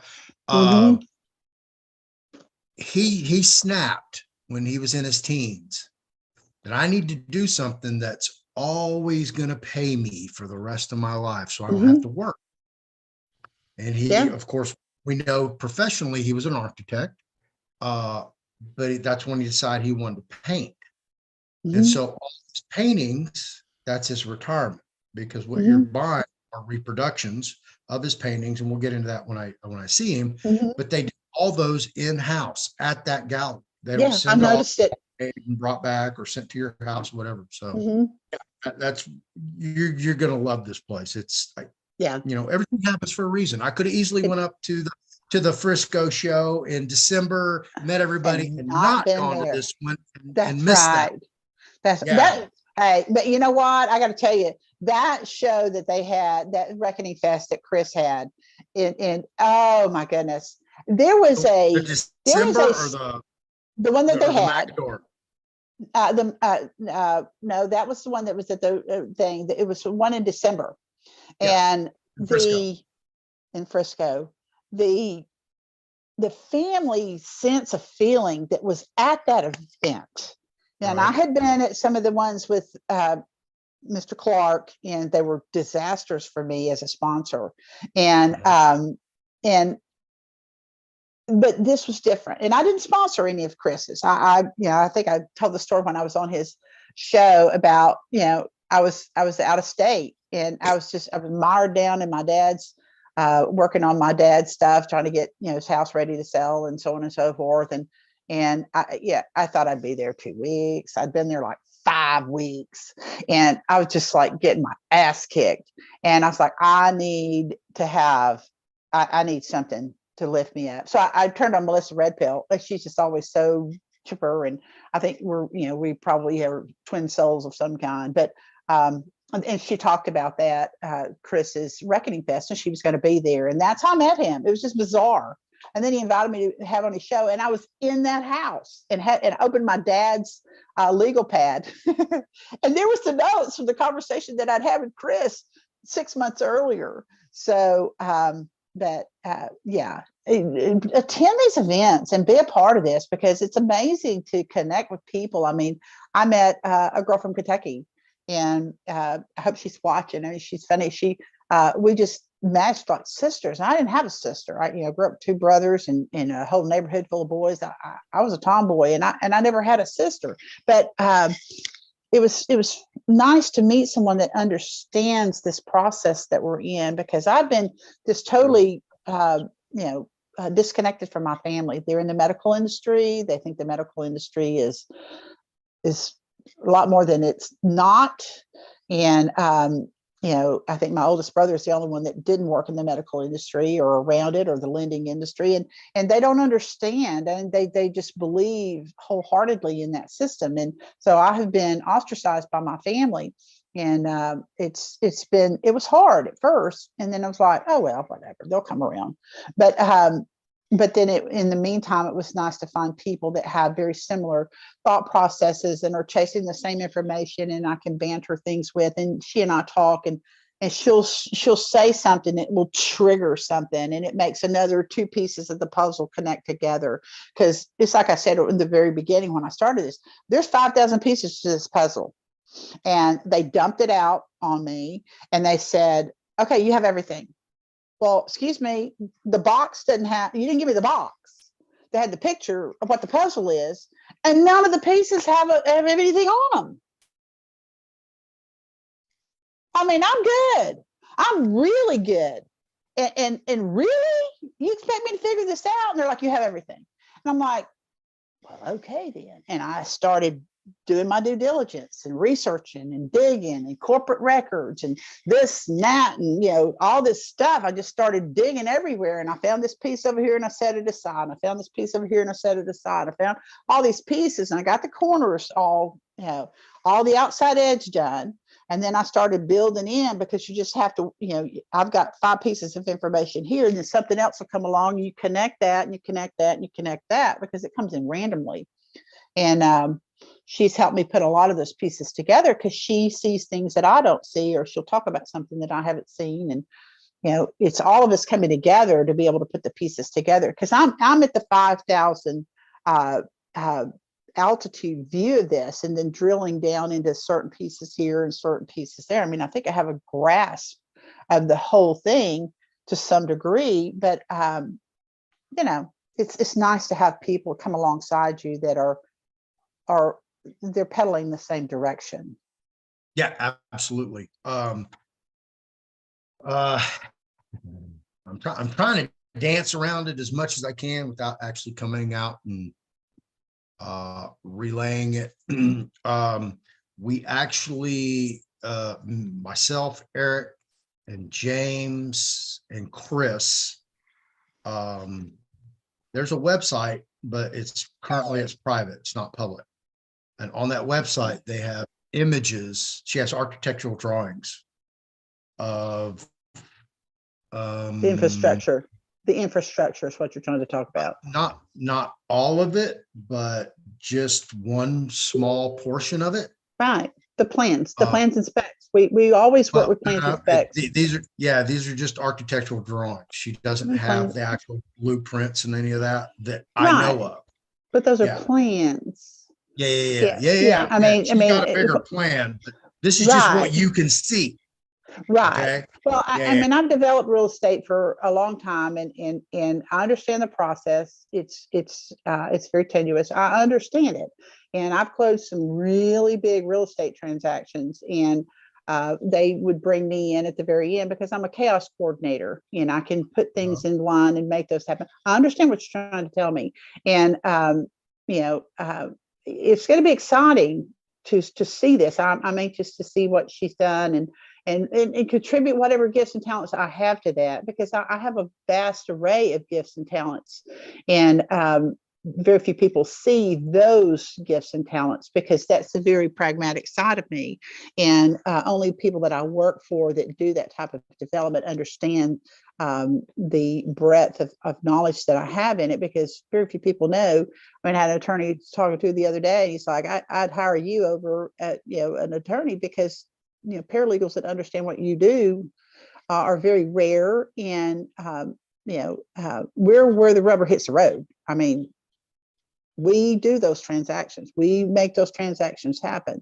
So I think I will hopefully be a contributor to what she's got going on, and be able to support her and be able to drink from the fire hose. I mean, turn it on. I'm ready. Yeah. Oh, yeah. We're all. Like we're I all- said, since that last conference call, I probably pulled 2,000 or 3,000 pages of documents on the background of the legal part of it, which I used to write those documents, and understanding and just thinking about all the things that have to come into play to make something like that happen. Because when you develop something like that, it's not just, oh, we're here.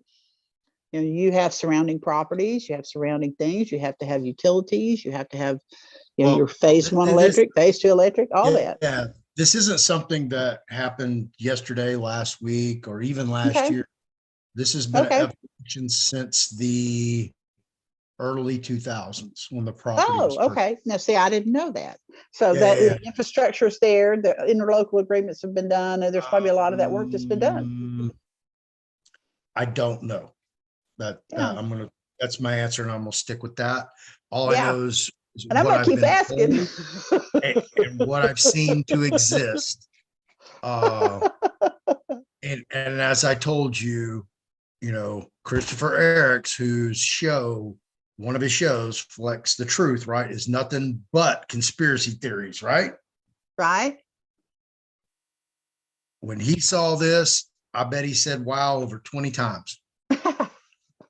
And I probably will too, because I tell you, I'm ready for the rubber to hit the road. I mean, and I get obsessive about things. And I'm not OCD, but in some things I am OCD, because if it paves the road for people to find freedom, live their purpose, express their gifts and talents, that's why I'm here. And if it is a road to that, I certainly want to be on it and be a significant player in that, because then I fulfill my life's purpose. And there's no greater fulfillment of one's heart than to do that. And I do it in micro things now. And I help this person, and I help this person, and I help this person over here. And oh my gosh, it's just so fulfilling to do that. But I certainly would love to do it on a bigger scale if that's what God has for me to do. And I think He does. I mean, I think He's prepared me for this, and we'll see. Right. This is a Telegram group I created yesterday. Mm-hmm. And it's called Stop Human Trafficking. Okay. I saw you talk about that. Yeah. And the name of the organization is Child Human Recovery Investigation Support Team. Oh, wow. Okay. Yeah. And this is to empower the powerless who have offspring, spouses, and loved ones stolen by the system under duress, threats, physical, emotional, mental, and spiritual armed assaults. Wow. We're here to stop trafficking and honor good faith and clean hands. And I created this site. I'm giving it to the world. These are the current members. You see right here, thanks girls, because I give to the girls to run. And this is my administrator. Oh, Nathalie is amazing. Yeah, I talked to her yesterday. Yeah, she is. Yep. And the floor, I can't believe what she's going through. It's unbelievable. Kayla, she was on my show yesterday. Yesterday, I saw that. Unbelievable, the stuff that they're doing to her. And here's the thing. Here's the thing about women. When you piss us off, you're toast. And when enough of us get pissed off, when we go down there, and it's like I had a situation where somebody took something from me that I'd had for years, and I'm like, I will come beat down your door, because that's mine. I own it, and you may have been a purveyor of it, but look, when women stand up and say enough is enough, you've harmed my children, we all come together. Now, men are good at doing some things, but women are good at protecting their children.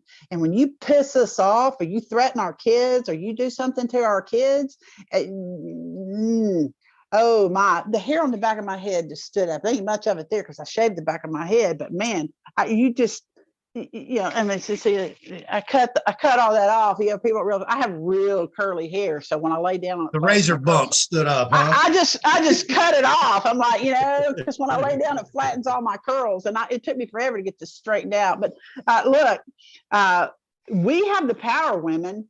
And we need to exercise that. And we've been told we're valueless and we don't matter. But we are the only being that can take what God gives us and turn it into a human. Think about that. Think about that. We take a soul that God gives us, we put it in a body, we gestate, and we deliver that. That's a power nobody else has. Men don't have that. I don't care what these squirrely people tell you. Men don't have that. They don't. I mean, it's psycho crazy, these things that people are talking about. I saw something the other day. It's like, that's the weirdest thing I've ever seen. I mean, you know, and I come from Alabama. I mean, there's crazy stuff there.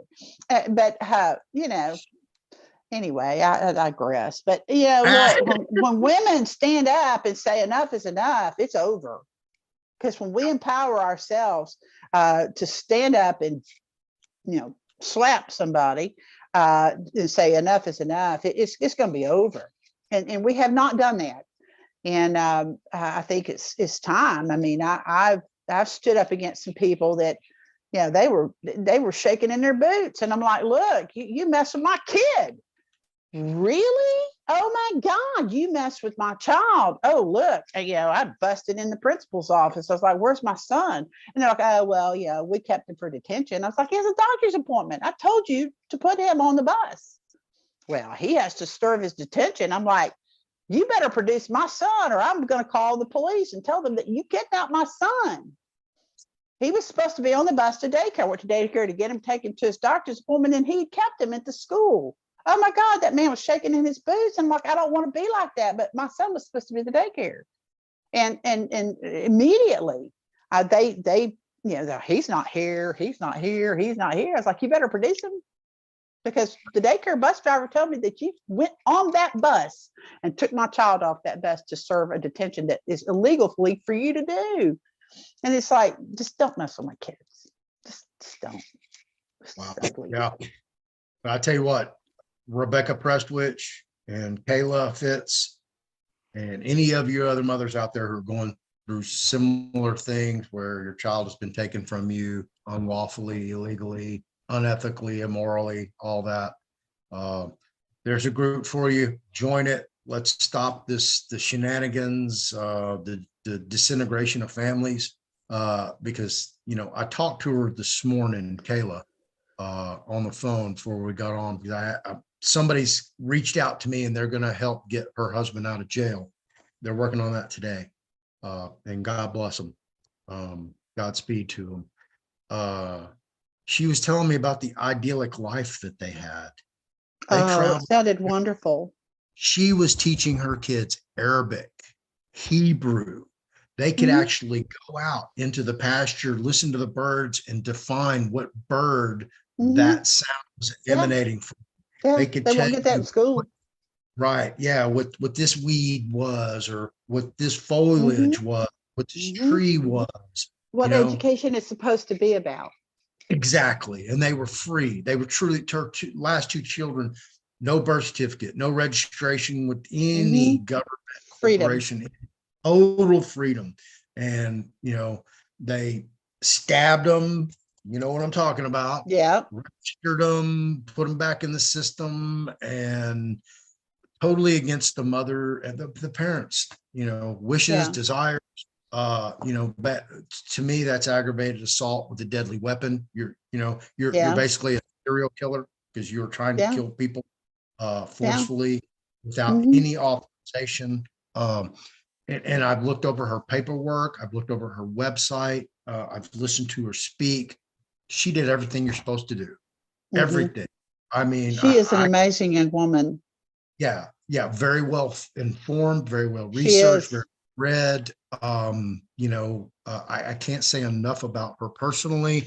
When I originally saw the first video, I was like, those could be some tweakers holed up in a hotel room, you know, got kids everywhere, and, you know, fast food containers stacked up everywhere, and just and so the children possibly, you know, and I didn't want to get involved with any of that, you know, and as I spoke to her and learned a little bit more, I was like, wow, this is a genuine woman. Then there was a connection there for me. Yeah. And I don't know, I keep telling everybody there's just this divine intervention in my life right now. And Right. it's Well, not I think me. you're a hub to connect through, and God has a purpose for that, Floyd. And you have a dynamic personality, and you connect well with people. You and I connected just like we've known each other our whole lives. I mean, we just stood there and talked like we were best friends. And you have a purpose for this, and God put you through a lot to get you to this place. And I'm glad to know you, and I was honored to listen to the story. I listened to it last night, and it's amazing. It's extraordinary the accomplishment that that young woman did, and then it was stripped from her by people who are, just minuscule to the tower of a person that she is. Yeah, absolutely. Yeah. It's sad, she was telling me just all the things that they went through that she didn't even talk about on the video. And it's horrendous that they're doing. It's heartbreaking. Yeah. It really is, because, we look at law enforcement officers, and look, by no means, gentlemen and women of law enforcement, am I here to beat you up. Okay. The requirements and qualifications to become a peace officer should be raised. The standards should be higher. The testing scores should be higher. There should be more training away from, I'm going to say, militant police force actions, and more of a communication, community, social aspect of it. And every encounter shouldn't be that, there's a threat, because listen, guys, you've got the gun, you've got the badge, you've got backup, you've got a radio, you've got and they can take your life just like that. Yeah. And, I've probably had a police officer or law enforcement hold a gun to my head at least a half a dozen times in my lifetime. Yeah. And if you're not violent, why are you using excessive force? And look, I have friends that are in the police department, and I respect them because they put their life on the line. And the Love Your Heroes is about that. But there is a rogue element, and they use it to empower themselves over other people. And those people need to be ferreted out of that system, and there needs to be a way to cull them out of the system. And look, I mean, having a badge should not exempt you from criminal charges if you are doing the kind of things that they're doing to this young woman. That is an abuse of power, and the power structure that's been put in place is illegitimate, and it needs to be dealt with. And the good officers need to be standing up and saying enough is enough, and standing against this stuff. And it's like everything. There's a rogue element in the medical industry. Lots of them. There's a rogue element in the law enforcement industry. There's a rogue element in the legal industry. There's a rogue element in every, especially the medical industry. I think about my nieces that are, nurse practitioners and RNs, and how much they love helping people, but they're in a system that's run by people that are not for the benefit of humanity. And there needs to be a checks and balance to be able to pull those people out of the system and punish them for abuse of the power that they were given and not doing the fiduciary responsibility to protect and serve. They're not protecting and serving that family. They're destroying that family. And that is, it's illegitimate. And the illegitimacy of that needs to have a way to be dealt with. And that doesn't exist. I mean, for someone to have gone to the measures that they've gone to, that's some petty person that has this much power. You see that, this much power, and they're abusing that because they're standing behind a badge and a gun. Or they're and a gun. Yeah. And a threat of taking your children away from you. And for a mother, that's probably the scariest, most fearful terrorist. Oh yeah, I cannot imagine. Yeah, I can't imagine it. I mean, my children are grown, but it's one of those things. She has 5. She has 5, and they didn't all go to the same home. Yeah, They it's split those ridiculous. kids up. The emotional trauma that they are doing to those children is beyond acceptable. And I have a niece and a nephew. They have 11 children, and they've homeschooled all of them. And those are the most polite, knowledgeable children that it's just incredible.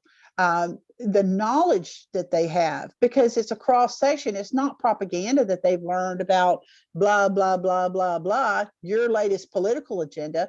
It's knowledge about, the earth and the plants and how to facilitate this, that, and the other. I mean, it's just amazing the things that they've learned.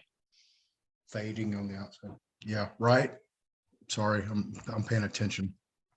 No, it's okay. I'm used to just talking. Blah, blah, blah, blah, Yeah. Talking.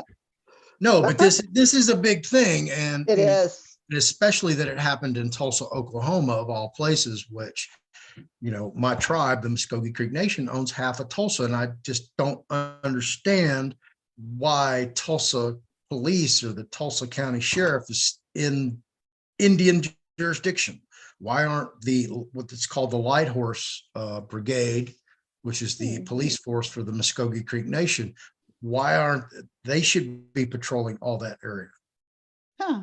I'm not real versed in all that. I know I ran across a lot of that when I was doing developments in Phoenix and the tribal lands out there, and how that was always an exception to our title policies, and it would never be removed because there was a claim for that land out there for them as well. So I'm not familiar with all that, but I probably should be, because I have family members that were part of those tribes, and they got left behind in the Trail of Tears. I mean, I guess a blessing or a curse, I don't know, but they ended up staying in Alabama.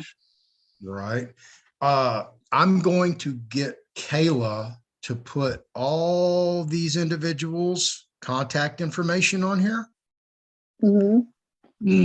And I'm going to she's going to do a template letter for people to fax, email, send, and we're going to put some phone numbers on here as well.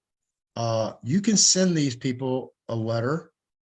You can also send them the link to yesterday's video. Okay. That we know, and we're going to hold them accountable. Absolutely. It may not be tomorrow. It may not be next week. It may not be next year. But I promise you, somewhere down the line, in the near future, very near future, and Mel can testify to this, we're coming and we're going to hold you accountable. And it's not going to be pretty. Okay? Because we have witnesses, we have fact evidence showing your abuse, your violation of not only Title 18 of the United States Code, which are federal offenses, but I'm dead sure definitely Oklahoma state law and definitely Muskogee Creek law. And I do, and I haven't yet, haven't had time, but I'm going to call the Ocmulgee administration office, and I'm going to have a meeting with Chief David Hill. Absolutely. And I'm going to make my name known and my name heard, and they're going to listen to me. Okay. Because this is bullshit. Sorry, folks, but that's bullshit what they've done. Yeah, it's an extraordinary story, and every mother that has children would be horrified to think about what they've done to her and it happening to them. I mean, it's an astounding story, and she's such a she has such a mental fortitude for someone her age. I was really impressed by that, because mental fortitude is something that's extremely lacking in our day and time. It's all about the latest fulfillment on a nanosecond, and she is incredible. I'll be interested to see how it runs out. But it's like I used to tell people, I'm a counterpuncher. Okay, and one of the things about my life is, you may get the first punch in, but I'm going to wait out the long term, and I'm going to pray against you. And I can tell you some stories about some people I prayed against, and it's amazing what God did to humble those people. And it wasn't that I asked him to do that. It's just like, Lord, whatever it is that you have for them, maybe it's redemption, maybe it's punishment, maybe it's whatever. And I will pray for that. Whatever you choose to do is and it's been amazing the things that he's done to some of those people. I mean, it's extraordinary. It's like, wow, I would have never thought about that. But God thought about some of the most crazy stuff to do to those people for what they did to other people. And those children are beautiful and they need to be with their parents. They need to be with their parents. Yeah. Oh, that baby looks happy. Oh yeah. I mean, really? That's a happy baby right there. Look in this soul, look in his eyes. I mean, that is a happy baby. Yeah. And they need to be left alone. And that's the thing, look at that older child feeding that baby. I know my family members, I mean, the older children learn how to take care of the younger children, and it's overseen by two very competent people. And they just have this amazing family that it's beautiful. It's a very loving family. And this is the home classroom. Oh yeah. This is homeschooling. That's what school looks like. Yeah. And it's what it should. And look, we need to get better at that. And okay, your children may go to school. And I brought something in here I wanted to share with you, because this was something that I did for my son. And now he was in school and he had vision issues and he was way behind in his reading. And so they're like, we really need to skip him a couple of grades, because he's in the third grade, 7th grade math or 5th grade math or whatever. We need to skip him a couple of grades, but his reading ability, which he still has vision issues. I mean, he was blind, but at least he sees now, but he still has vision issues. So I reached out and I started researching. I was like, okay, let's figure out what's going on. I came across this program. It was called Jones's Geniuses. Okay. And I put him through this program, super reading program. Okay. This is Miles Jones. Okay. Jones'sGeniuses.com. Okay. And I know there's a lot of stuff I'm putting out here. Miles Jones is an extraordinary man. And he has an extraordinary background. And that reading program, he put it together. He's an ancient language linguist. Okay, now he studies ancient languages. And he is doing a lot of the work, or some of the work, to decipher some of the tablets that have been found in lost languages. Okay. And he wrote 2 books. And when I ordered that, I got this extra book from him. Okay. It was signed. I think this one was signed by him. Miles Jones. Okay.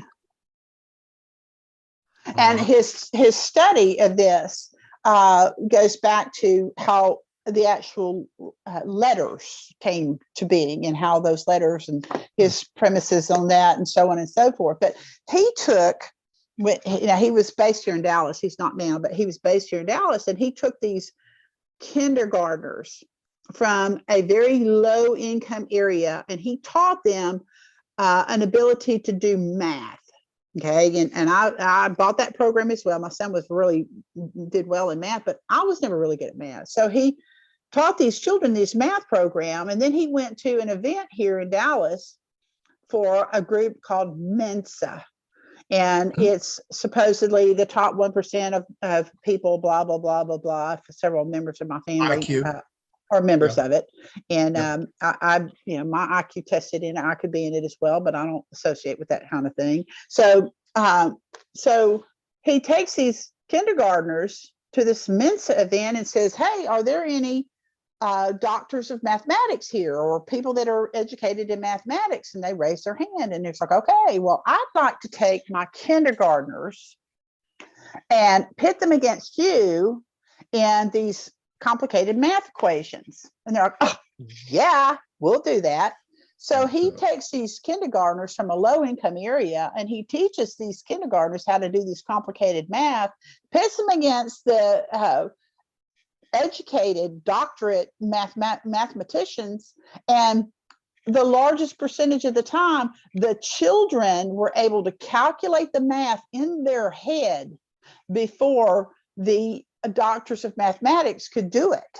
And they had calculators. and some of them got the mathematics wrong. So there's some clues and keys to how he unlocked this language, how to decipher language, how to decipher mathematics. And, I would highly recommend that. My son's his ability to read just exploded.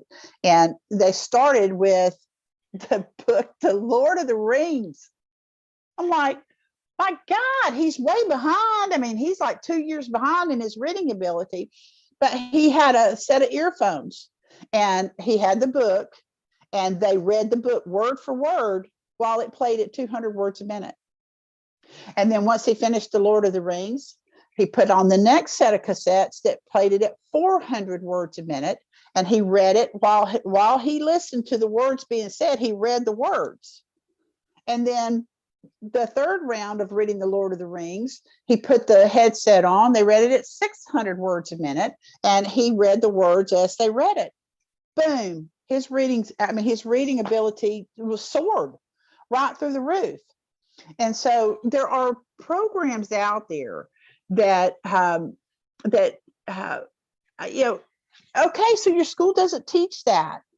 It's worth it. It's worth it to put your child into this. And if you've got multiple children, you only have to buy it one time and just reuse it. And my children have outgrown all this, but there was things like that. You supplement if the school system is not doing what it needs to do. So I think homeschooling, and I did a calculation on if a school teacher gave up their classroom and all the stuff that goes on with that, and had a homeschooling class, a class on Mondays and Wednesdays and Tuesdays and Thursdays, and charged X number of dollars for it, their income would be around $100,000 a year.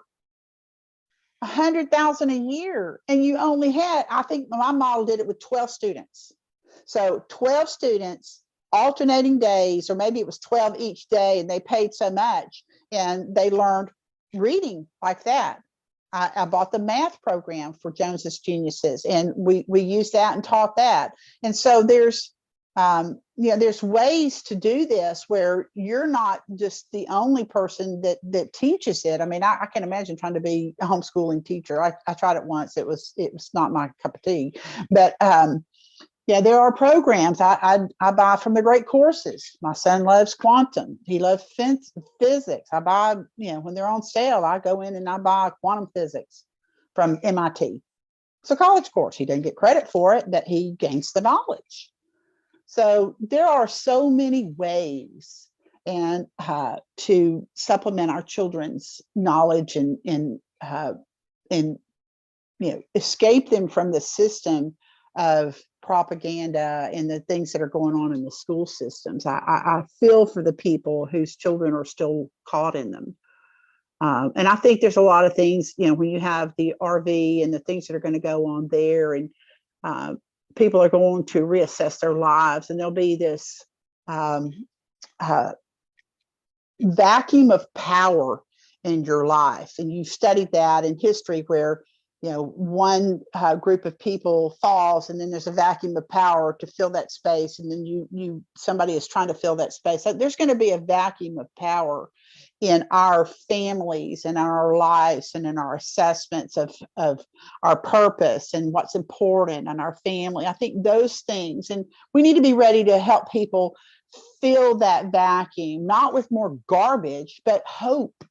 They need hope. They need direction. They need the elder generations to help them find the ways to do these things. And some of us, I mean, I'm pretty old, and I'm young at heart. My mind tells me I'm 25, but my body tells me you hell a lot older than that, Melanie. And but I have a lot of that.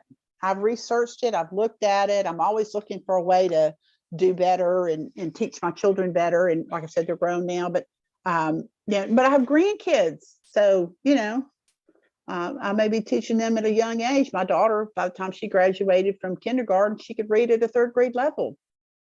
Third grade in kindergarten. Great program. Absolutely great program. And it taught her how to decipher language. There's 100 sounds in the English language. And when you learn how those sounds operate, you're able to read. And that's what I was taught. And then they took that out of the school system. That's how I was taught to read. And I just, well, why aren't they still doing that? Well, if you can't read, then you're handicapped. If you can't read cursive, you're handicapped. Because, how many things in our life have been written in cursive for the last 70 years? Our founding documents are written in cursive. So anyway. Yeah, absolutely. Well, this is what I found so remarkable when I spoke to her, and she told me she was teaching her kids Hebrew. Because you may not know this, Hebrew is the secret language. Yes, it is. I've been studying it myself, and it's amazing the things that it contains within it and how it works. And I know, Rock Island Videos does a lot of great stuff on how the Hebrew language is constructed. It's unbelievable the deciphering that man has done for that. Unbelievable what he has been able to do. And she's right, because God wrote it all in Hebrew. And that was the thing about this book. The writings of God. He wrote, the 10 Commandments in Hebrew. And it talks about all that in this book and how these things were done. And, they found these old manuscripts, these old biblical manuscripts, and the survival of the Hebrew Gospels and the Messianic Church. And you look at that picture of him. I don't know if you can see that. I can't see it on the screen or what's showing on the screen. Hang on. Let me hang on. Let me stop. There you go. Show it now. So here's the back of the book. Who does he look like? Back it away a little bit. Back it away. I'm going to guess Brad Pitt. Well, actually, the guy that runs the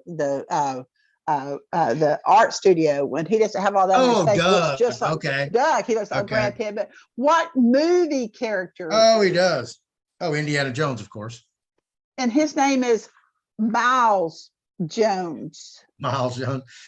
And he's been, because I asked him, I was like, hey, you look like Indiana Jones. Is there any possibility you could have been the character in that book?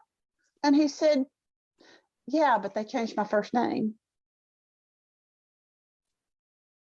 Is Miles from Indiana? No, he's not. And I don't know if he was just joking or whatever, but that's a picture of him out in the Arabian Peninsula, where they found the campground, where Mount Sinai is actually located. It's in Saudi Arabia. And it's amazing. And this book explains all of that. And I'm like, oh my God. I mean, all this stuff that Constantine told us is not true. Yeah, have you spoken to him lately? I haven't, because they uncovered all this stuff from the digs that they did in Jerusalem. And they found, supposedly they found the Ark of the Covenant and all these different things and all these original first century writings of the Gospels in Hebrew. They were buried when the city was bulldozed over, or whatever they did to the city. They got covered up. And he's, he comes on Shabbat Night Live, and he comes on that program and talks about that quite often. And, like I said, I'm all over the place. I'm learning over here and I'm learning over there, and I'm learning, and I know I've talked about a lot of stuff here, but it's a cross section of that. But this book came out not long after the first one came out, and he sent it to me. It had just published a few weeks before he signed it, and he sent it in the book. I didn't ask for it. He just sent it to me, and I read it, and it's like, well, this is way over my head. But it talks about the etymologies of the language and how it happened, and then the writings in the caves and all of that. He explains the different ways that the letter Aleph, and what Aleph means, and the Semitic Aleph below. And what's the name of that book again? Show us It's the called cover. The Writing of God. The Writing of God, the secret of the real Mount Sinai, and the author is Miles Jones. Is he a doctor? Yes. PhD. Absolutely, he's a doctor. Yeah, he's an ancient language linguist, but he taught school. And this was his side job. Now he does this full time. And he's, like I said, they've uncovered these manuscripts. And after they uncovered the first manuscript, he talked about this. And I took this to a professor at a theological school, and I said, hey, I need to know if this guy knows what he's talking about. And he read the title and he said, he's a heretic. The Gospels were never written in Hebrew. They were only written in, and I was like, whoa.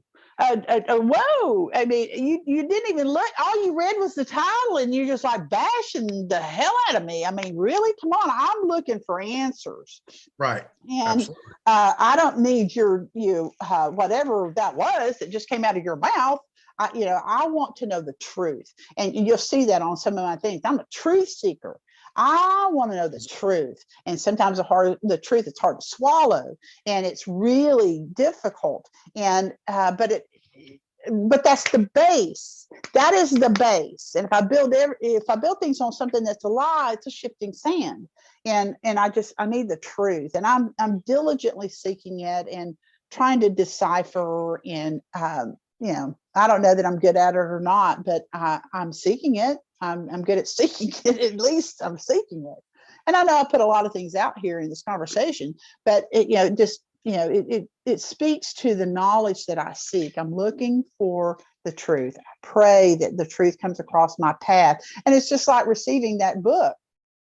I had no idea who he was. He's just the dude that did this, reading program to help my son get up to speed because the school wasn't really getting him there. And my son loved math because the only thing I would allow him to do as a child was play on tablets that had been loaded with math programs. And I didn't think about language. He was so loved numbers, and he do numbers. I mean, you're 2 years old. I mean, come on, now you stop counting that. And, he multiplies multiple numbers together, and it's like, okay. So I just really enforced that without really understanding that he needed the language as well. So that's how I came across that. But I'm a host of knowledge. I mean, I have lots of knowledge, and I don't know that it's all absolutely accurate, but I can point you in a direction. So, reach out to me, info@loveyourheroes.org, and let's get a conversation started and see if there's something some knowledge that I can share with you or information that I can share with you. And I certainly want to proliferate the 5-star American dream and help you find your purpose and opportunities and your health and education and your security. And that is the core. And you see, like, I don't know how many things I've talked about here, but it's a cross section of all kinds of things. I mean, dozens of them. And that's just a small piece of it. I mean, that's what I fit on this little table sitting next to my little desk thing here. There's probably 4 or 5 other things over there that I hadn't even talked about because I wasn't sure how long I'd be on today. But we want to proliferate knowledge, not propaganda, not political theater, all those types of things. I'm not interested in any of that. I'd rather just go sit out and talk to the tree than to be force fed that puke. And that's what it is. I mean, they just want you to swallow their puke. And I'm not, that's just really not appealing to me. Yeah, absolutely. I get it. And that's kind of why Mel and I bonded, because we are seeking the truth, and that's all we want is the truth. I don't want to hear no BS, don't beat around the bush. Don't try to blow smoke up our butts, because we ain't trying to hear it. We want the truth. We want blunt force trauma. Just pick up a 2x4, bought us upside the head with it. Exactly. I learned something just recently. And I tease about this because I'm like, there is a word for just telling somebody the truth that they don't want to hear. And you know what that word is? I don't even know if I can say it on here. It's called, wrong? No, it's the art of telling someone a truth that they do not want to hear is called bitchcraft. Because I'm gonna tell you what, people tell me, you're such a bitch. You just tell everybody how it is. And I'm like, well, I'm sorry. Yeah. I'm practicing bitchcraft. And I'm a bitch when it comes to that. I will tell you. And the girls I went to high school with, it's like, Melanie, you just like poke us all right in the eye. Right. And I'm like, well, I'm sorry. I didn't make the truth. I just repeated it. I'm a parrot of the truth. I mean, if I can decipher and delineate that it's the truth, I'm going to speak it. And it gets me in all kinds of trouble. People I do know. not want to hear it. They just don't want to hear it. But now They- people are coming and going, Melanie, that stuff you were talking about before, you said that and it turned out to be true. And you said that and it turned out to be true. And you said that and it turned out to be true. And you said that and it turned out to be true. And I'm like, thank God. But I'm not the generator of it. I am the seeker and finder of it. And there's so much minutia that just comes at you like this all the time because you sit there and you stare at a television. Well, it's a television for a reason. It tells lies and it gives you visions of lies. Yeah. That's why they call it programming, and that's why they call it channeling. I mean, and it's like, I turned mine off. And, I got into this and they said, turn your television off. I'm like, well, my television's playing all the time. It's, it's got, this on it and that on. It's always playing in the background. They said, turn it off. And I did. And oh my gosh, the knowledge explosion that happened, because I had to go find this piece and that piece and this piece and that piece and this piece and that piece. It led me down this trail and led me down that trail. And Right. academia.edu and this and that and the other. I mean, researching all these things and, the corporate records of Delaware and, so on and so forth. I mean, I had been doing it for years and getting paid nicely for it as a paralegal. And now it's for my own knowledge and my own understanding and my own seeking of the truth. And it strains my family from me. They don't want to hear it. They're like, you're crazy. We've known you your whole life. You've been crazy. You're this person. I'm like, but you don't see the pragmatic side of me. You live 800 miles away from me. You really don't know me. But they'll come around.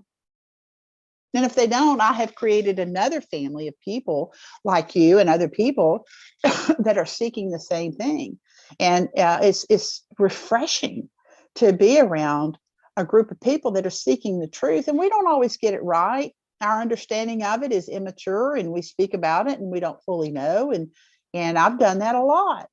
And now I just make it a joke. I'm like, hey, what if this happened? What if that happened? Wouldn't that be great? Because I don't know. I am not, it's like, explaining Daniel 8:14 to people. Hello. What is They Daniel? talk- Daniel 8:14, it states that Daniel had seen the vision of the takedown of the three kingdoms of earth and the fourth one that come later. And he says, let's see if I can pull this up. And it said, Daniel said, oh no, we need to prepare for this. We need to get ready for this. And he said, no, you don't need to prepare for this. And he says, well, how long will it take to take down these kingdoms of earth? Let's see if I can get this to scroll over. And this is what that verse says. Can you see all of that? Hang on. Let me. Daniel 8:14. I'll read it to you. And this is said. This is what Gabriel said to Daniel. He said to me, it will take 2,300 evenings and mornings. Then the sanctuary will be reconsecrated. Okay, now wait a minute. Daniel is talking to him about this. Okay, and he shows him the visions of the takedown of the three kingdoms of earth. We know what that is. Vatican, the London Financial, and DC. Those are the three kingdoms of earth that they talk about in chapter 7 of Daniel. And there is a clue that they gave us about what that was. And very few people, I think we got it. I think very few people get it. And I'm the only person that I know of that's talking about it. It's called The Storm in Daniel. And it's linked to, there was this chick that they said that Trump had an affair with. And what was her name? Which one? They said he had There was one. affair, but yeah. But there was one that was all over the news. And what was that chick's name? She was supposedly a porn star, and her name was I don't remember her name. Hang on. Stormy Daniel. Stormy Daniels. Yeah. The Storm in Daniel. Oh, no way. Chapter 7. Look at chapter 7 of Daniel, and you'll see exactly what it talks about. And I've got, I got writings all over my Bible. I mean, I just write all over it. And it's like, okay, this and that and the other. And it talks about Darius became king when they went back in and they rebuilt and so on and so forth, or they rebuilt the nation, and Darius became king at the age of 62. And in that year, there was a former president's son who was the age of 62, and he was put in charge of the reconstruction or whatever. And it's like, oh my gosh, well, you know, you can just lay what's going on right now right over the top of that. Yeah, there you go. And like I told you guys, There things we that are go. happening are really divine. They are.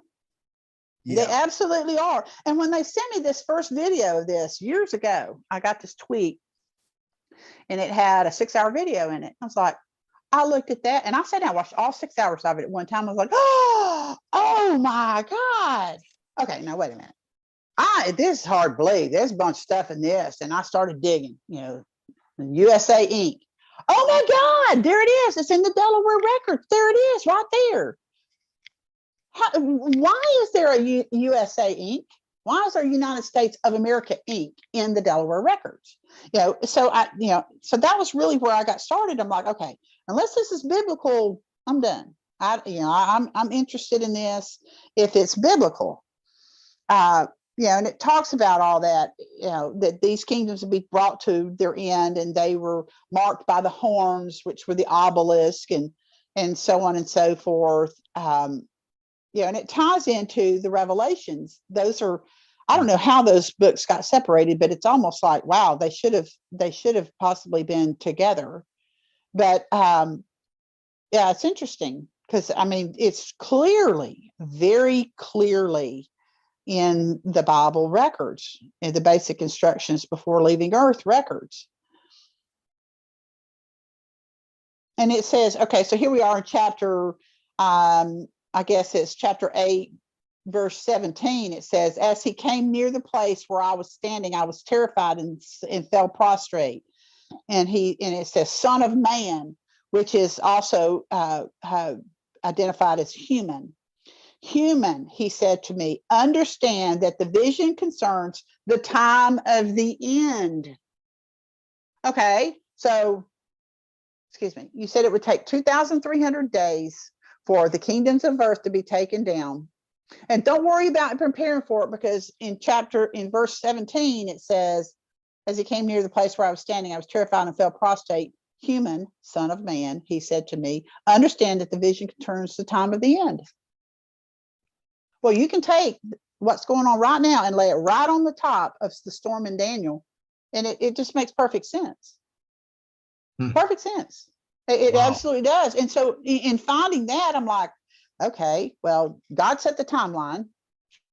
And I'm like, really? Couldn't you done it like a little faster? Why is it always a process with you? Why don't you snap your fingers and make it happen? But it's like the Egyptians coming out of Egypt, or the Hebrews coming out of Egypt. It took them 40 years and most of them never got it. Right. They had been so Egyptianized. We had been so Egyptianized and Babylonianized, or whatever you want to call it. It's a Babylonianized, or whatever it is. These things have to play out the way they have to play out, and every prophecy has to be filled. And we're in that process. And I love it, because if you count from the day Trump, which I think he is, maybe King Cyrus or whoever, it's in my Bible, it's written in there, who I think which one of the people he is, where we're repeating the history. From the day he was elected, 2,300 days. That's next week. Okay. It's the 25th of February. But if you count from the day he took power, and you count 2,300 days, you know what day that comes to? Mr. Biden made a comment about that day. Somebody asked him, when is COVID going to end? And he said, May the 9th. Okay, excuse me. How does Mr. B know that COVID is going to end on May the 9th? How does he know that? And the irony, is that a consequence, or is that a coincidence, or is that something that's coordinated? I mean, God's hand is in this. He said 2,300 days, and you count from the day Trump became president on January the 20th, 2,300 days, and that gets you to May the 9th. So what's going to go on May the 9th? I mean, I don't know, but it's certainly something.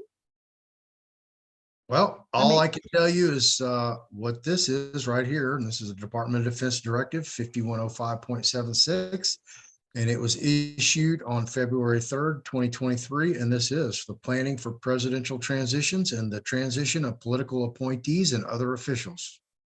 I think that happened for a reason. And I think we've seen something about that, a comment about that process. And if you look at the law of war manual, which, you know, I'm one of those crazy people, I had it printed and I have notes written all over it and I have yellow stickies all over it. I mean, I'm a little anal about that kind of stuff. I like paper.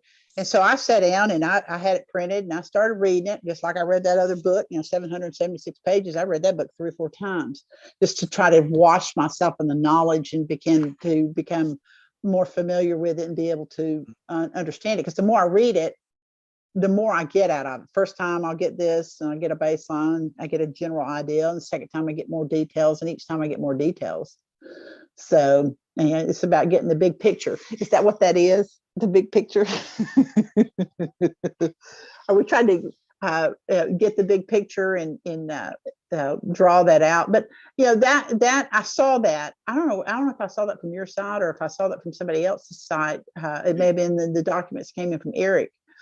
But, you know, just think about all the people that have absolutely no clue and how terrified they're going to be when all this crazy stuff happens and they don't know that there's a plan in place. They've mocked us. They've made fun of us. They have belittled us, demeaned us, you know, dismissed us.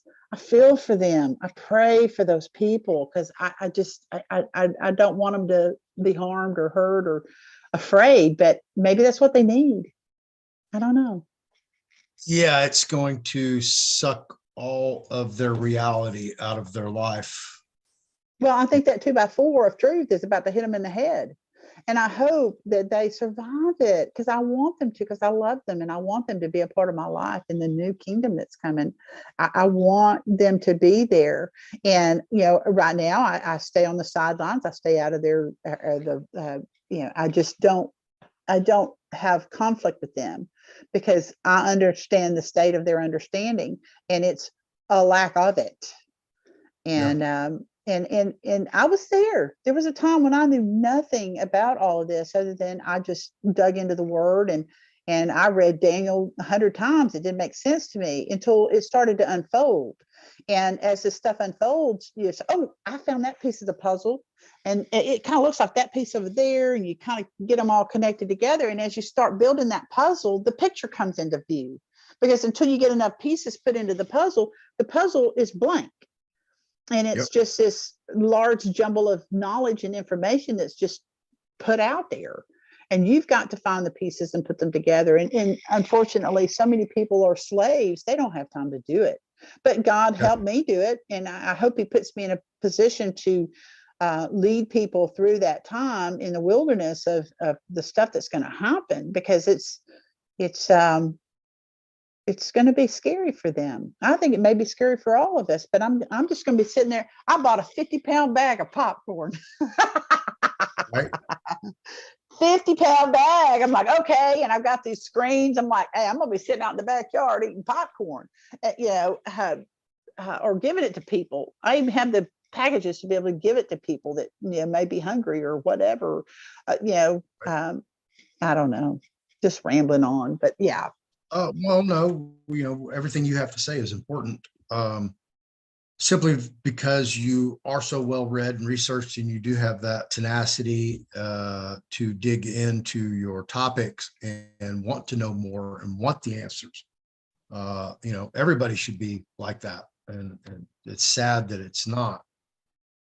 No, our school systems have taught people to not be that. Believe what I tell you. I'm going to test you to see if you believed what I told you. And if you don't, I'm going to beat you up and tell you you're a failure.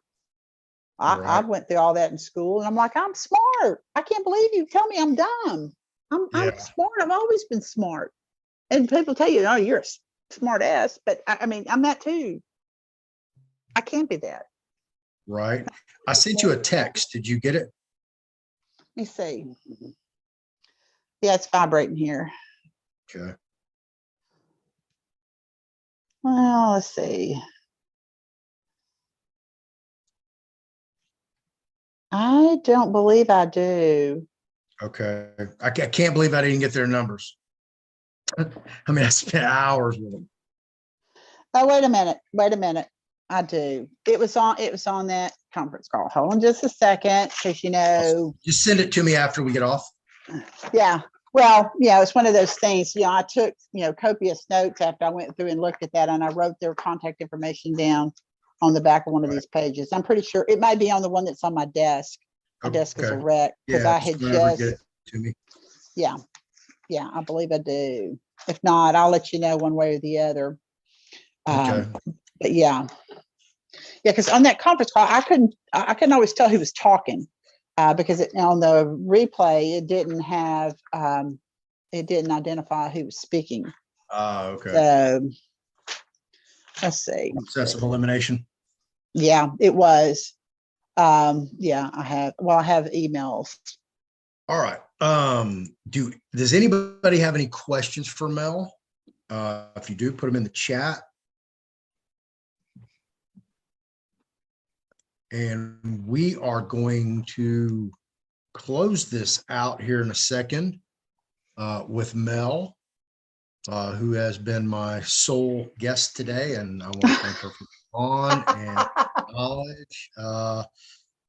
And we're going to jump back on, Mel, at 8 p.m. Central Time, and I'm going to do a special on CPS. I have one of my viewers apparently has gone through some type of issue with CPS and has some instruments that he would like to share with God and everybody.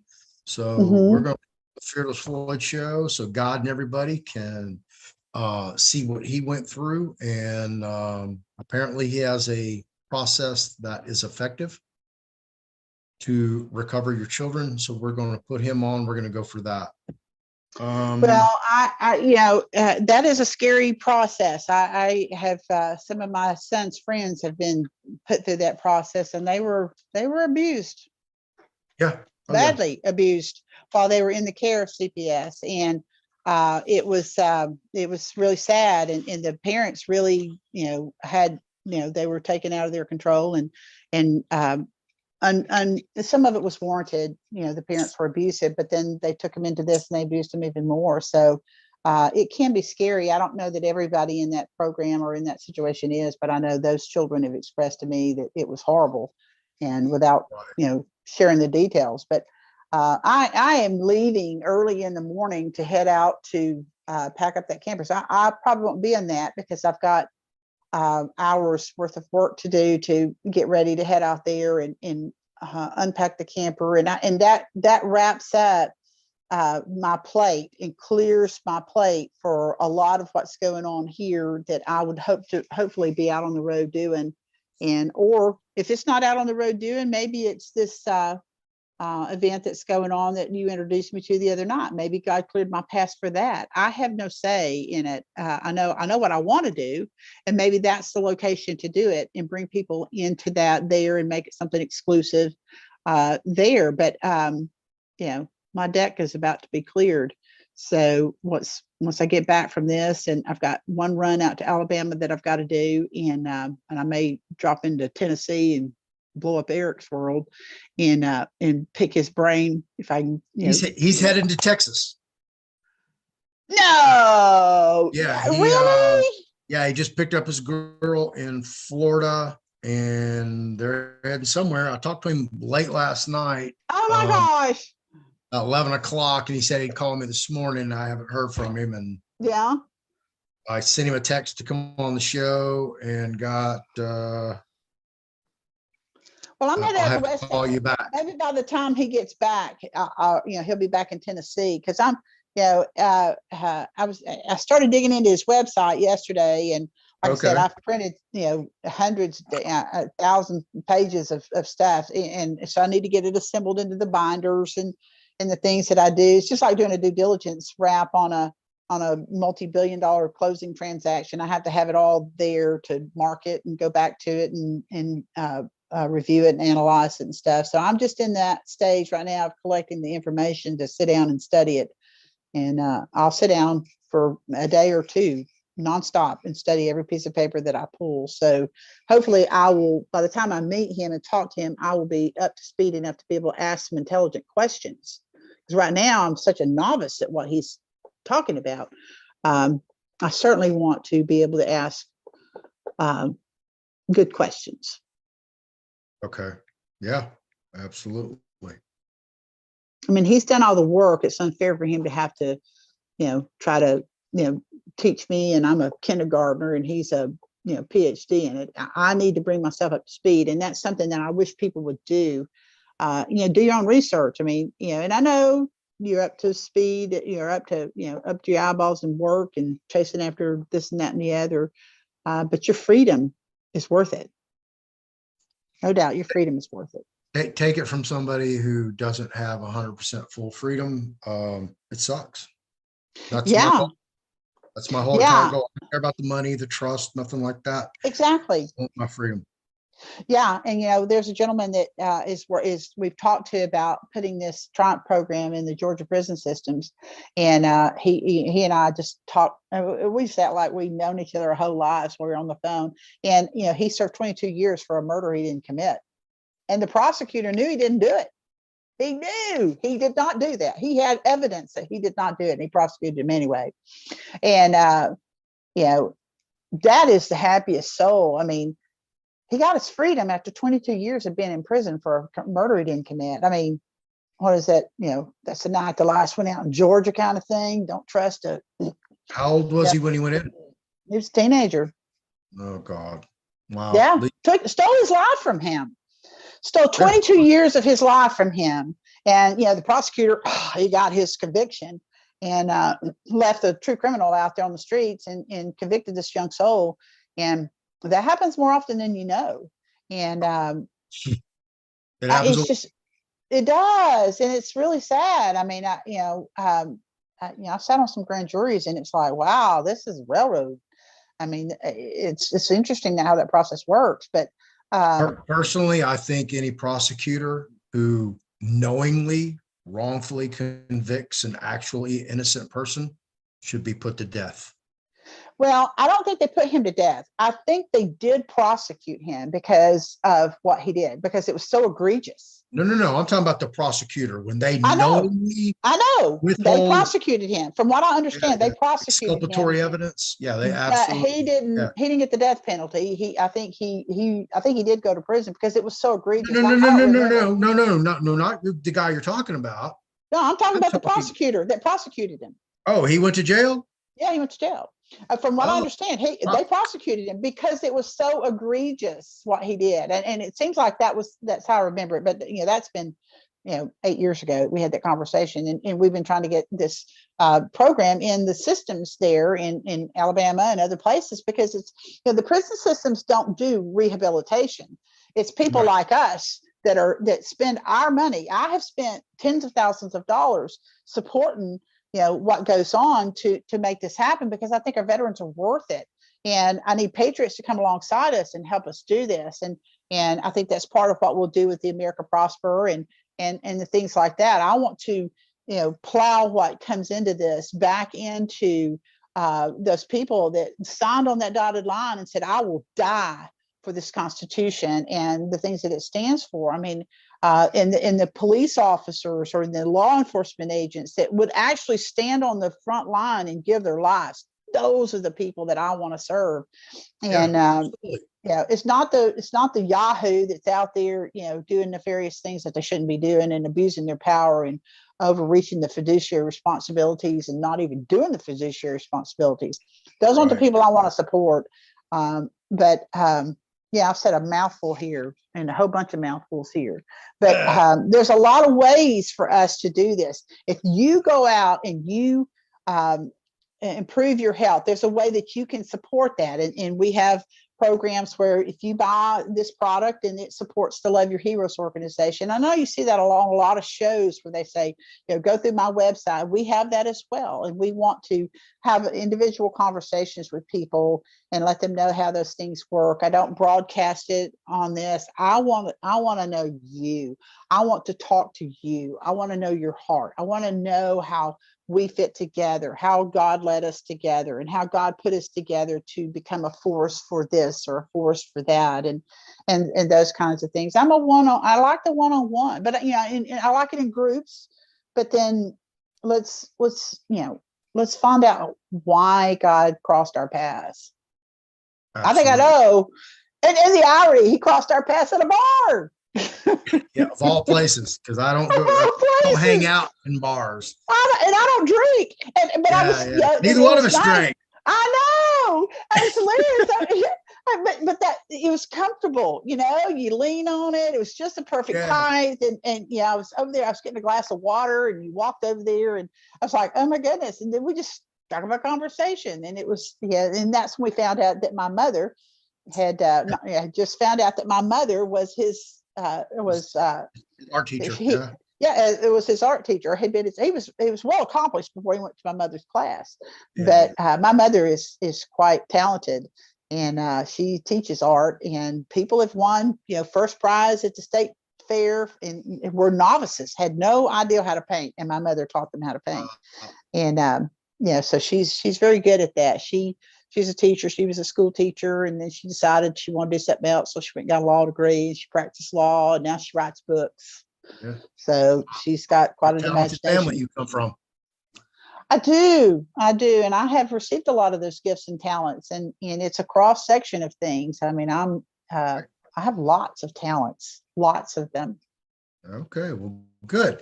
And I want to thank Juan O'Savin for being so generous with his time. That gentleman sat there from what time? Midnight. I mean, not midnight. It started at noon? Yeah, it started at noon. And it started at 5. At 5. That's right. It was at 5. Yeah. The one the next day started at noon. And 1. Actually, at 1. It won. Yeah, I didn't go to the one the next day. I had something to do that day. But it started in the afternoon, and we went, and the food was incredible. Everybody there was so happy and cheerful, and I found 3 or 4 women there that I met that I have just really enjoyed. And I broadcast the thing that I was going to be on your show today.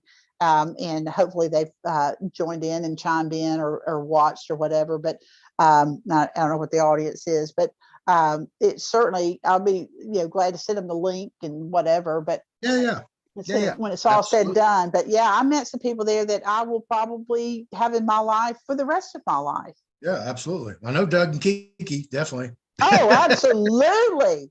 I just can't say enough about that couple. They are just amazing. Their gifts and talents, and they share them openly with everybody. And that's powerful. Yeah, that's humbly powerful. And humble power is missing in so much of what's going on. People are hungry for power, but they're not humbly powerful. And there's a difference between and you just aptly described Juan O'Savin, believe it or not.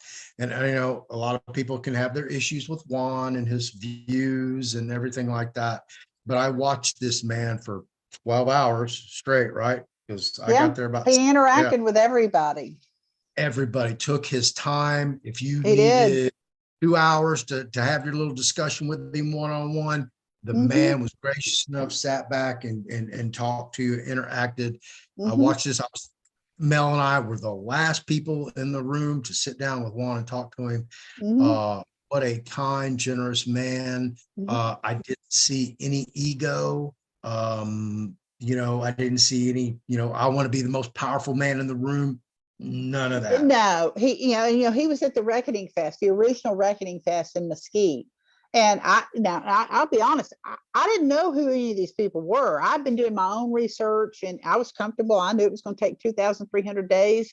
And I was like, okay, well, all right, God. I mean, I'm sitting here just, growing in knowledge. You keep telling me when I pray, be still and know I'm God. And then, and I get whiny at times about it. I'm like, really? Come on, be still and know I'm God. I mean, really? And you made me a mouth and you told me to sit down and shut up. And then the answer comes, I can do in a day what you can't do in a decade. And I'm like, well, how fancy you. I mean, come on, do it then, And then I'm like, okay, I'm sorry. Okay, God, I'm going to shut up. I'm going to sit down and shut up like you told me to. And I'm going to keep learning and digging and putting my nose in the books and learn everything that I can learn so that when the time comes, I can help other people and be a source to the resource. I'm not the source, but I am if you need something done, I'm the hub. I mean, and that was one of the things that they loved about me as a paralegal. I was always the go-to person in the office. If you needed something, go talk to Mel. Go talk to Mel. Go talk to Mel. Go talk to Mel. Go talk to Mel, because the network distribution center. I am, and I, and I don't know, but I'll go out there and dig around for you. I mean, that's, I am I'm a big picture person, and so yeah, I'm a great networker, and I love people. I think I said that people is my thing. So, but yeah, that was fun. And, he was amazing at that first Reckoning Fest. I had no idea who he was, and I volunteered with Chris. And I said, hey, look, dude, I don't know you. I don't know any of these people, but I live right down the street from this location. Why don't I run the green room and provide some food? And I just keeps going back to that food thing. But I made 12 dozen breakfast tacos with a special recipe that I have. And it's divine. That recipe is really good. And I put venison in it. And I told my husband, I was like, man, maybe we can draw out Nugent, Ted Nugent. I call him Nugent because, I don't know the man, but I love his attitude. And I was like, hey, if he hears we've got venison here, maybe he'll come out here and participate. I've met Ted. I met Ted once in 79 or 80. Uh-huh. Oh, those were the good old days of music. Yeah. Oh, yeah. They were playing Peter Frampton live at the New Year's event that I went to. I'm recorded on that album, Whistling. And we talked about that. Yeah. So, it's pretty loud whistle. That was a great era of music, although, at the time we didn't realize all the one-hit wonders and all those kind of things. And I liked Ted then, but he's a character. I love his attitude about things. I share an attitude with him about those types of things. I mean, I'm just like, hey, you love me or hate me. And that's just how it is. I mean, I'm one of those people, you love me or hate me. And most of the time, I don't even care which one it is. I am who God made me to be. And I try to be diligent about being who he wants me to be. And if you don't like it, you need to talk to him about it. And, I'm sure that stirs up people and whatever. I mean, you don't have to be in my life. I mean, if I rub you the wrong way or whatever, that's fine. I'm not a source. I'm just someone that's parroting what I have studied and looked at and analyzed. And so, if you don't like it, then go talk to the source. I'm not the source. I am a sorcerer of the source, or whatever you want to call that. Oh, I don't even know if I'd go down that road. But anyway, yeah, that kind of sounds like sorcerer. I will send the Motor City Madman, the wild man in Waco, Texas, Ted Nugent. I'll send him an invitation to come up there. Oh my God. I didn't know he was in Waco. I was down there the other day. My son lives there. Oh yeah, he moved down from Michigan and has. Well, I knew he was in Texas, but I didn't know he was in Waco. Yeah, my son, he played football for Baylor, and he married a girl from there, like a 5th generation Waco, and so he's forever rooted into Waco. And I'm down there every now and then. Maybe I like take some of those venison breakfast tacos and wave them around, see if I can pull him out. Good luck. He's got plenty of his own. I know he does. I know he does.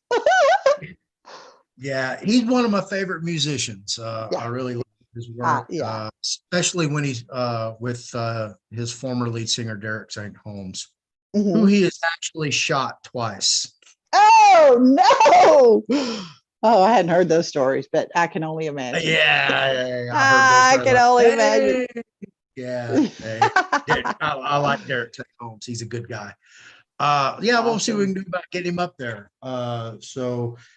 Rick Patterson just texted me, and he just got off the phone with Chris. So I need to call Chris, and we need to get this all scheduled when we're going to do our Zoom meeting. Okay.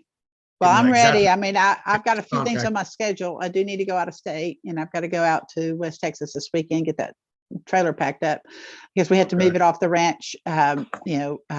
Deer season's over, and I think they're going to hunt pigs and wolves this weekend, but or coyotes or whatever. But yeah, I need to get that done, and then I need to go back out to Alabama. I've got some work I need to do out there, but I certainly want to be a part of this. Oh my God, I can't wait. I don't even know. I don't even know all the details. You are. Oh, that's right. That's right. Well, it didn't feel like it because I don't feel like I'm up to speed and able to talk about it knowledgeably, but I will get there. When it does come, it will be an avalanche, and yeah, I could see like, how that would be.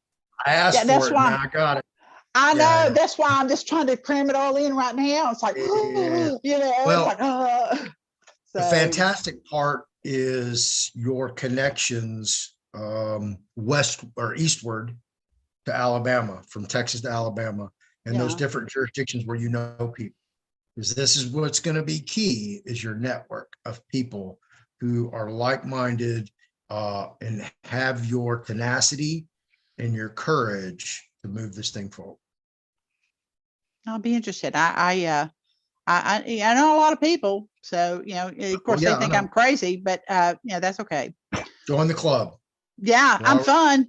Yeah, I just take the party with me wherever I go. They used to complain about that. It's like, everywhere you go, the party shows up, and I'm like, well, it's not me. They're like, yes, it is.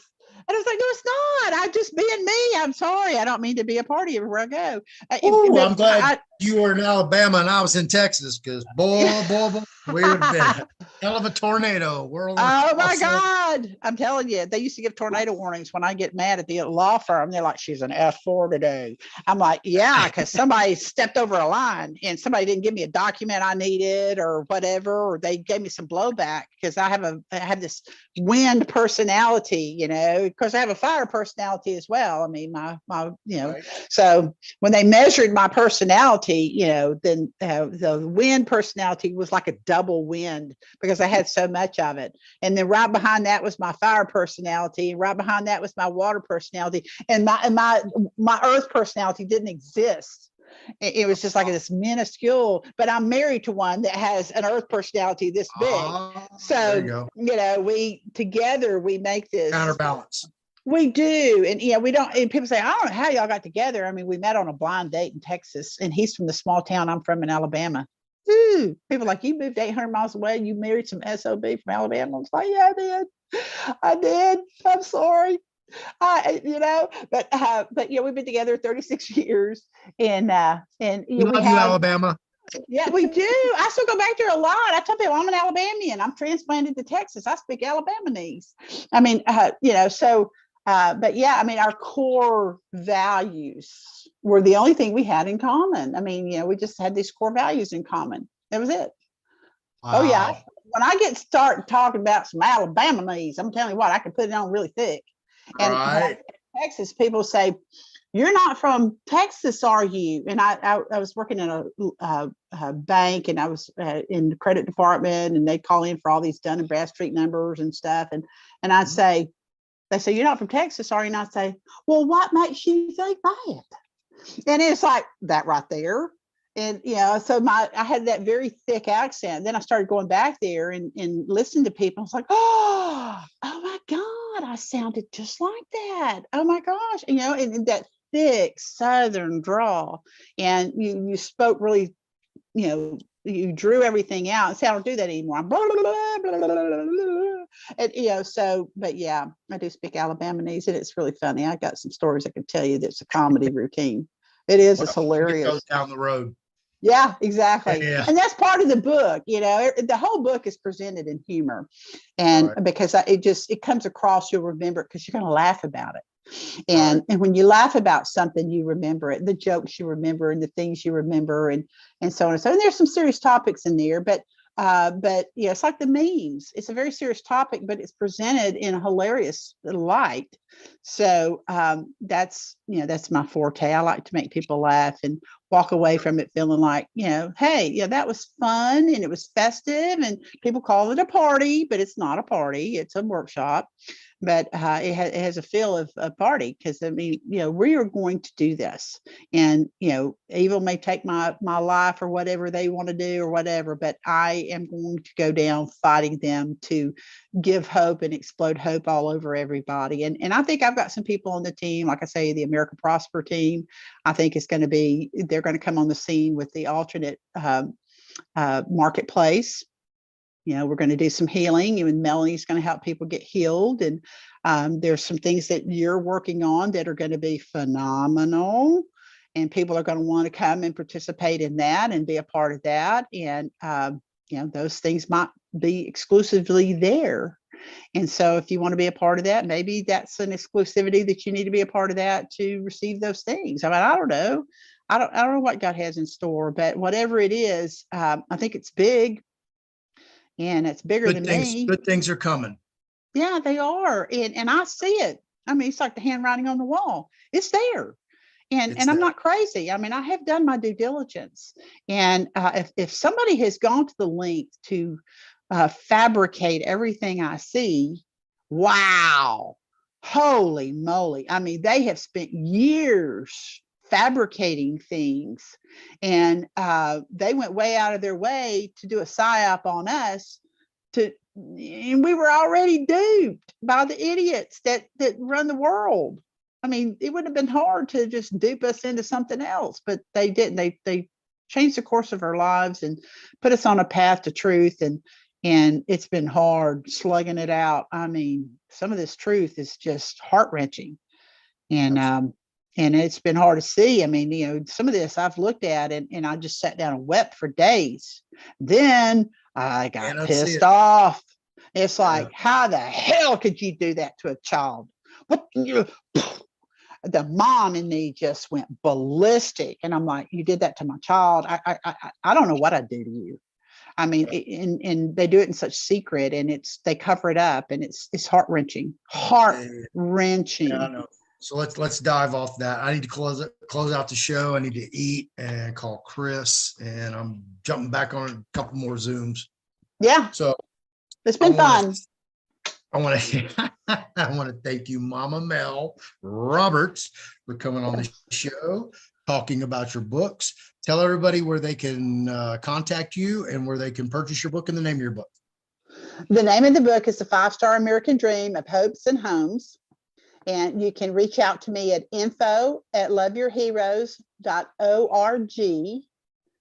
And what was the other thing? My contact information and the books. Mm-hmm. And I think that's it. The website is loveyourheroes.org. And you can also look at Love Your Heroes or loveyourveterans.org to see the history of what we've supported and what's been done, and buy the books from Melanie Davis and all of that. We've not switched all that over. The loveyourheroes.org website needs a lot of work done to it, and I need somebody to help me with that. Like I said, I was on the phone with, I thought who was going to be the right person to that. And the phone call came in that my dad had passed away, and my life just went into a tailspin. So if you are in a web design or something like that, I need your help with that. But we also need donations. We need to be able to facilitate the things that we've got. The plans are put together for the Triumph Villages. We've got schematics for that and plans for that. And, like I said, this gentleman in California has donated that Corvette, the 5-Star American Dream Tour will be going. I'll have you on next week and we can talk specifically about that, the Triumph Villages, what that looks like. Oh, that'd be great. Yeah. That would be wonderful. I'd love it. All right. I'm going to put you in the books here. Anything else you want to add before we close out? Well, I just want to tell you that, the most important thing that I think that we all need to be focused on is our relationship with the King.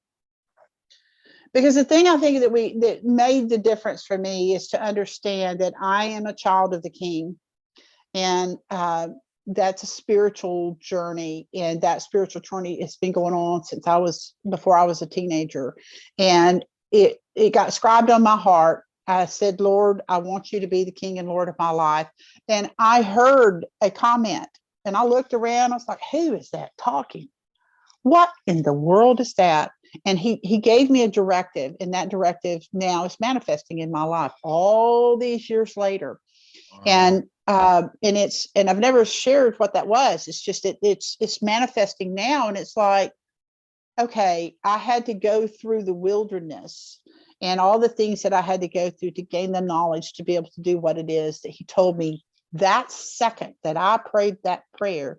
I would just encourage you to get on that journey and ask him to be the King and Lord of every aspect of your life, because that prayer changed the course of my life as a preteen. And I have, I've strayed away from it and I gave up on it and blah, blah, blah, blah, blah. But now I'm back on the path, and I am obedient in his will. And I would encourage you that that's the best place to start, is right there, that there's no other starting point that's going to get you where you need to be, because you will audibly hear the answers, and sometimes you have to wait for them. And I pray for things, and then all of a sudden, pow, I wake up in the middle of the night and there's the answer. And it's like, oh my goodness, that is brilliant. I wish I'd thought of that. Wow. But it's powerful. And I would suggest that if you're not connected, that's source. That is source. And being able to pray and say, Lord, help me see the truth in this, or the deceit in this, or those types of things. And then giving it time for that to manifest is powerful. So I would leave you with that idea that I'm just, I'm in the Lord's army, and I do the best I can with what he gives me. And I'm no perfect person. I don't have all the answers, but I know the person that does. And you can know him just as well as I know him. And I would just say, start that journey. If you're not on it, start it today. Just say, Lord, I want you to be the King and Lord over every aspect of my life. I give myself to you. And Amen. That's the best place to start. There it is. All right, kids. Thank you for watching. I hope you enjoyed the show with Mama Mel. And she will be back. And she'll be back next Wednesday. Scheduling, we'll see how that works. Okay. I'll have Nathalie get a time together. We'll talk about the Triumph Housing Project next week. Yeah, Tribe Village. And, yes, thank you for being on here, and I will reach back out to you either tonight or tomorrow with the Zoom link for our meeting. Sounds good. Yeah, and I'll pencil in the days at the art gallery. Yeah, third and the fourth, I'll be there. All right, Mel. Okay. Well, thank you for being on here. Good night, kids. Appreciate y'all Love you being guys. here. Yeah. Love you. See you soon. Y'all like, subscribe, Y'all. share, Yeah. leave a comment. Y'all leave a comment below. Yeah. You know, there's a plural of y'all. It's y'all. Yeah, right. Exactly. Y'all know what to do. Please do it. Everything's in the description below. All the links to all my guests, links to their websites, links to their products. Thank you for being here again, Mel. Yeah, I didn't get to do my announcement because I wanted you to be part of that. So thank you, Mel. Have a great week. Bye. And I'll talk to you.